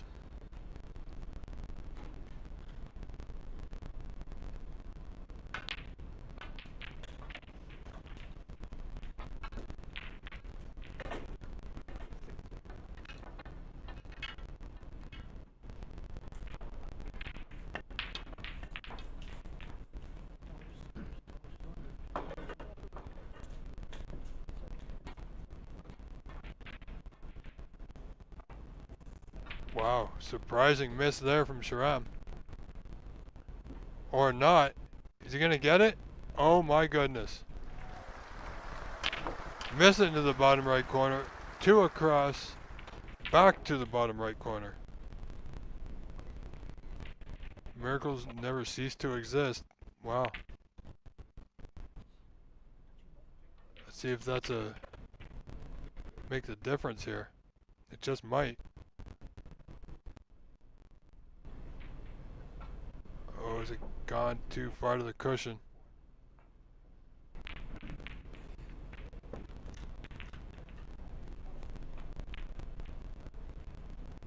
So touching ball just back to the bulk end with the white. No need to rock the boat. He's got a 24-point lead here in this second frame. Shahram leads this match, 1-0 of course.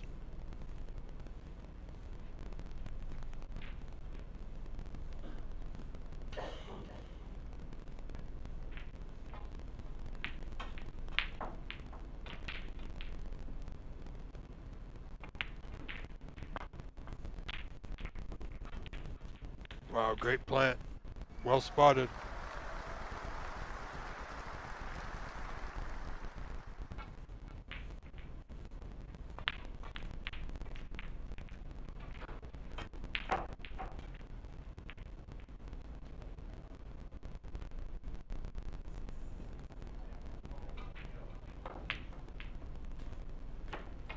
Get past the blue.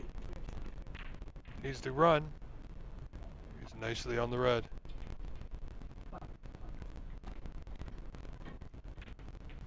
Now he should be able to run the white through, play off the reds, and maintain position on the black here. Needs a little bit of pace in the white. Yeah, that's just about a little hard, but he's okay. Alright, just has to concentrate on this black to the bottom right corner. These can be tricky into a blind pocket. He's gonna have position. See, there it is. Nicely done. Had a 40-odd break last frame, did Tom, and still managed to lose it.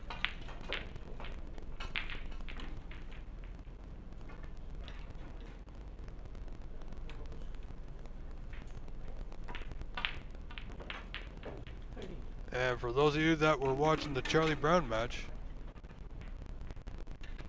earlier,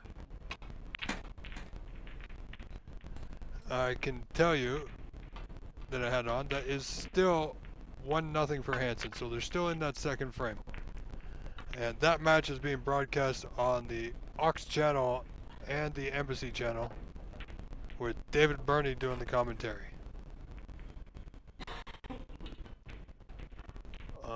It looks like Tom's gonna I have to play another plant here.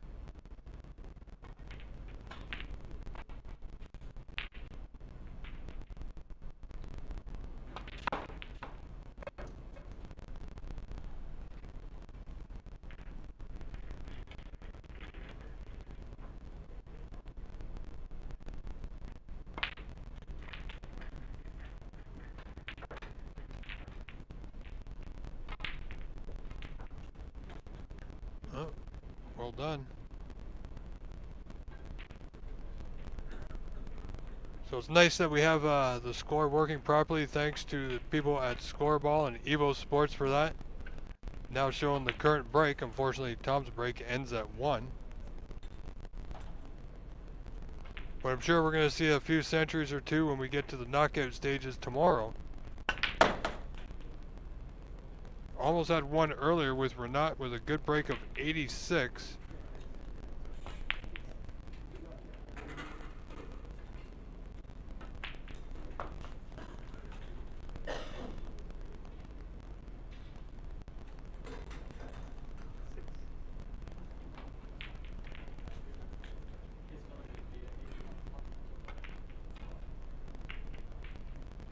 Slow roll it right into the bottom of the pocket on that one.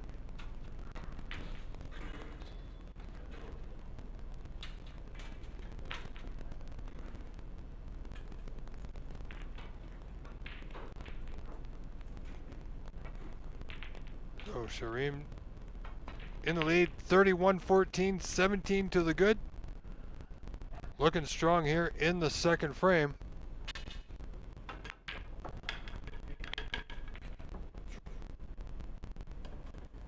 See, he knew there. This man is a smart player, good player. He can certainly put the balls together. He knew he was on the wrong side of the blue, couldn't get position. Not ideally anyway. No. Almost made it again in that bottom right corner. Oh, break of 12 ends there, but he's got 36-14 in front, 18 to the good.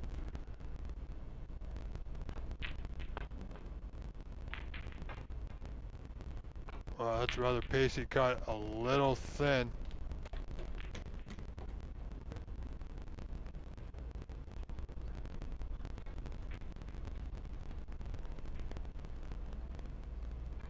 Not sure what the applause was for, but I'm sure we'll hear about it later.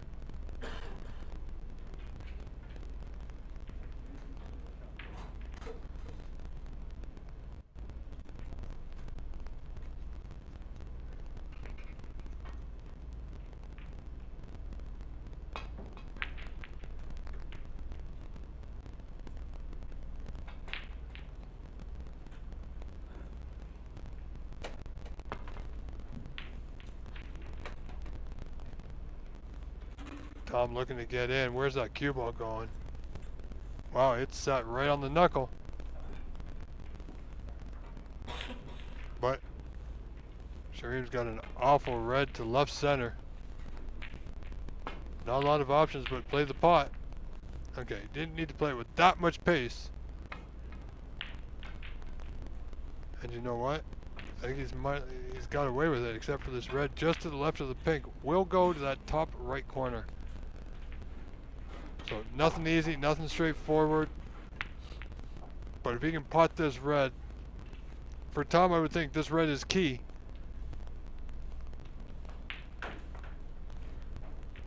It's almost like this is an all or nothing shot.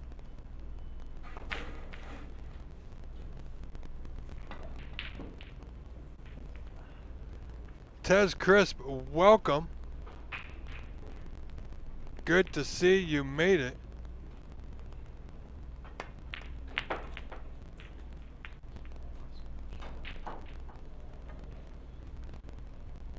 Well, I think Tom's got his work cut out for him here. Because Shareem is in again, stroking well.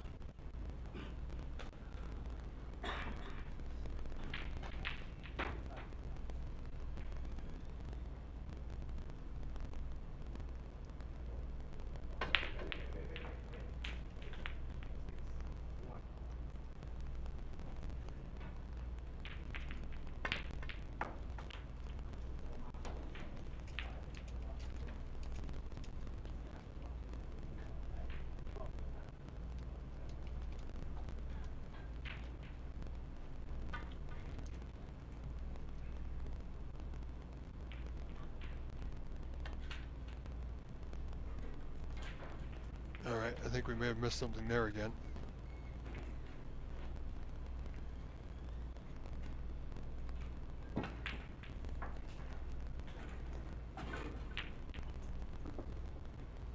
Sorry, folks, having a little bit of a lag there. I think I missed a pink.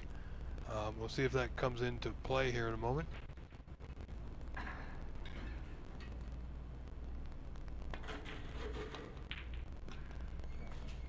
Wow. Yeah, 19 the break, so we got to add 7 more. There we go. So 55 to 14 in front.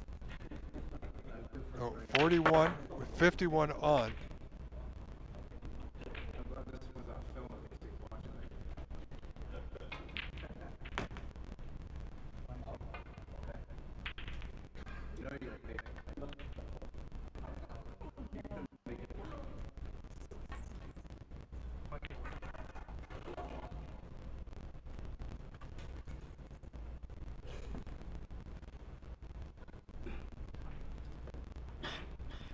So 44 the difference, 51 on.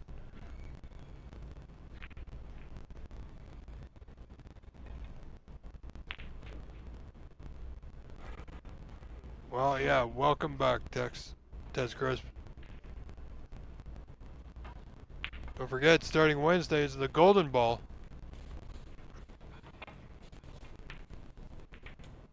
Which is free to view on DAZN. After, of course, you finish watching this tournament, which concludes on Wednesday. So, frame ball, match ball. Good pot, nonetheless, my goodness.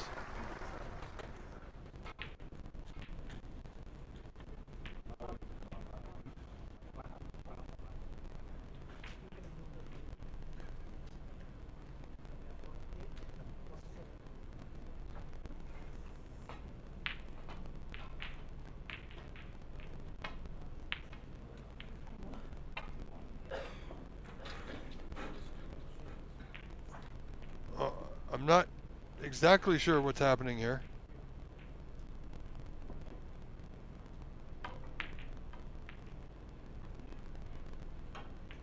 Unless with the lag, may have doubled the video and actually showed us the pot twice, so we counted it twice. But I think Tom's in a bit of trouble now. Definitely we're in the Snooker's required stage, folks.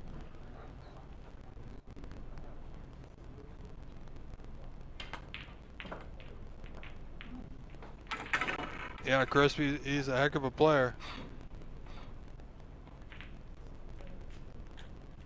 Oh, and that white almost went home.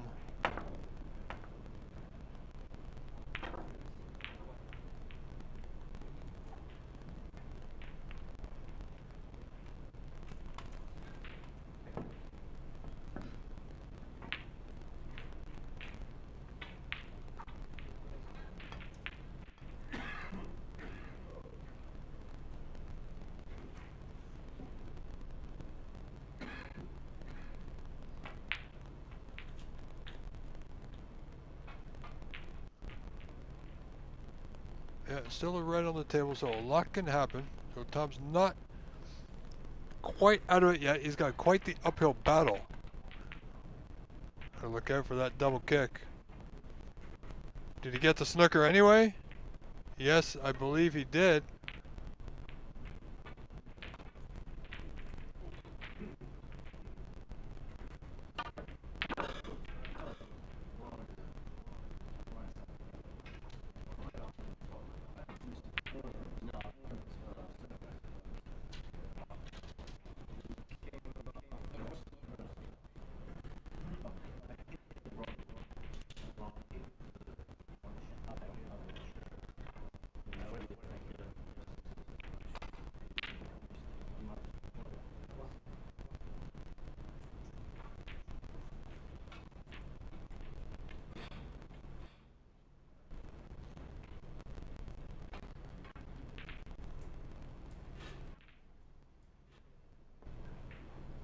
Another miss.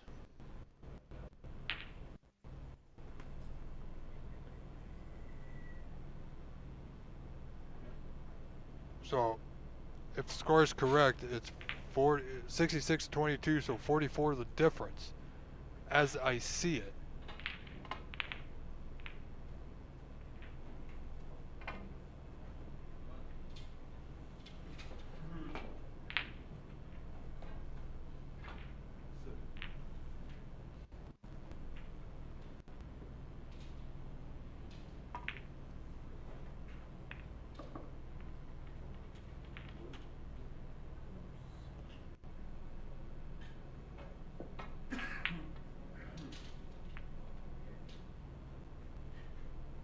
Sure, he's got to be going for this one.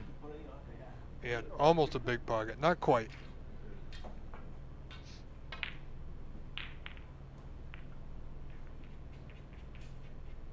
So 44 with 35 on. You know, one good snooker and a free ball.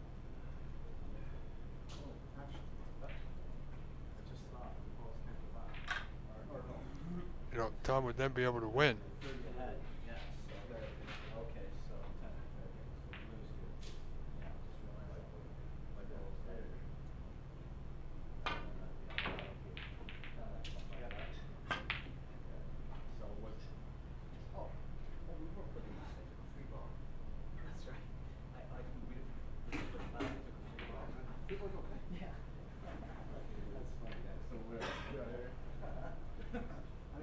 Wow, I think, not sure what Shareem's doing here.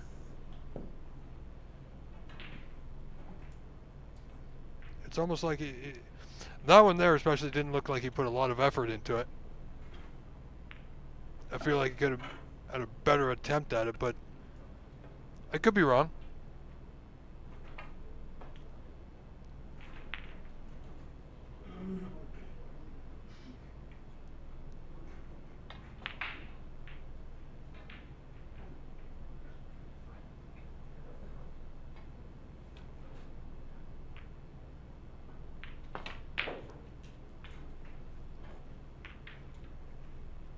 Wow, surely that's got to be it here. This red to left center to take the frame and match to close the door on this contest, but no. Oh, look at the green. Look, where's that green? Just okay. I think Shareem's losing a little bit of concentration here. I think maybe he felt he was so far ahead that Tom was just going to step aside and concede, but when that concession didn't come, he needs to get his concentration back, because sooner or later Tom may creep back into this frame.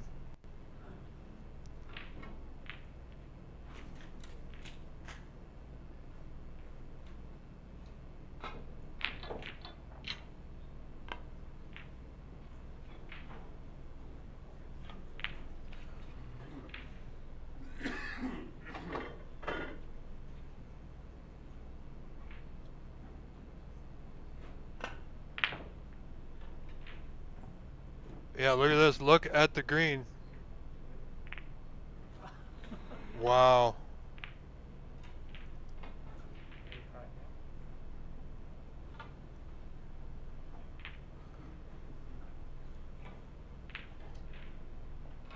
Wow, this is getting interesting.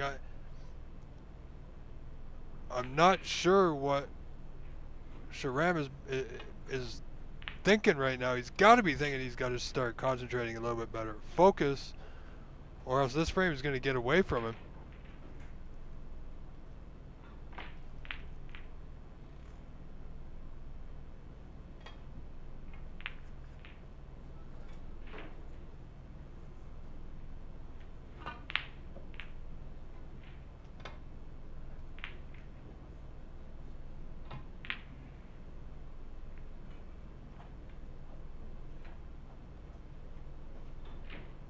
So, once again, if I got the score right, and I think I do, could be a little bit of a internet lag.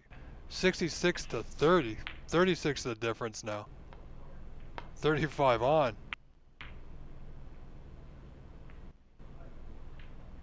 Does he have cover? I think he will with the blue, brown, and black.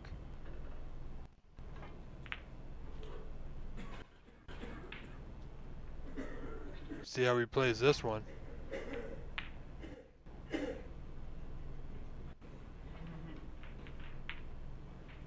Oh, good hit.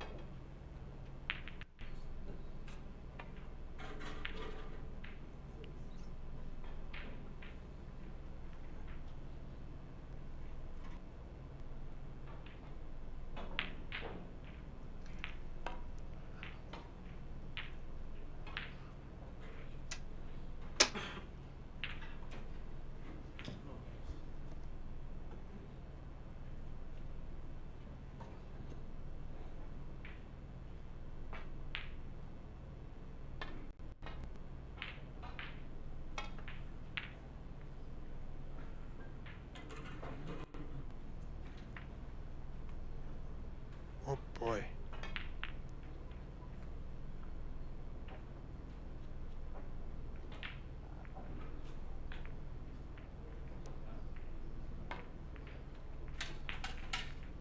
Good hit. Needs that red to go.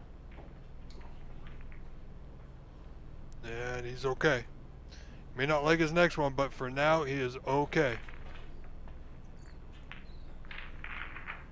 Wants it tight to the brown. I believe he's, well, you know what? He may be able to come off the right cushion to left side cushion. He's got to have a look at all the angles here because he really needs to make this hit and needs to get it safe.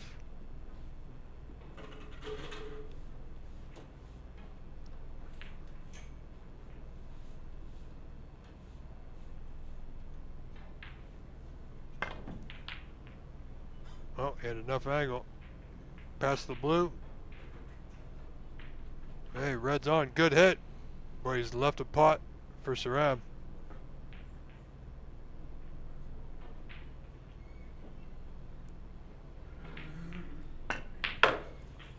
Great pot.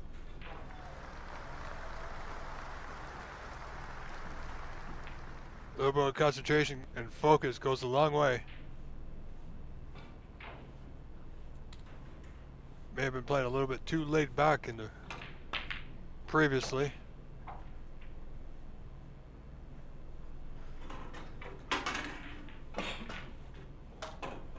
But unless these yellow goes in, I believe Tom will come back to the table.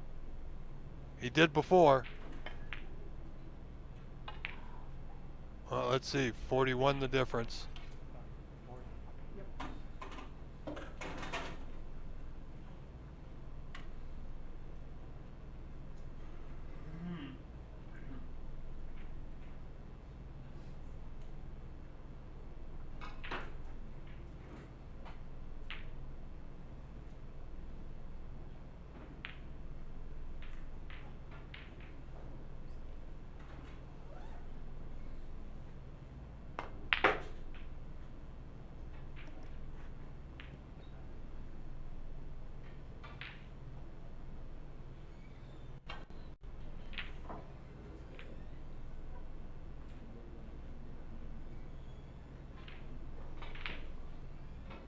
Well, let's see what Tom can do here.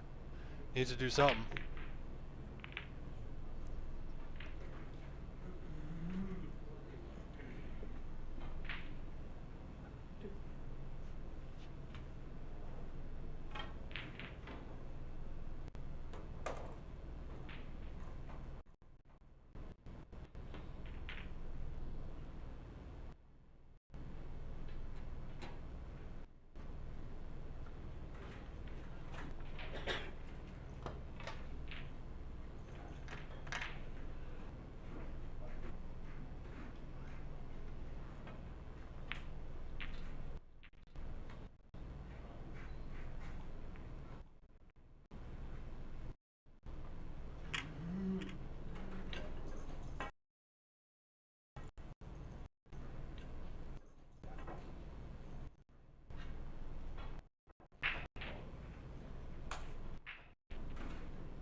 valiant effort from Tom. But I feel now if this blue goes in, and I think it should, this match will be over. 2-0 for Sharam. But apparently, he doesn't want this to end just yet.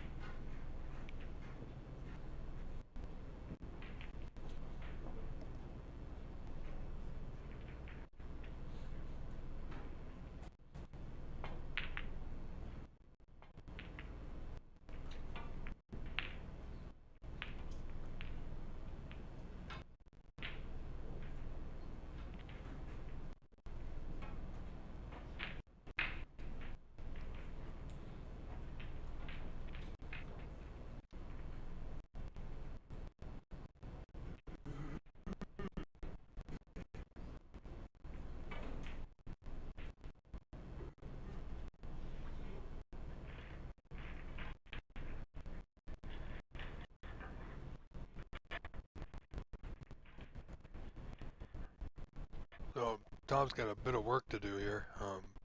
A lot of work. And that's close, but nope. Oh my goodness.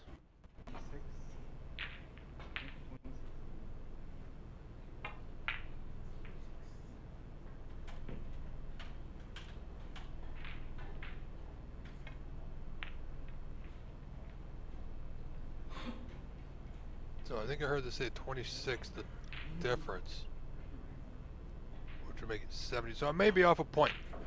So same amount of snookers.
Surely Tom's got to just admit defeat and come back for a handshake.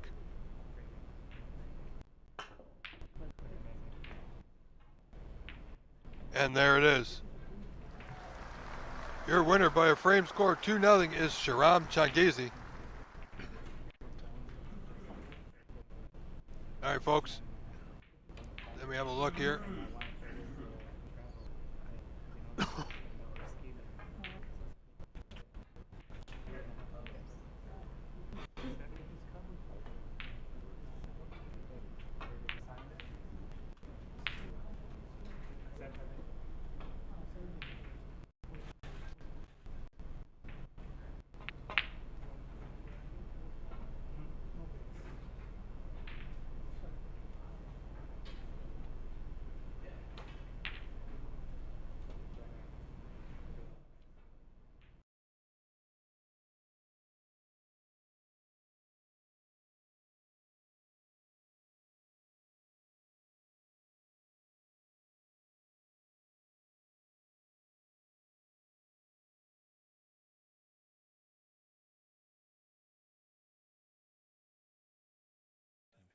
So just running through, maybe flicks a little bit off that red. No, he could go straight through. This is the chance he wanted. He's doing well.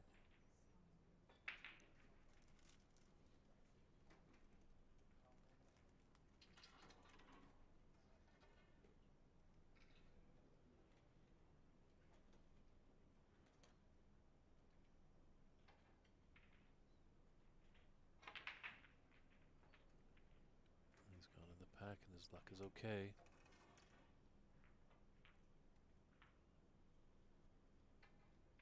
He has a choice. He's the red into the right middle.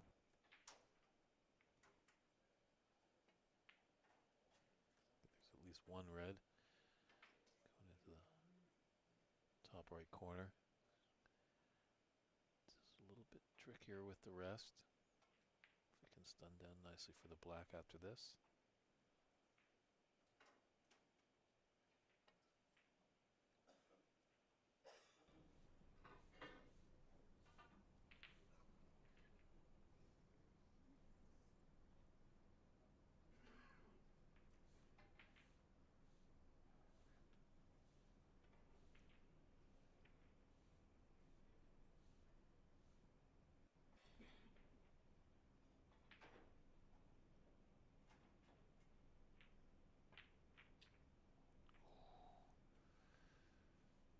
Tough with those sort of almost blind cuts.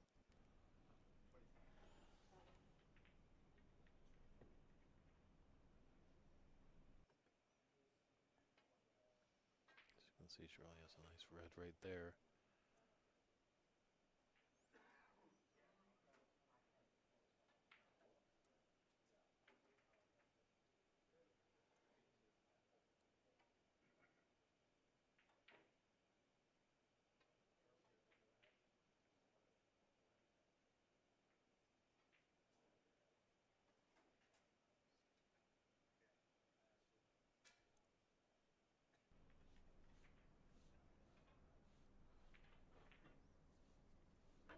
It's Charlie's chance to rebound here. It's a good blue into the yellow pocket.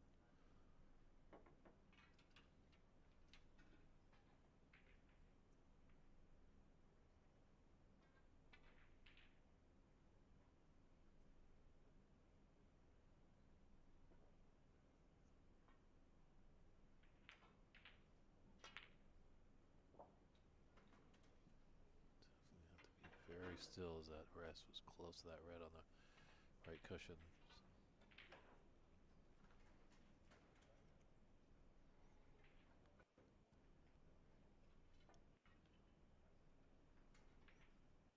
Might be able to float down nicely for this black.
Faltered a little on that safety attempt. He's giving Charlie a chance for mid-red to the right middle.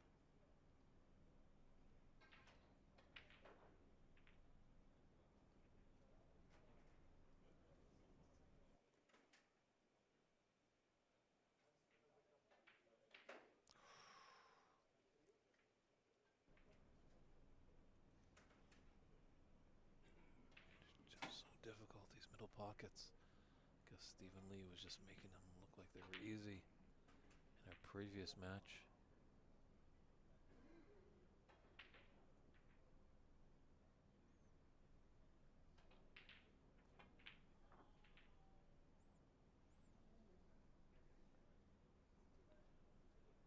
It's an active club here at the Embassy Billiards Club, so there's a few members of the public that are coming in and using the hay ball tables. So players might have to contend with a little bit of a noise. Ooh, ooh, ooh.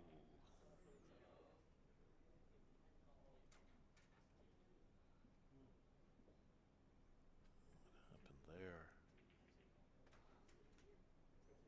That's a plant you never see. I don't think Charlie's tempted about the round red, brown, red.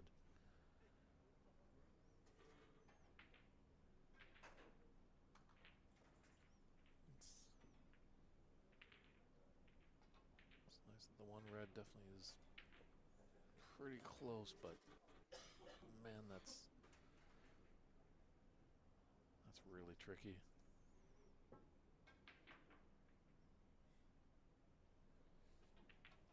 And what he has to deal with, as you can see.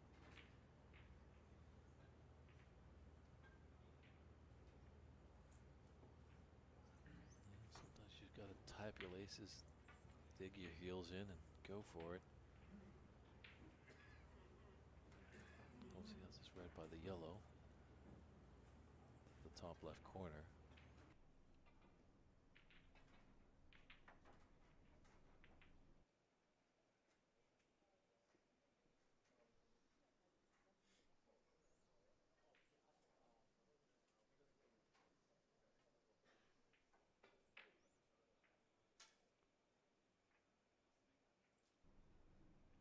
We're getting to the climax of day one here at the championship.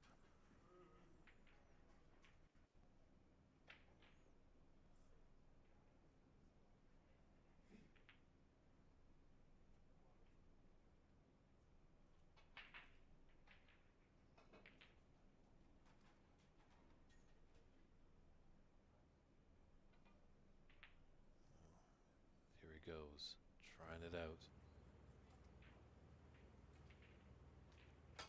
Well, that went a different way than he thought, but success, success for downtown Charlie Brown.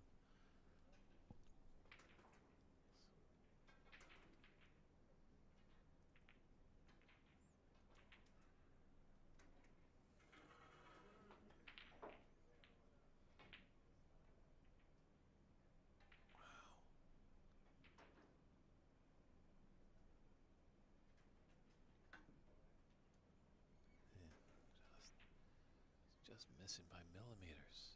And the unfortunate part is, he just gifts his opponent with a relatively easy red to get going. What can Hansen make of this?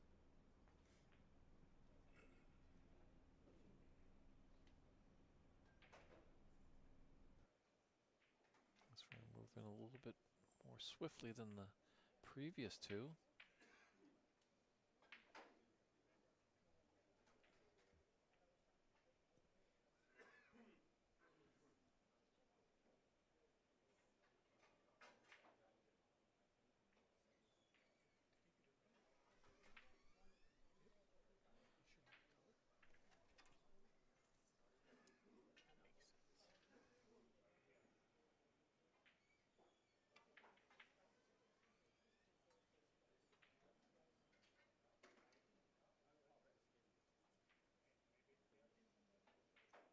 Didn't come too far back. Does have a pathway, as you can see this red coming right into your living room.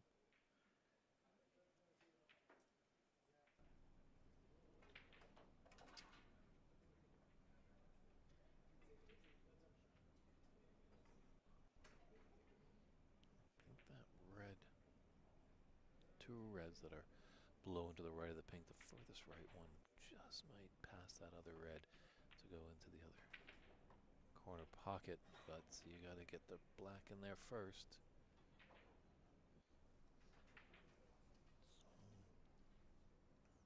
So Hansen has been getting opportunities from Charlie, but he really hasn't been able to punish him severely.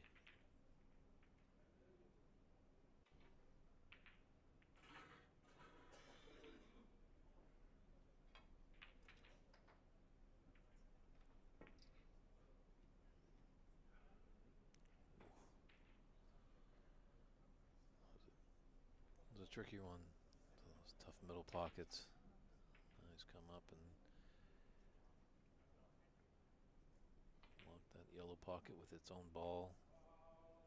Brown just kind of in a strange spot near the green pocket, so almost feels like there's 4 pockets to cut down, but with that miss, given Hansen a shot into this top left corner.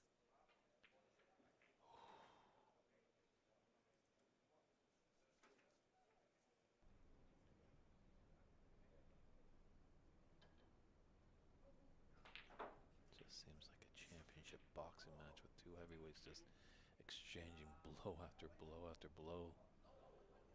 No real opponent getting the combination and knockout uppercut punch.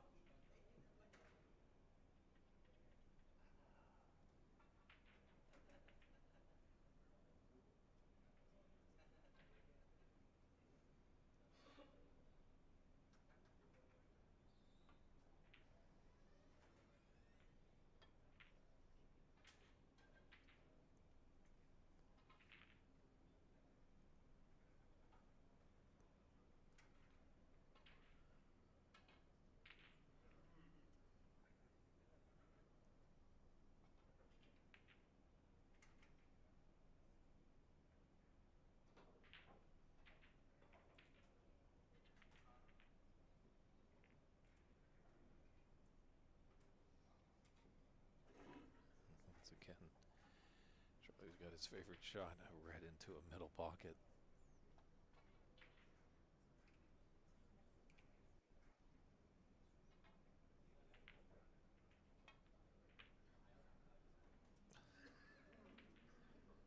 Unbelievable. Gee, cannot believe it. He might have baited his opponent, that red near the yellow spot. That's going to the left middle.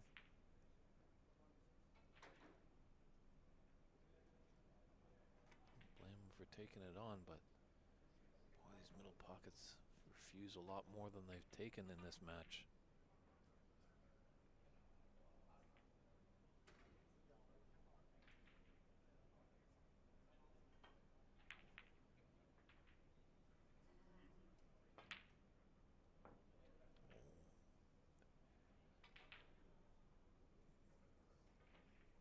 That's not a bad idea, as much as he had to travel a lot more with his red ball. Just see how pain these middle pockets are. He opted for the top left corner, and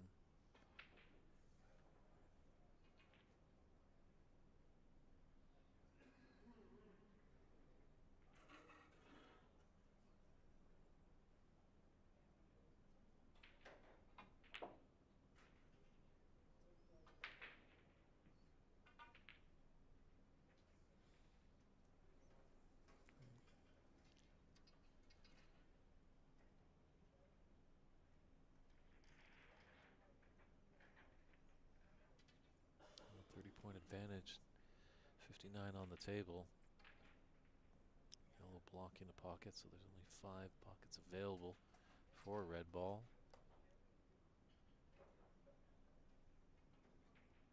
And there's no real easy pot to keep the break going after that brown for Hansen.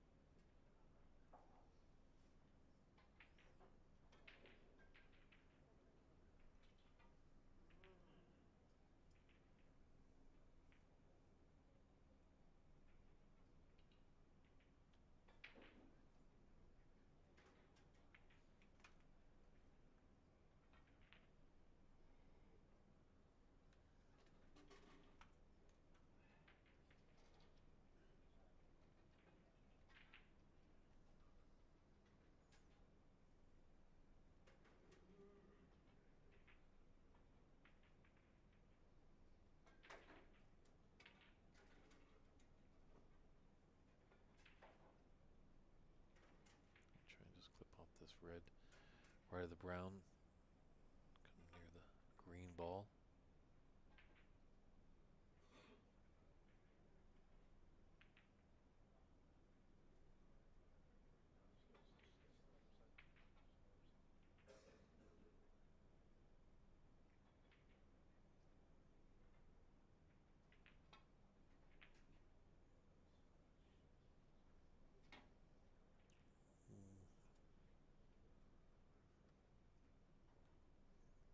Not sure what's going on there. Maybe he's hoping that these middle pockets aren't as friendly to Hansen as they are to him.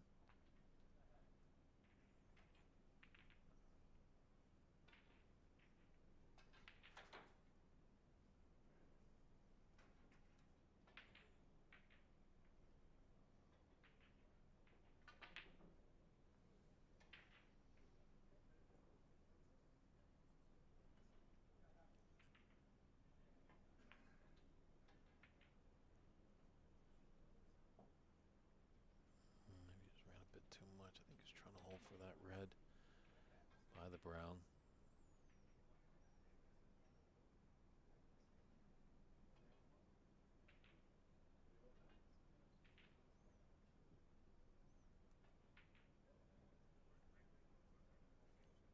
He might be tempted into a double here.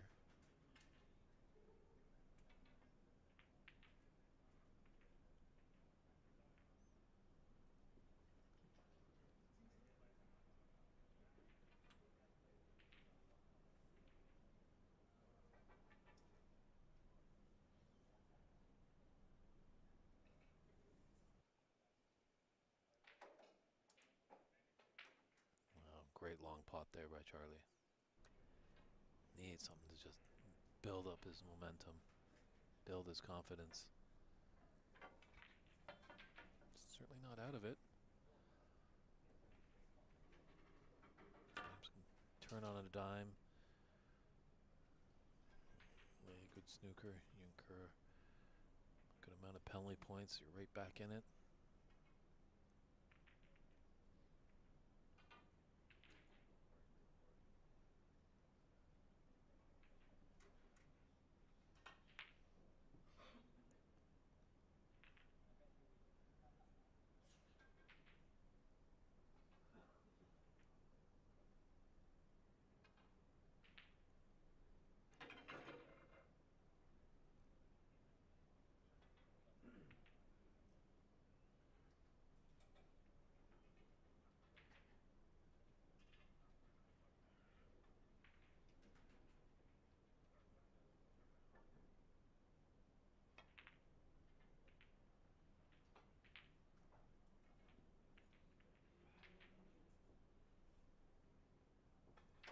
Might have a path for this red by the yellow all the way down into the top right corner.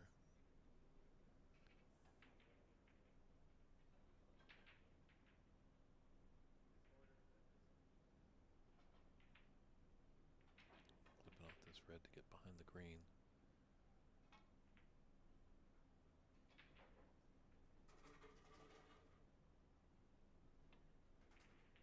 Oh, that's a wonderful shot there.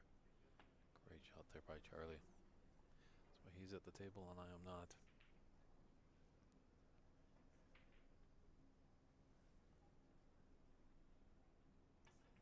I agree, Arsalan. 1-2-2-9. There is definitely a grind to this match. Oh. Just after Charlie plays a great shot, Hansen comes back and puts a beautiful long red in.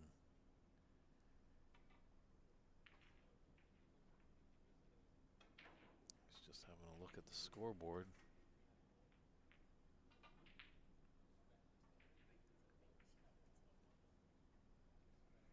He'd love to get the black because that would put him ahead 36 with 35 on. Pink works for a potential black respot.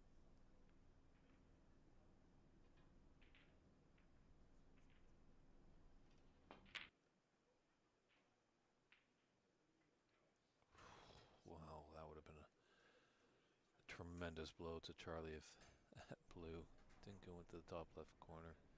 Rattled around, shot close to the green pocket. We've seen that fluke drop in this match before. So 29 in it and 35 on the table. Game on. Black's kind of tied up though.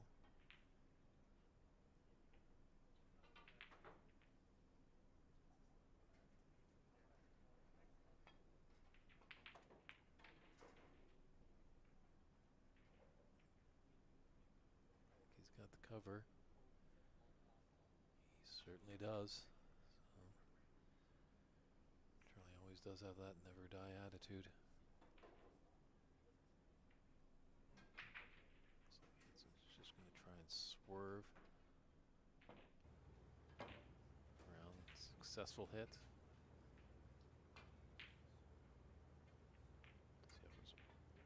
Just a little pacey, just kicked out. Could have almost put Charlie in a lot of bother there as it almost rolled up to the yellow, but just a little pace, flicked it off. Giving Charlie a potential chance. It's a long red. It's no gimme.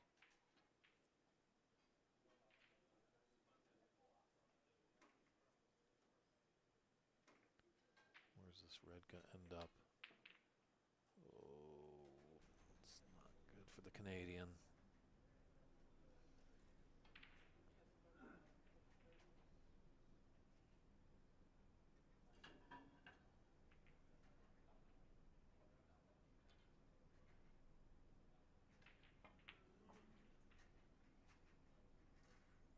So, on the Snooker's required stage. Gonna go on the pink. He's electing to go for the red. Oh, I kind of like the pink a little bit. You can possibly stun up. This thin cut, you're losing control of the cue ball.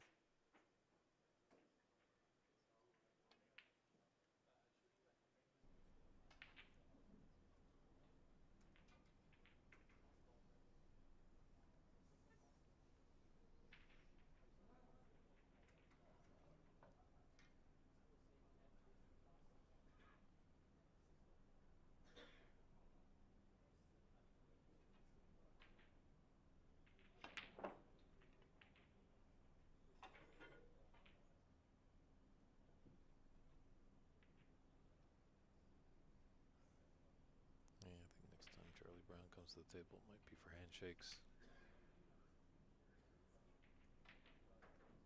37 in it and 25 on the table. As much as he's his opponent in this match, Charlie will be cheering for Hanson in his next match.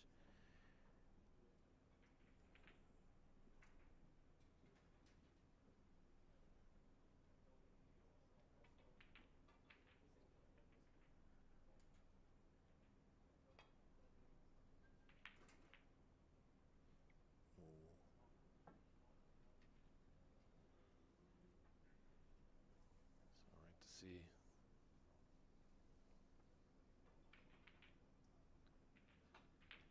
Arslan's wanting to, about this match, decide who goes into the 16. Actually, the top two in each group will be moving on, as we have 8 groups.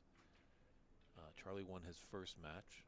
Oh, and there's the handshakes there. It's all over there. So Hanson takes that match 2 frames to 1. Just ignore that point or something. So Charlie has a win, match win. Hanson has a match win, and their other player in their group, Niv Shumwell, has lost to Charlie, so Hanson and Niv will be battling out. If Hanson's able to take that, he'll for sure be moving on, and Charlie will move on as well as he beat Niv. So, all right, folks. So that was Charlie Brown and Hanson. Hanson with a 2-1 victory.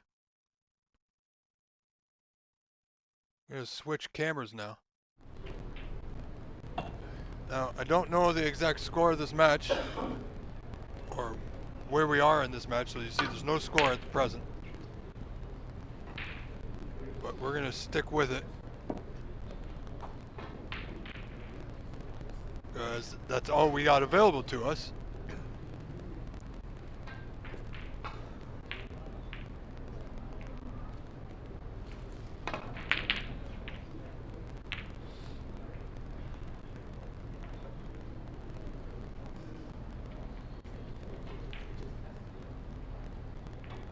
in our other feature table, we're still waiting for those players to come back.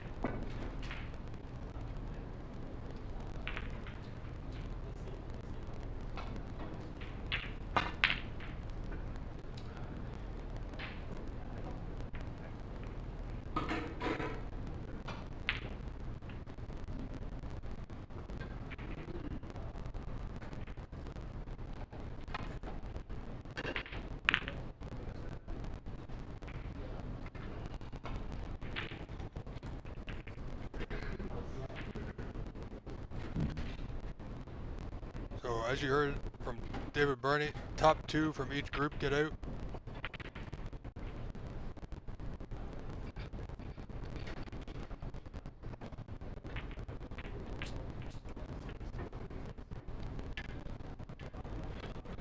That's an awful spot to pee in when you need the black.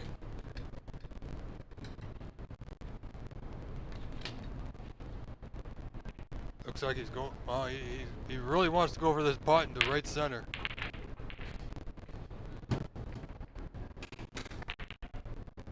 It's going to be short. And he's going to leave it on, so we got a black ball frame.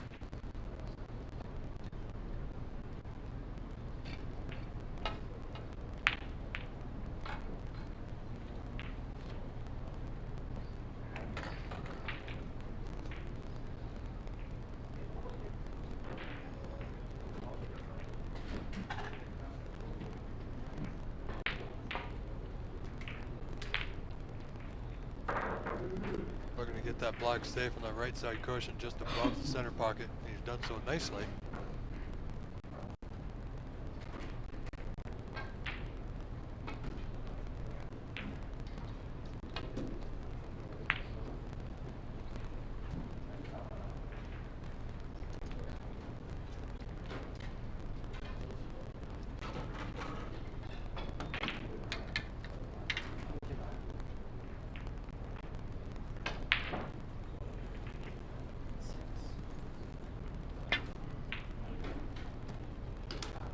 Oh, look out for the white.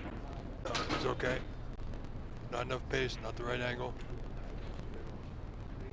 Well, you think you gotta go here. You gotta play the pot. Didn't get it. Went for it full bore.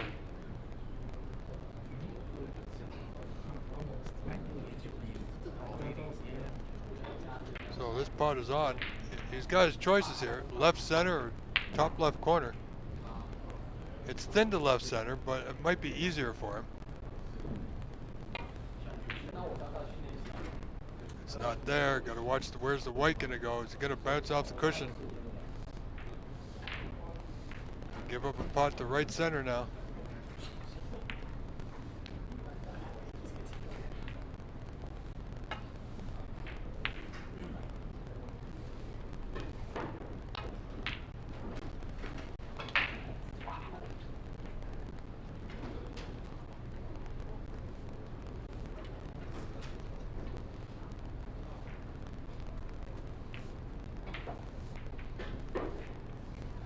Both players have had their chances here with this black.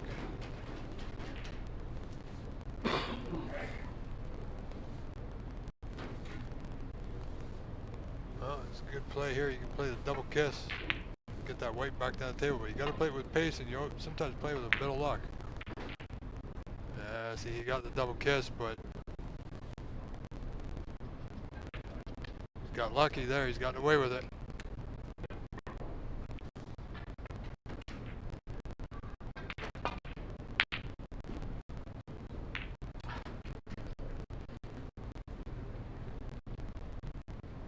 And there's our friend on the right, Matt Toshieri from Thunder Bay, Canada. 2 Canadians in this event, Matt Toshieri from Thunder Bay and Charlie Brown from Vancouver, BC. Look at this, no.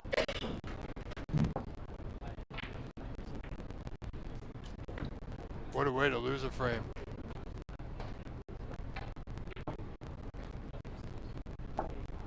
Oh, apparently there's another frame coming, folks.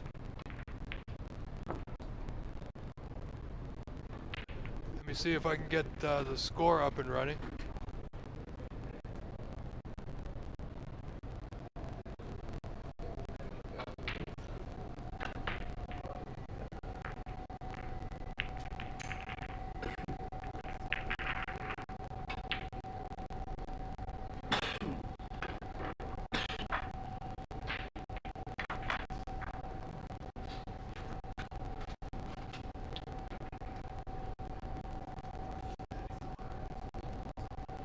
Okay.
All right. So I think there we have it.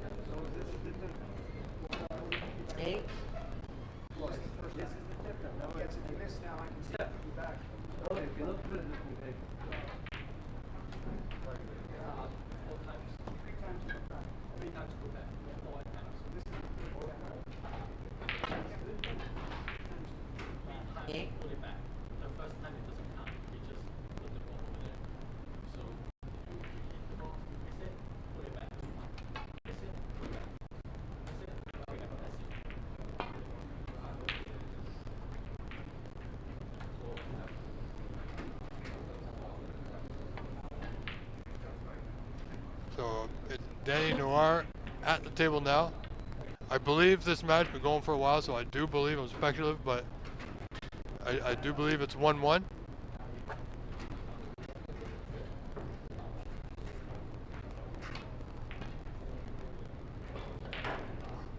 We know DJ did win that last frame because Danny fouled on the block, unfortunately.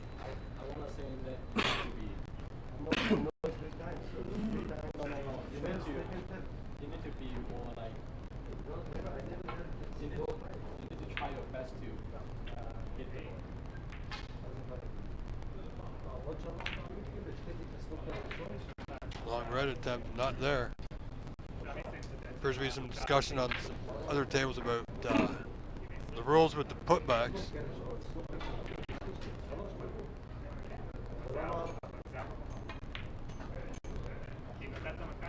Thin Red's going to sit right over the pocket. Very ambitious play there from Danny.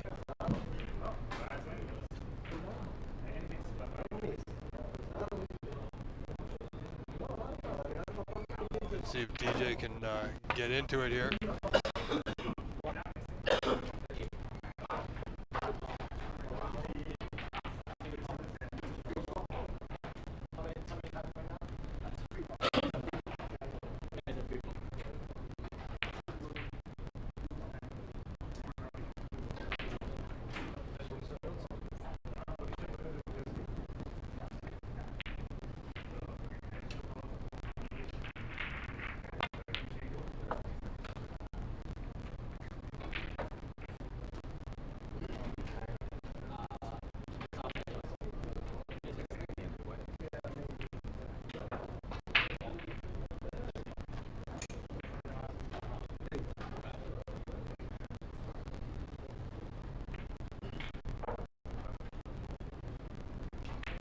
D's got another long red. Here's the top right corner. It's going to be close, but not close enough. So this frame all tied up, 8 points apiece, and nothing for Danny to do but get that white behind the black.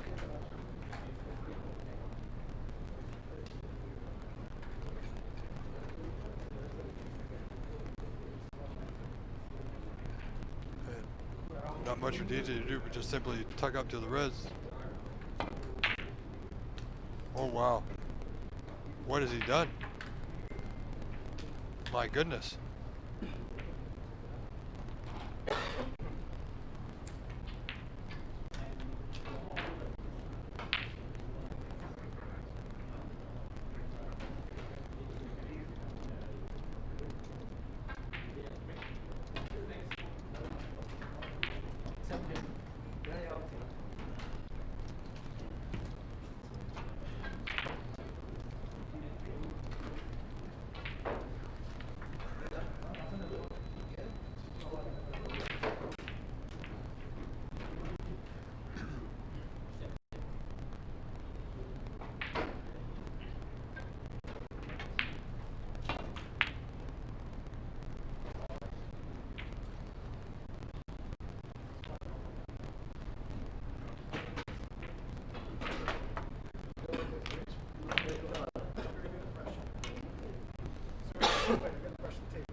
There we go. We have to get the score updated there for us, folks.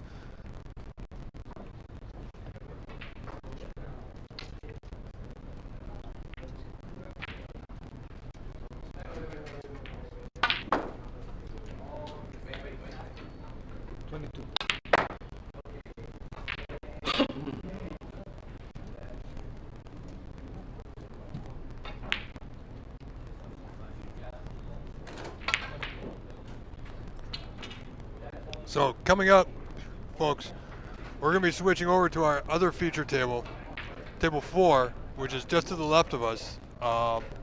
In about 15 or 20 minutes, we have a match coming up that's a bit of interest to our OBSA and Canadian fans and friends and family. We have Kyrie Chen, the tournament organizer and director of Embassy Billiards here in San Gabriel, California, versus Thunder Bay, Canada's very own, our very own, Matt Toshieri.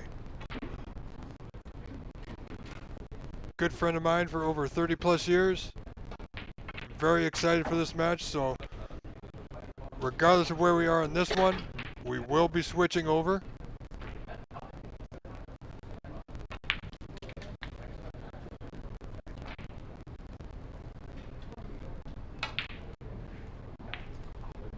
So with that being said, ladies and gentlemen, I'm going to take the score off the screen so I can get it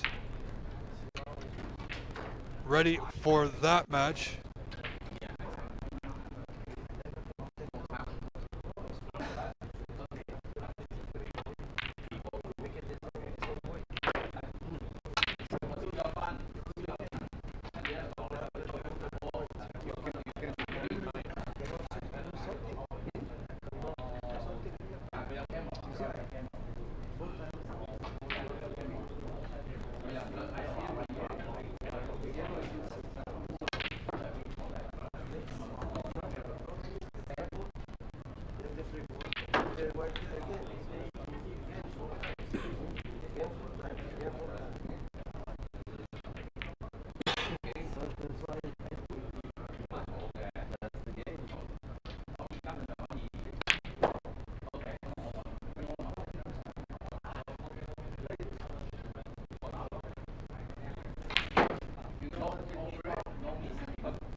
All right, so I apologize if this is a, I don't want to say a filler match, but this is, we were waiting for another match to come up table 4, and that's coming in about 15 minutes, folks. As I said, it'll be Matt Toshieri versus Kyrie Chen. A match I've been waiting for all day and hoping to get on stream, and it's going to happen. So I got the score ready to go. As soon as they're ready to go, we're going to bring it to you all in its entirety. It will be 2 out of 3. Stay tuned, folks. I will be right back. Enjoy the snooker you're seeing right now. And be prepared, because Matt Toshieri and Kyrie Chen coming up.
Well, this appears to be a tight frame anyway.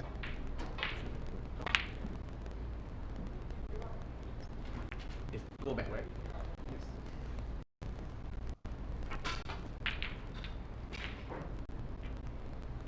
Oh, he's actually putting it back. Very interesting.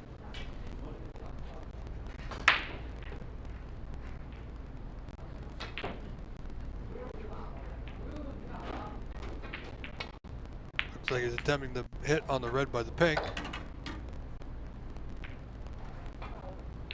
It was pink, I do believe.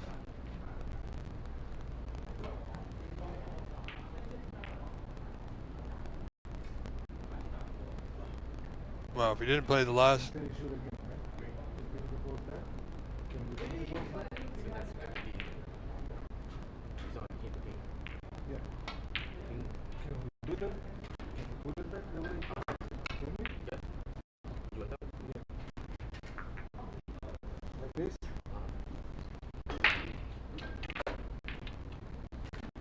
You already did the four.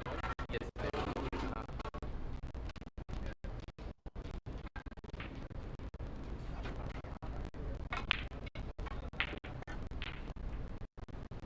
So just a few moments to go and we'll have our other match.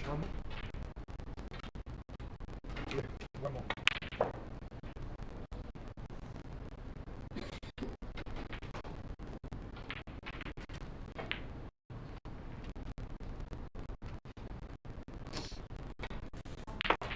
I was having trouble with this one. He's always going to leave that red on by the right center.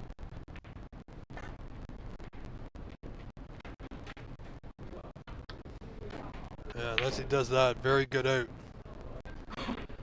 Took him a couple times, but he finally dialed it in and got it right. Did DJ. Danny with his work cut out for him here.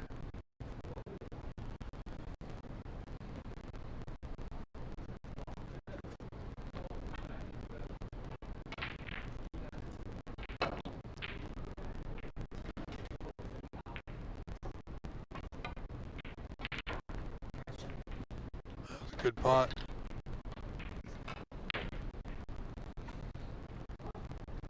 DJ with all the opportunity in the world. 6.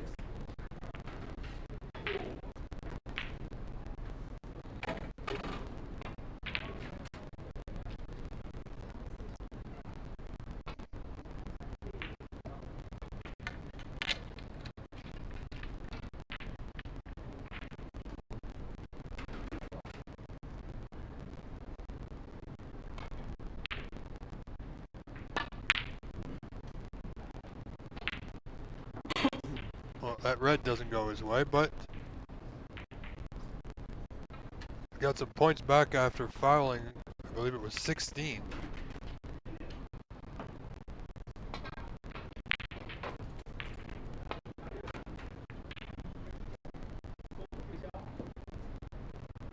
He's gonna get a good rub off the knuckles.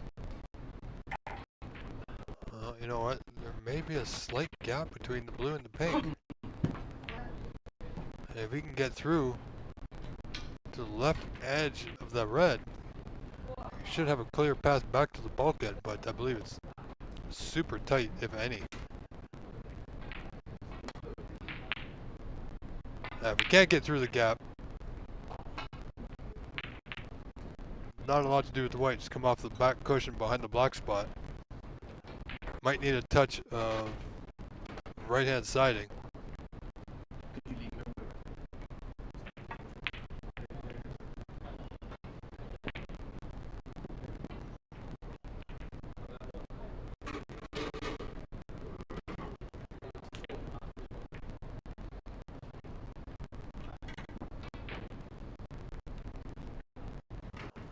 The way he's looking at coming off the left side cushion.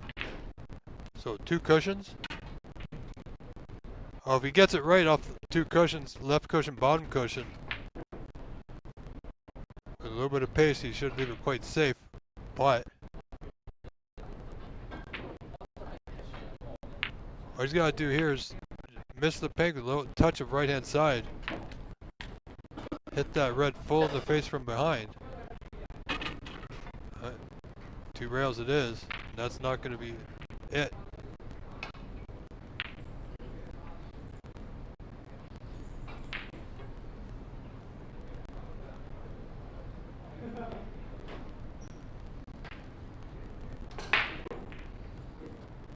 See our internet lag catching up, and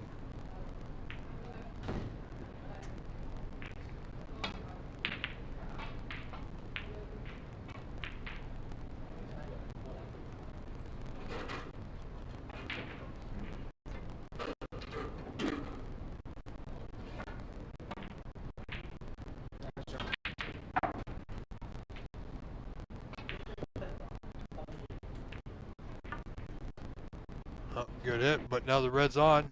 It's thin, but it's there. Definitely can be potted. But Danny is a bit of a grinder, a bit of a safety player, methodical at times. We've seen him earlier in the first match of the day with Renat.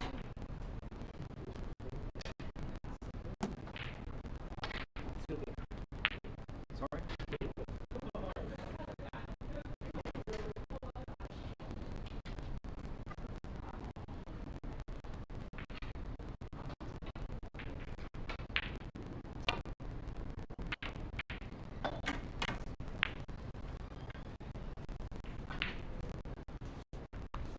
Oh, surely he's got to play the pot now.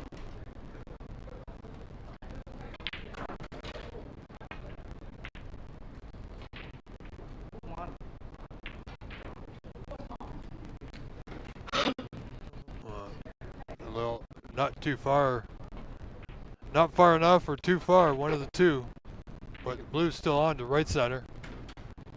Should be able to hold for the yellow. Off the top cushion. Again, he's played it a lot of pace. Even if he pots the yellow here, he's not going to get position on the green. He's got pretty much no angle to maneuver the white, that is.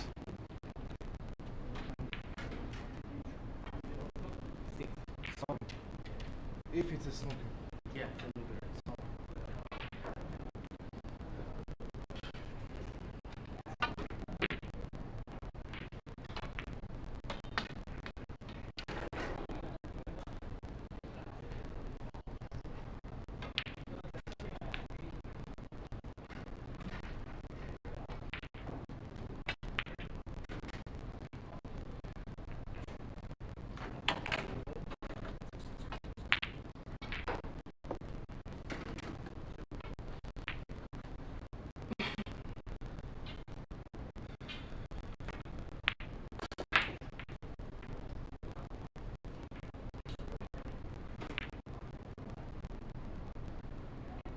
Got a long bridge, does Danny.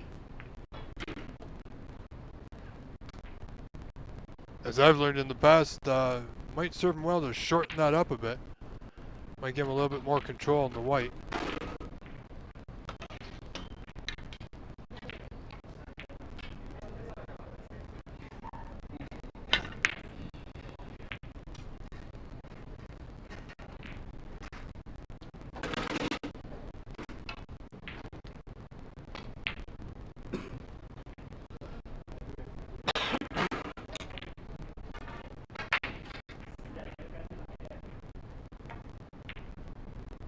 Well, we're getting down to the business end of day one, the group stage day.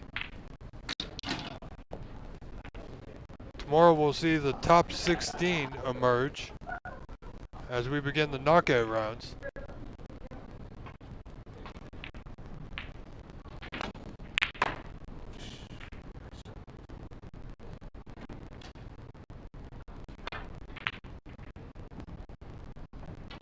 Where's this green going? It's going right in the hole. A little bit of luck goes a long way in these games. Because this brown is now on to right center for DJ.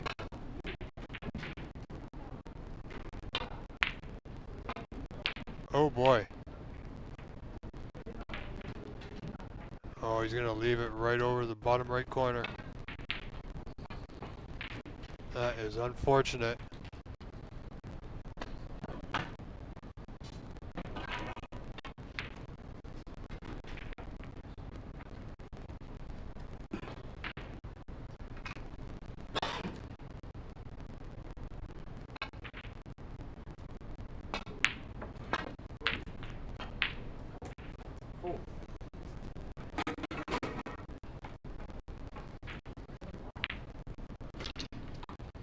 Well, the putt for sure, but didn't hit it too good. Failed to get any kind of position. Now he's in a tough spot to even play his good safety.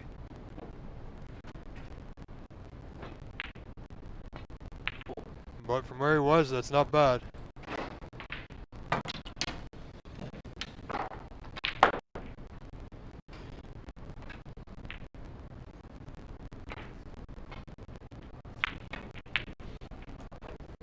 It's going to be close. It's going to be close. Well, the way DJ's played that, I believe snookers are required now.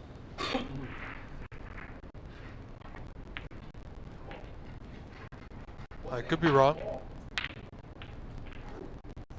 Well, would you believe it?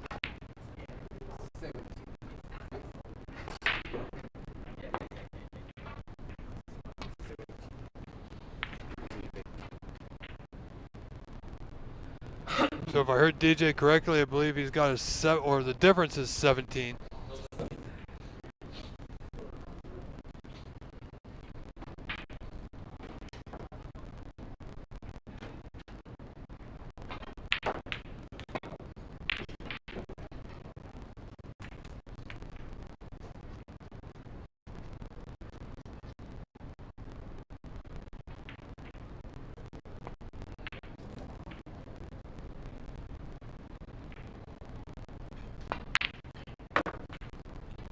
Excellent putt.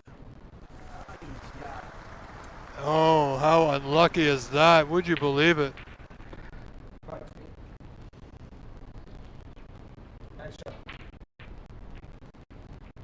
Oh my goodness. Wow.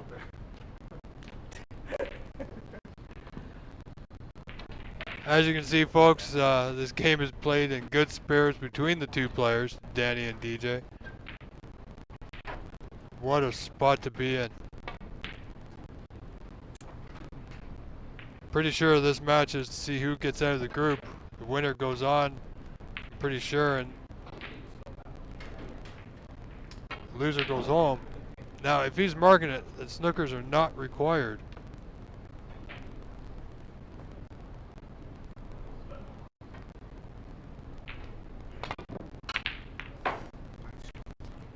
It's a good hit, but he's going to leave it on. And if Danny needs the block, he's certainly got the angle to get there from here. But he's got to make the pink first. First and foremost, concentrate on the putt.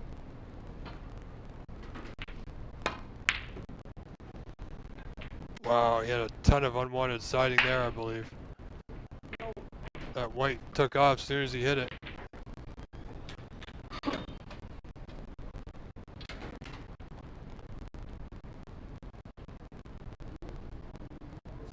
Danny with yet another opportunity. He's got to watch the white here. Doesn't want to go in off. Oh, he played it to the right center. He's overdone it.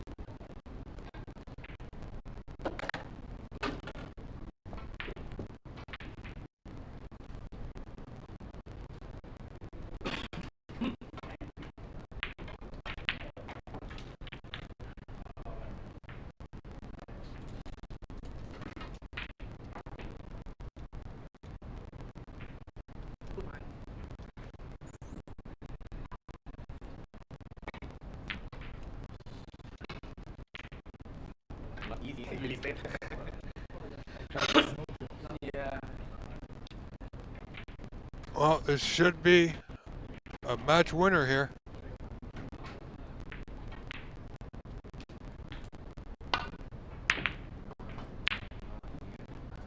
Nope, he gets a double kick. And he's left it. Has he? No, he hasn't.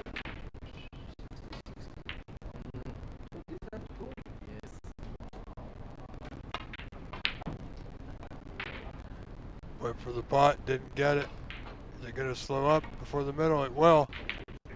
Tense moments for both players here. I believe this is the third and deciding frame. Oh, what's he done?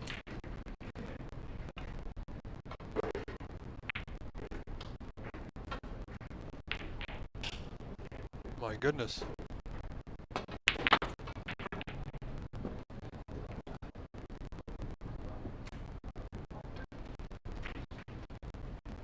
Wow, surely now it's got to be done. Wade's looking down the table. He might need the black. No, he does not.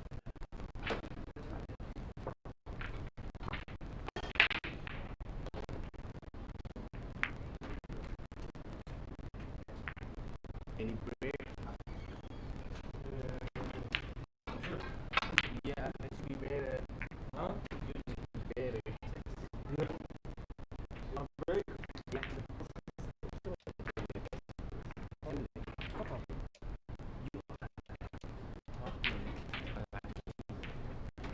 Bye.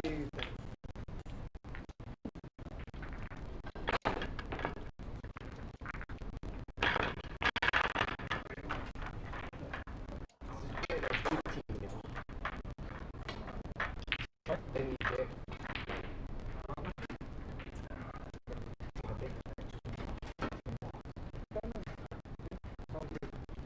I also don't want to get caught.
Alright, so as I've just been informed, this is a group of 3 people. So this match that we're watching between Danny and DJ is best of 5. So, which is okay. We are going to be switching over to table 4 right now as we wait the arrival of Matt Toshieri.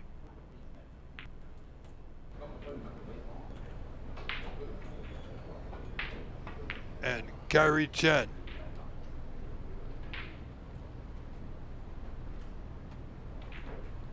So I believe Matt's just going to do a little bit of practice, a little bit of warm-up, get a feel for the table, as it were.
Okay, so we are set for one heck of a match coming up, folks.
All right, folks, good time to stretch your legs, get a drink if you wish. Don't be too long. Players will be ready momentarily. Ladies and gentlemen, I am your grateful host. Thank you ever so much for tuning in. If you wish to help show your support, you can certainly do so on the OBSA YouTube chat. So if you're watching on the Embassy channel and wish to show your support and appreciation, jump on over even momentarily, where you can purchase a super chat or a super sticker.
So Gary now just going to do a little bit of a warm-up for himself. How many can you win? Three?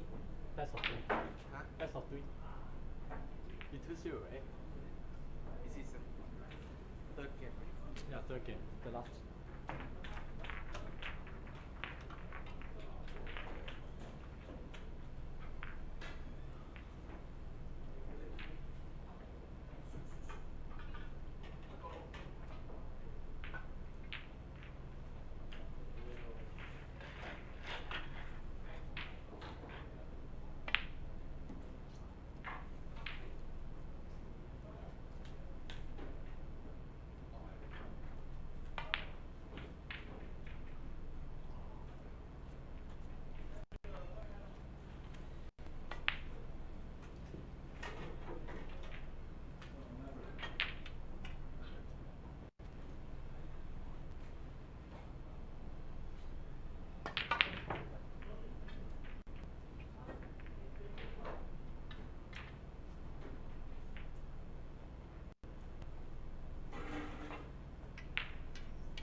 All right, folks. So if you are with us and joined our chat, thank you very much for being here. As I mentioned before, if you wish to show your help and support via our OBSA YouTube channel, you can do so now. We have a goal set up, so any dollar amount will do of your choice. You can purchase a super chat or super sticker to help us reach our goal. Now, I just want to say thank you all for being here. We appreciate you very much, and thank you for your help and your support in advance. Hope you're having a wonderful evening.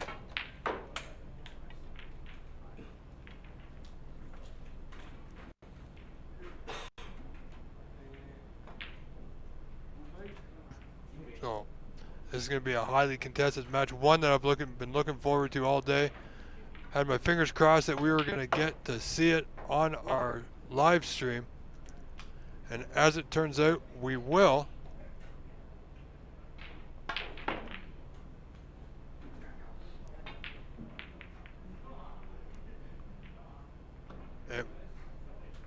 I think we have a few more matches to go, not too many.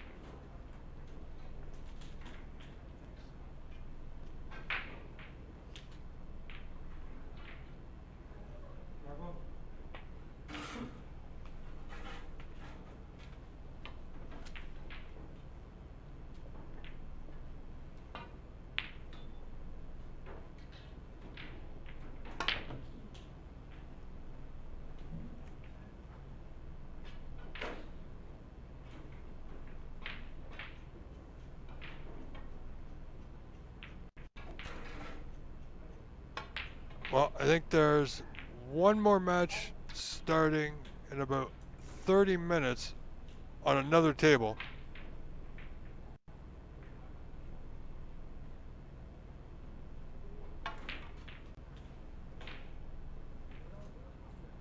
So I'm not sure. This might be our last match. But if I can swing the camera around, then I'll bring it to you.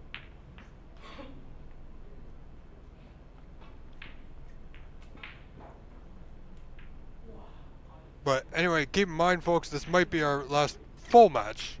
Might get a few more frames from somewhere else. While we have this moment to, again, thank you all for being here. I'm your grateful host, Rob Richards, and I hope to see you again tomorrow, 1 p.m. Eastern, 10 a.m. Pacific, for the beginning of the knockout rounds, where we will see the top 16 battle it out to see who comes back on Championship Wednesday for the semifinals and finals. Let's go. All right, I think we're ready by the sounds of it. Kyrie says, let's go. Let's go. Very excited for this one, folks.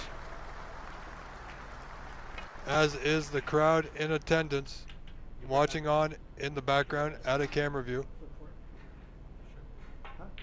I don't have a coin. I don't have one either. White ball? 2 balls, yeah, sure.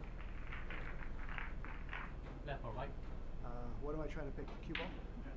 That hand. Thank you. You want me to break or you break? I'll go. Okay, I got it. Have a good match. Good luck. What's your first name again? First name Kyrie? Kyrie? Yeah.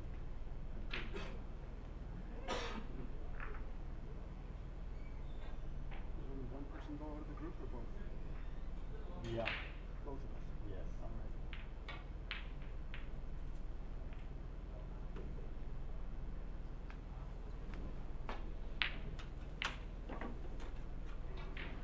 So by the sounds of it, I think they both made the group. But if that's the case, win or lose, they both move on. However, first or second is still up for grabs here. So Matt Toshieri to start things off here in frame 1. Best of 3, as there's 4 people in this group.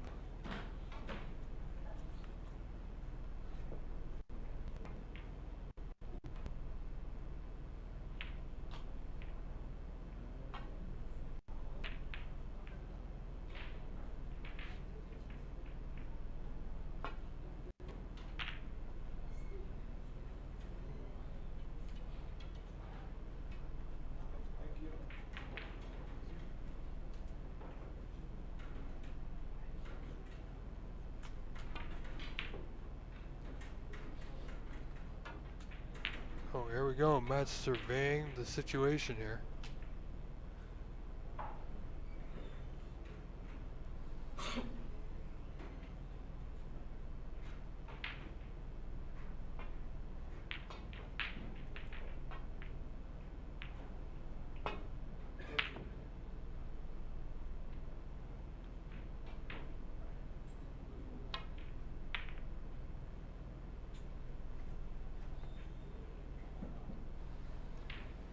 See, what has Matt done here?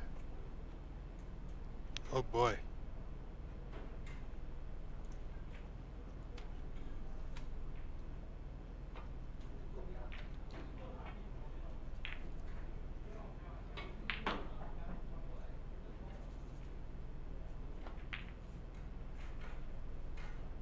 Looks good. So Kyrie is the first one on the board. See if he can make good of it. Matt's not one to give up a lot of chances too often. Makes a few mistakes, of course, like we all do here and there. Good pot, didn't go in clean.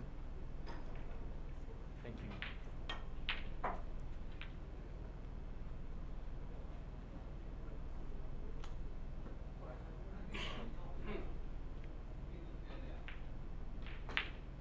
He's got a difficult pot, this red to left center. Oh boy. Good putt, but a lot really slow a pace. It's rather unfortunate. He's got to watch his shirt. Doesn't want to touch a ball here. Matt will be nearby. Oh my goodness. I'm not so sure Kyrie was looking to putt that. I think he was just trying to get the white safe because he's left himself in a bit of a pickle. Played a great safety on himself. Unless he can nick this red in the lower right corner.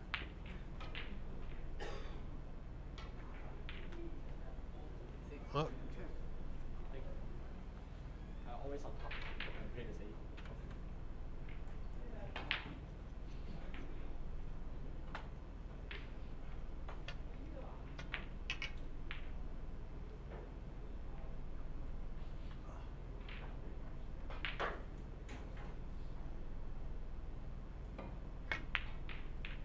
Nice shot. One. well, there we go. Matt's on the board. Kyrie was only able to score 10 that visit. Should have only been 5. I don't believe he, see, even he had a little shake of the head there and that blue went in.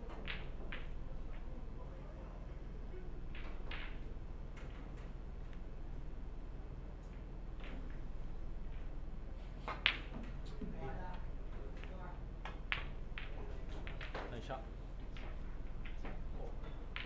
Nicely on the red just above the block.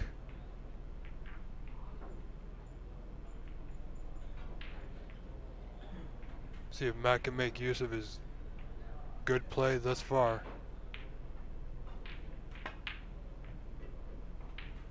Wow, that's got to be commentator's curse, so if it is, I do apologize.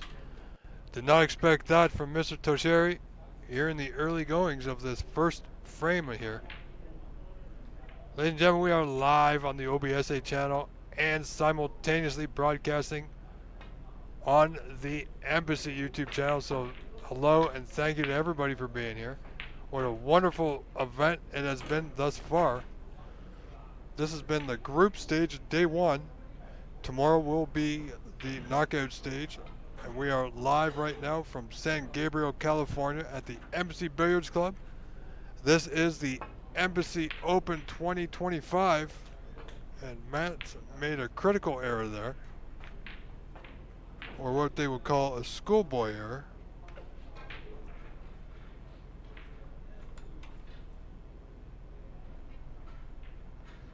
And putting that white, of course. So not much for Kyrie to do here. Looks like he's, well, you know, he could play aggressively off the pack, a little bit of pace, open them up, catch it somewhat thick. The second red down from the open one. and get the weight back to the middle of the middle of the bulk end rather.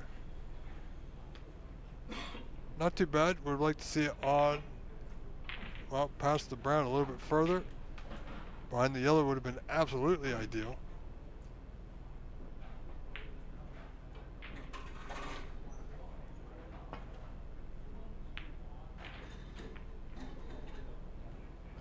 Well, Matt had a good line there, but well short of pace.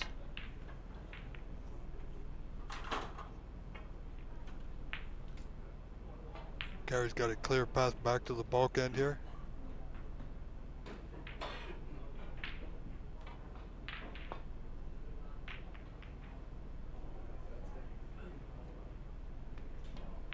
He's got good weight, decent weight control.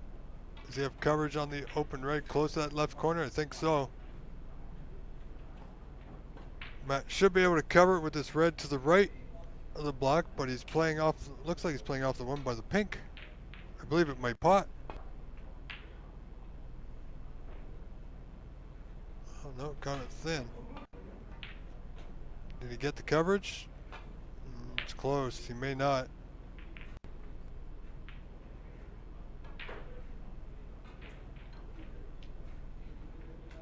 You know, if you gotta go that far back to see if the ball goes or not, it's probably really close. He's gonna need a touch of siding, pretty sure. Not a lot of weight. Yeah, he's overdone it.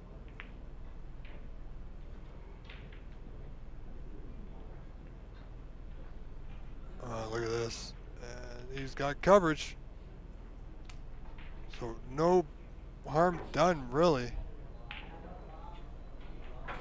Matt could play a little bit of bottom left-hand siding off this red on the right cushion.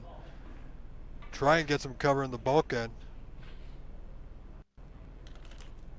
Would like to see him get the white top cushion.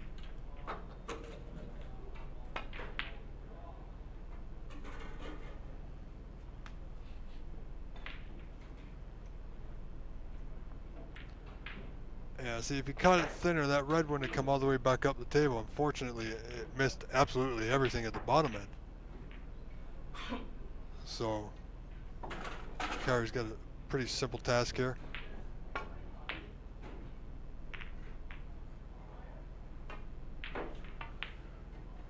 Play it with a lot of pace.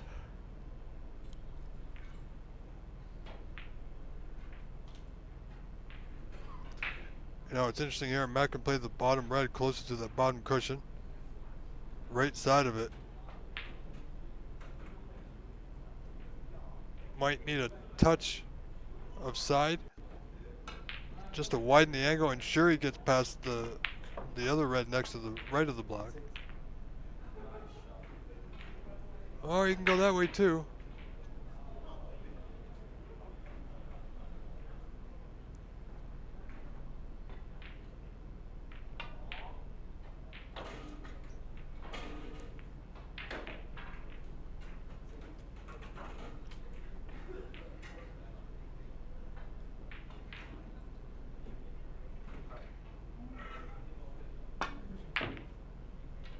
Gary looking to go for one there, didn't get it.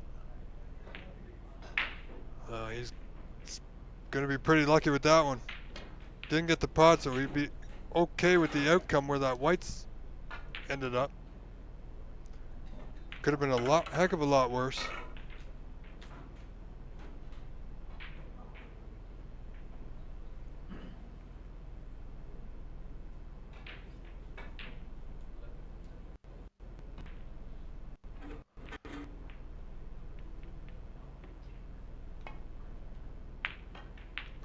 So much so, Matt could only play the safety up and down the table. Caught the blue, but he's got a good white. Decent white, anyway. This is just the early goings of the first frame, and Kyrie Chen has a 14-4 point lead. Only 10 points in it, folks. I'm telling you.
update our score there.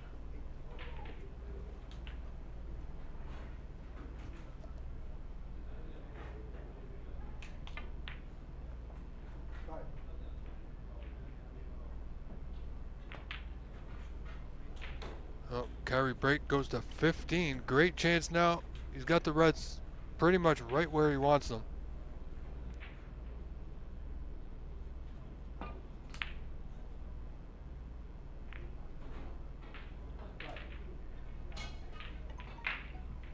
Sorry folks, just getting a text message. Sometimes they come in the form of Messenger, which is on the computer, or they message my phone. But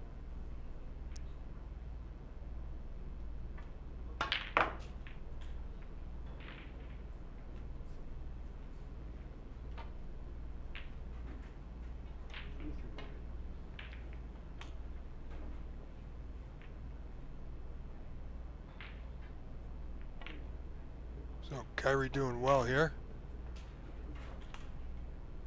I think I'm missing a few here.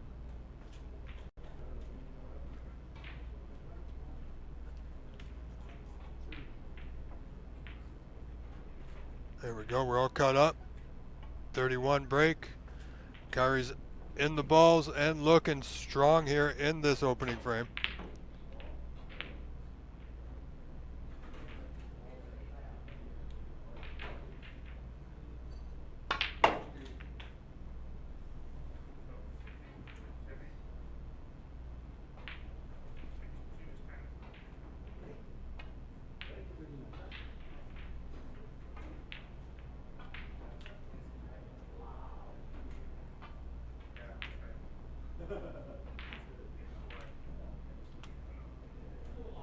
So current break of 39 and counting. Long red, top right corner, just a bit off. Great effort. But Kyrie Chen now leading 53-4. Matt's got it all to do here. 49 points down here in this opening frame.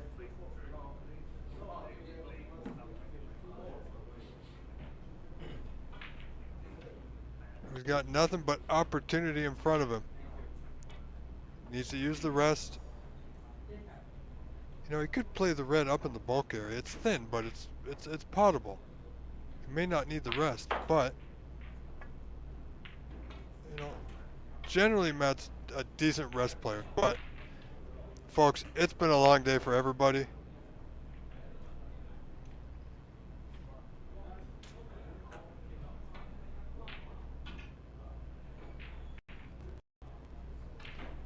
Myself, you know, I'm not a great rest player, so I may have gone for the thin cut in the top right corner, but you got to play what you're comfortable with at that moment. Oh, and he's gotten away with it. Matt's gotten away with it, and Kyrie's gotten away with it. Now, can Matt see the open red? I think he can, just past the red closest to the white.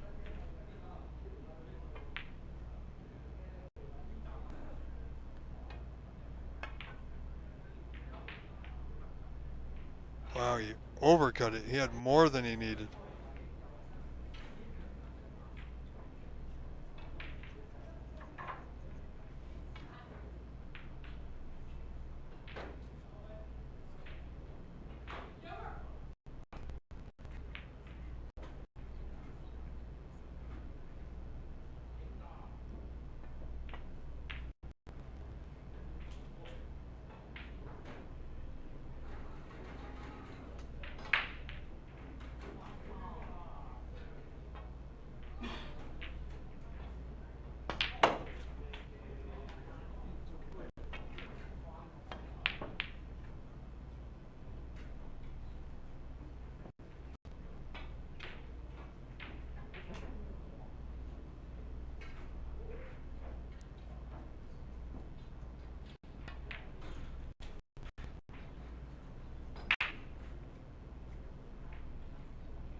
So Perry looking like he's going to capture this frame.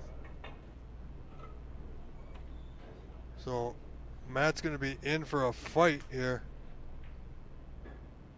67 remaining. 65 down. Frame ball. Wow, and a good pot it is. So 66 to lead with 59 remaining now.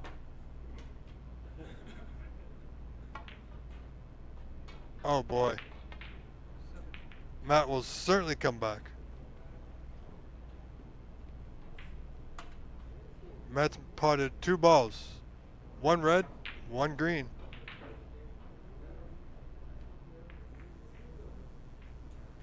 Perhaps he's saving himself for the knockout rounds. No, if Matt can win, he'll get it done. Gotta tell you, Matt will always give you his best. He's conceded the frame, so congratulations, Kyrie Chen. Now leads this match 1 frame to nothing.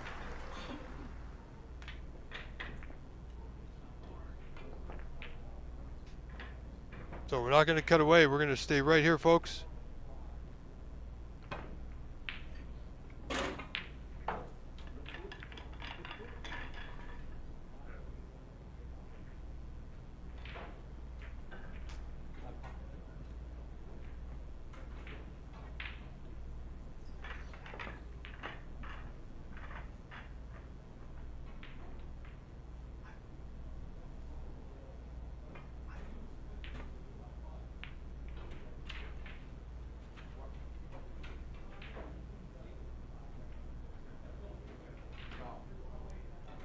So here we go. Kyrie Chen leading 1-0. Breaks off here in frame 2.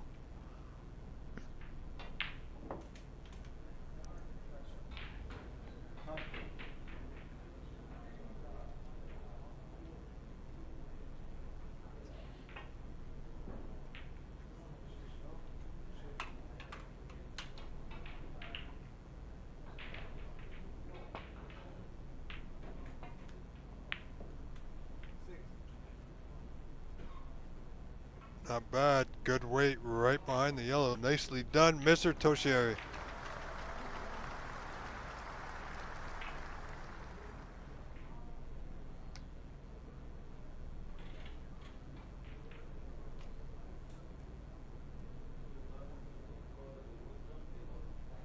Should be fair enough to come off the side cushion into the bunch. Wow, he caught the close red. And he's going to leave it on. Again, Matt's going to need that famous utensil that not a lot of players like or have good luck with. The rest increases the shot difficulty a little bit more. Need to concentrate and focus just a tad bit more usually. Usually players are okay making the pot when they concentrate on the pot and don't try too hard for position when using the rest. Especially if you know you're not a good rest player. Concentrate on the pot. Position will come eventually.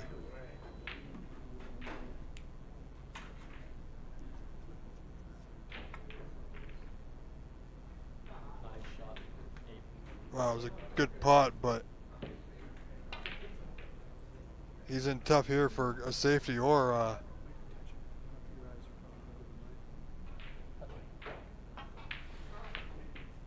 so I believe it has been called a touching ball. Matt now still needs to work out how to get out of there.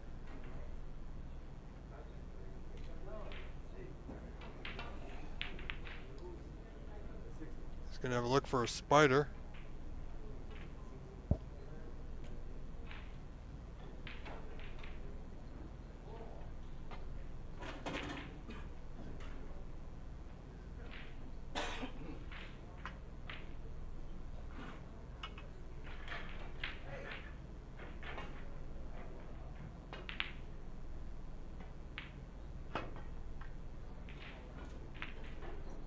Yeah, it's always a danger with that.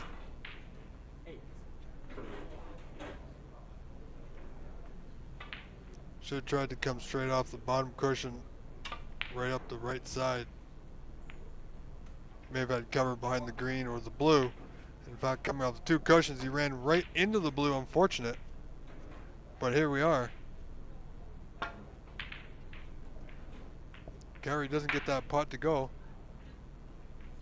And he's going to leave one on here for Mr. Tosheri.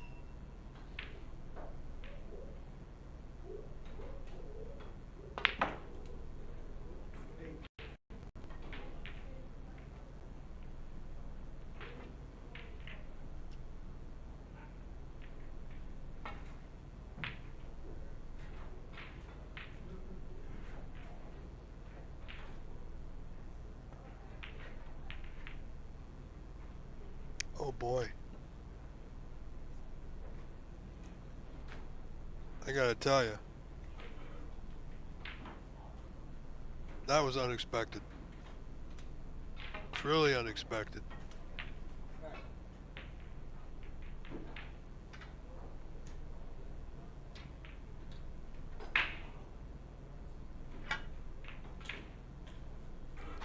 So here we go. White hot Gary Chen back in it. Looking to make something happen. He's got a great opportunity here. If he can screw the white into the bunch, he's going to be on red to bottom left corner. Nicely played. Where's that red going? It's fine. Sometimes it pays to be a little bit aggressive. Sometimes it doesn't, but sometimes it does. Now he's just got to take full advantage of it here.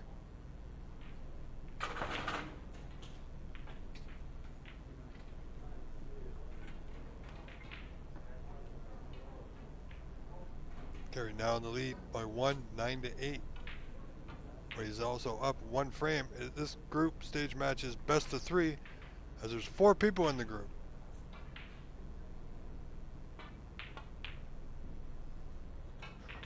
Ooh, that black just wipes its feet on the way in.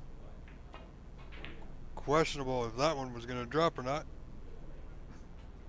But it did nonetheless, so break continues. He's nicely on the red, right over the center bag on the right side. Doesn't have to do anything. It's always nice when you don't have to do anything with the white. Just drop it in and you'll be on your next pot.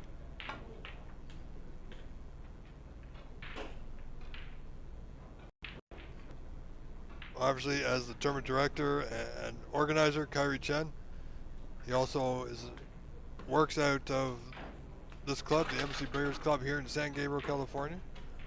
So he might be a little bit more familiar with the tables than most of the players.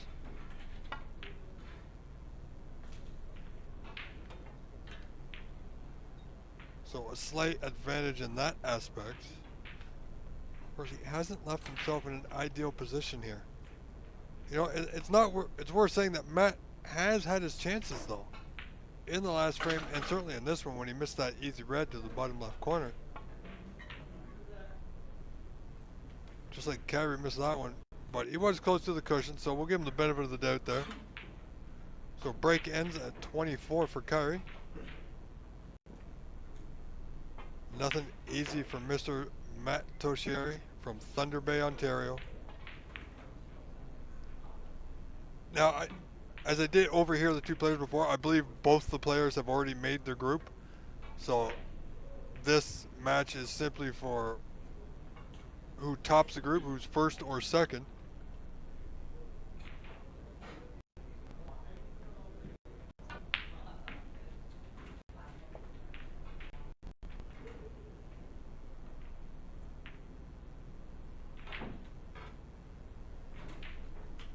So we will see how the draw works out for the knockout rounds tomorrow morning, which starts at 1 p.m. Eastern Standard Time, 12 Pacific. I will return with the most action I can give you. More snooker, more better.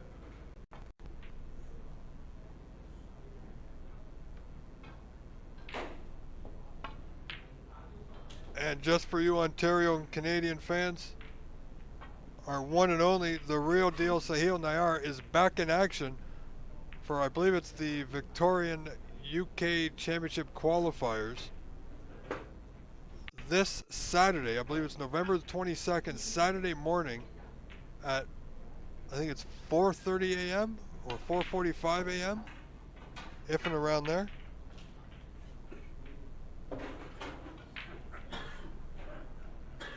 Let me just double check here on that.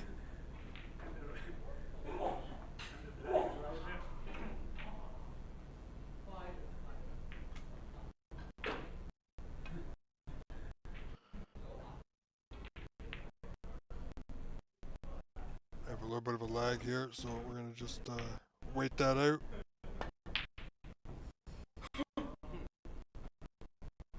Okay, so it's the Victorian Plumbing UK Championship 2025 qualifiers.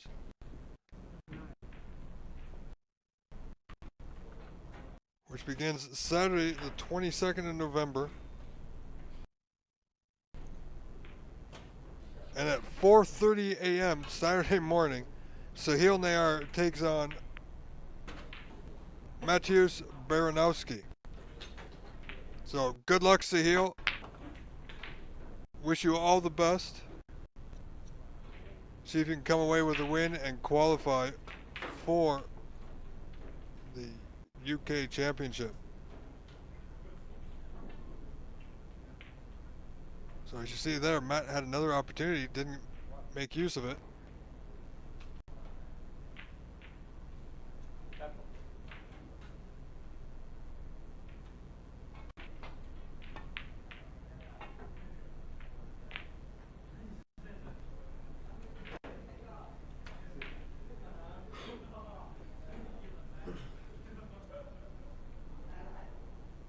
So Kerry Chan's got a 42 to 8 point lead.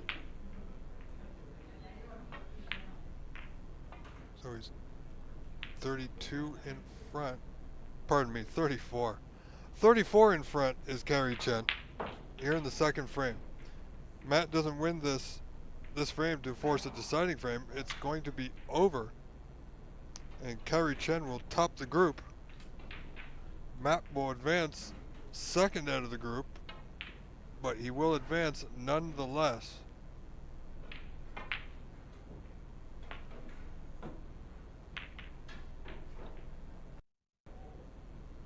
Well, Kerry hasn't gotten away with that one. This red is on the bottom left corner. I think it's not an easy one to a blind pocket somewhat, but one that I think Matt's got to go for. He's got to take it on.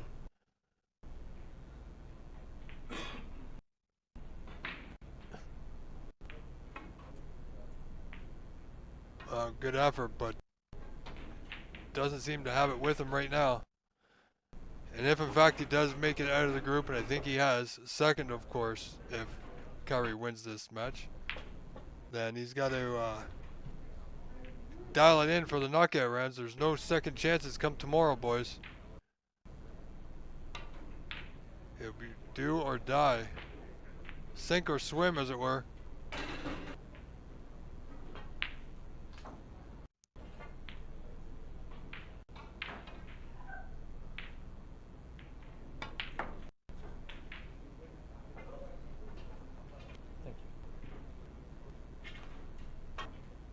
Matt's only able to, hasn't putted many balls in 2 frames. Hasn't had a lot of table time.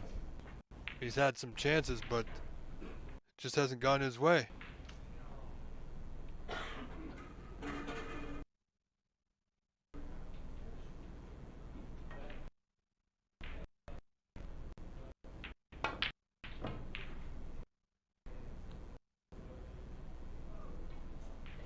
Wow, Kerry probably taking paid a little bit less attention to that than he needed to. Only 9 scored, so 51 to 8.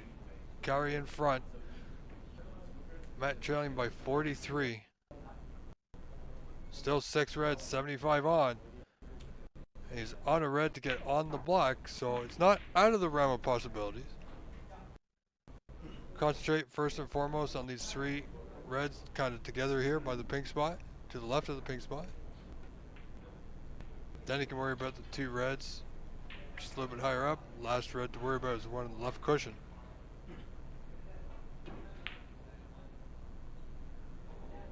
Needs a good effort here. Yeah, I'm not so sure he has it at the moment. Looks a little put back, as it were.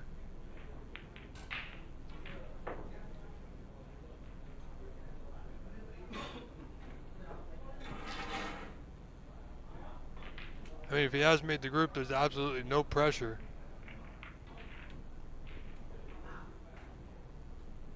The only thing on the line is possibly a little bit of pride. But it won't bother him.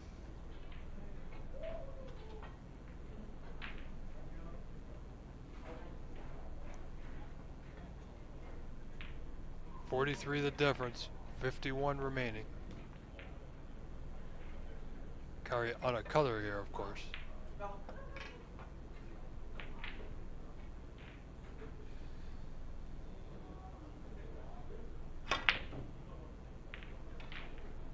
Didn't go, or did it?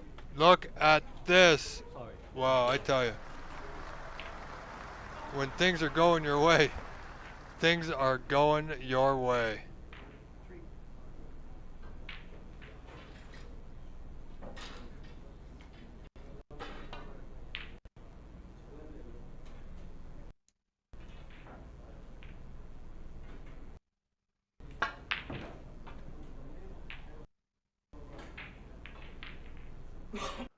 Oh, 45 the difference, 59 on.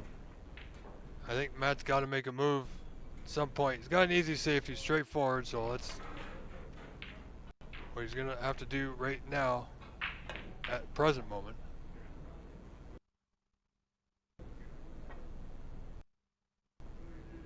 Not a good time for a bit of leg, but so it is.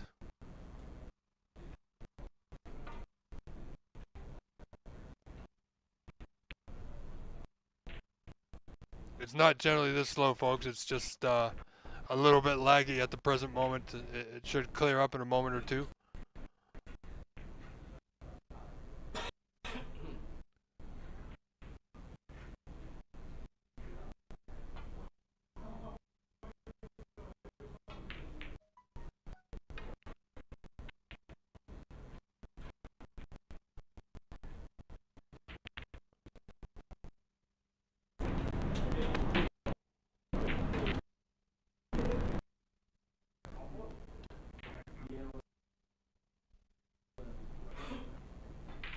Sorry, folks, I had to switch the camera back off and back on.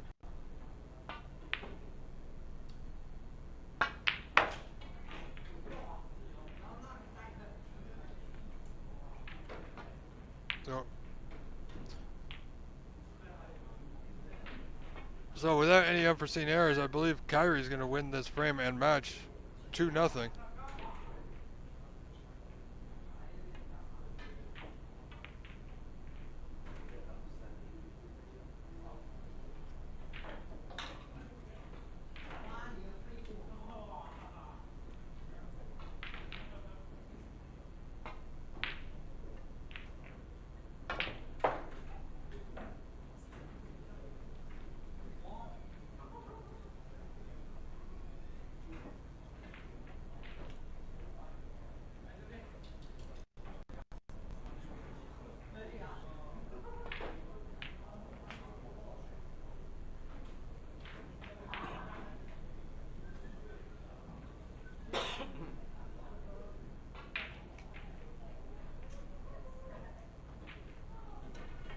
Well, I'm not quite sure what color he potted there. Bingo.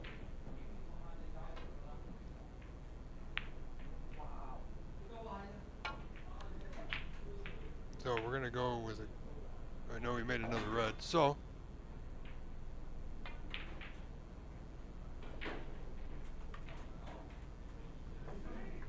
So 51 the lead, Snooker's required.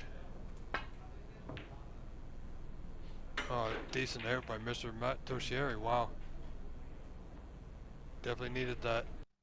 Matt's not going down without a fight, I tell ya.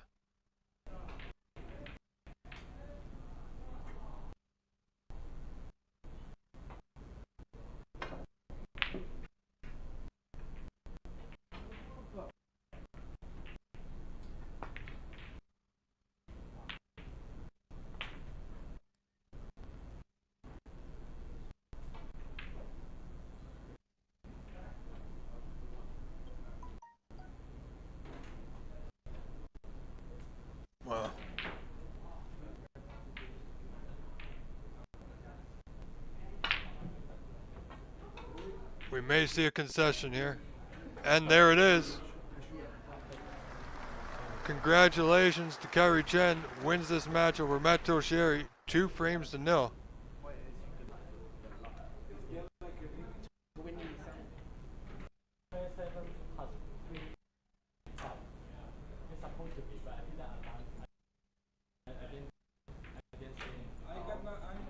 So, for your viewing pleasure, ladies and gentlemen, Of course, like the Powerball, eh? Like the Powerball. Yes, sir. we're going to switch over because the match is still continuing between DJ and Danny Noir.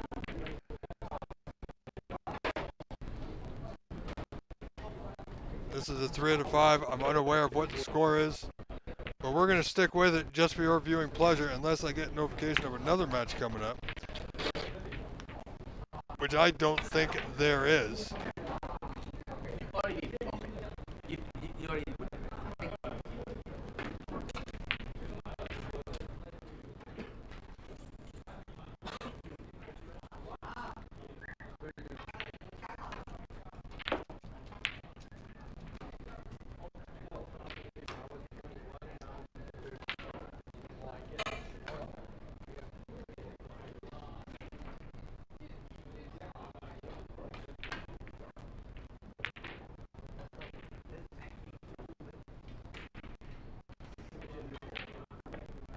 Now this group is a 3-player group, so one of these guys are going home.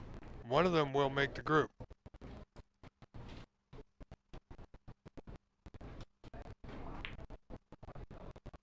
I believe the other player in the group is Renat Denka, and I believe he beat them both earlier today. So if Renat has wins over both these gentlemen are playing right now for second of the group.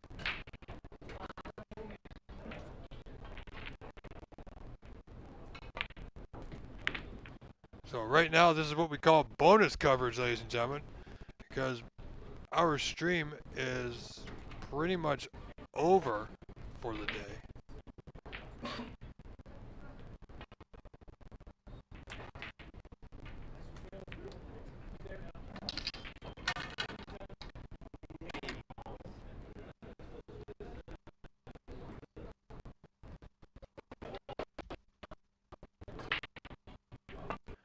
Mustafa Hadari, hello my friend.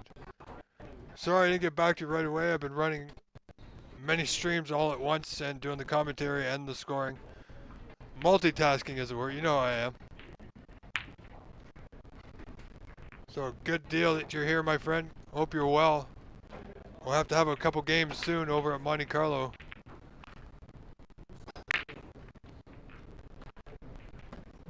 Here in Mississauga, folks.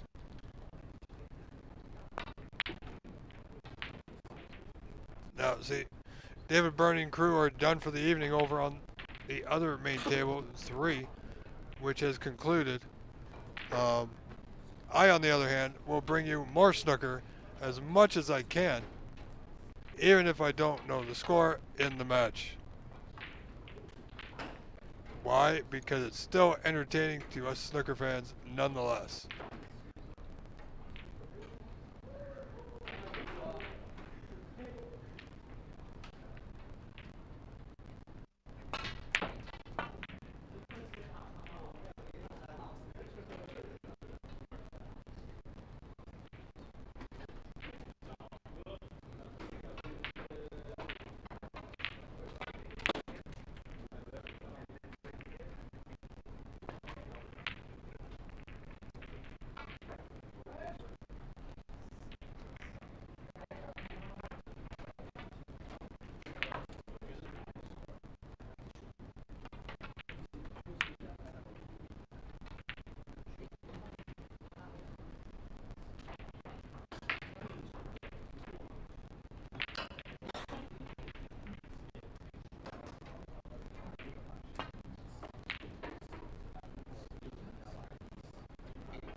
So please do enjoy the last few moments here, folks.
I'm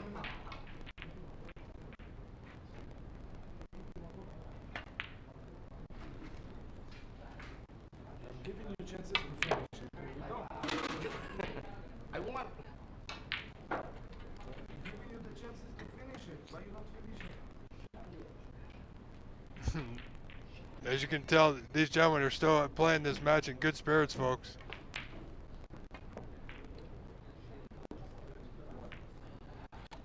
By the way, no.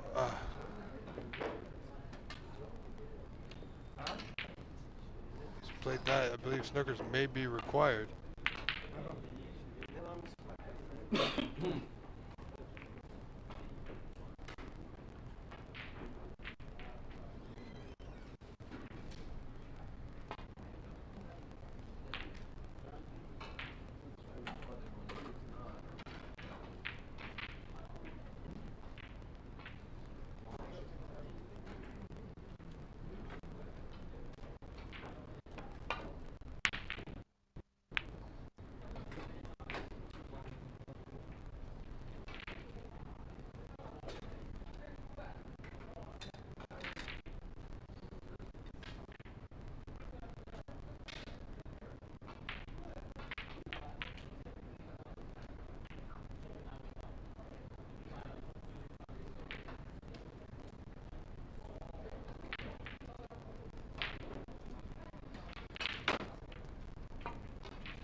Beautiful. Oh, you did stop? Okay.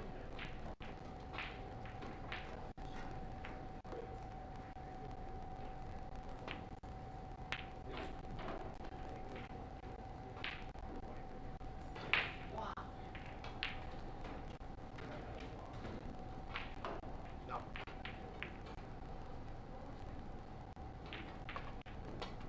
Good. Thank you.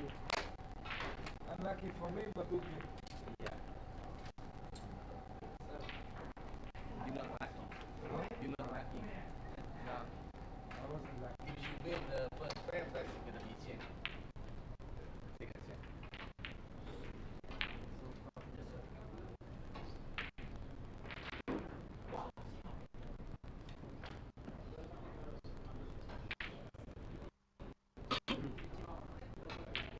All right, I think we are done. So congratulations, DJ, for a hard-fought win.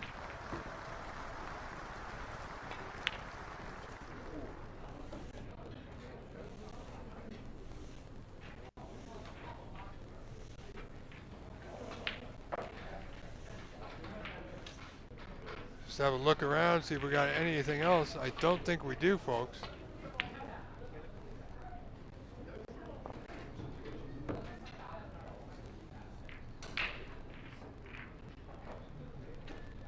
You can see Renat just having a bit of practice time over there.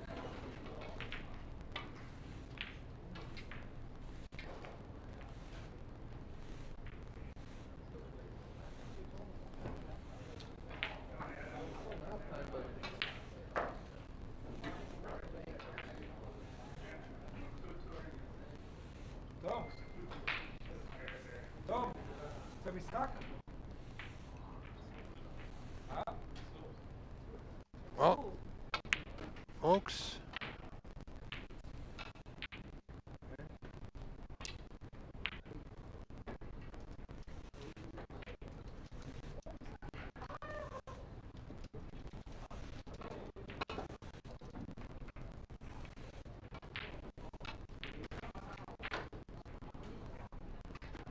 just going to switch over to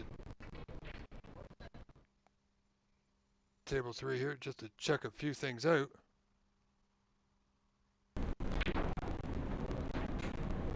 This is just we're not doing a bit of practice as we have a look at the other cameras, which we need to be offline for the moment.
So I got one more camera to reset before we get ready for tomorrow morning.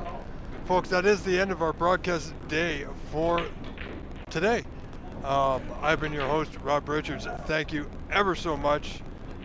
You've been great, and I hope to see you all again tomorrow morning or afternoon, depends on where you are, as we begin our second day of coverage at 1 p.m. Eastern Standard Time, 10 a.m. Pacific. We will be live once again for the Embassy Billiards Club, San Gabriel, California. Thank you to all our sponsors. Again, I'm your host, Rob Richards, saying thank you very much. Have a wonderful evening. Good night.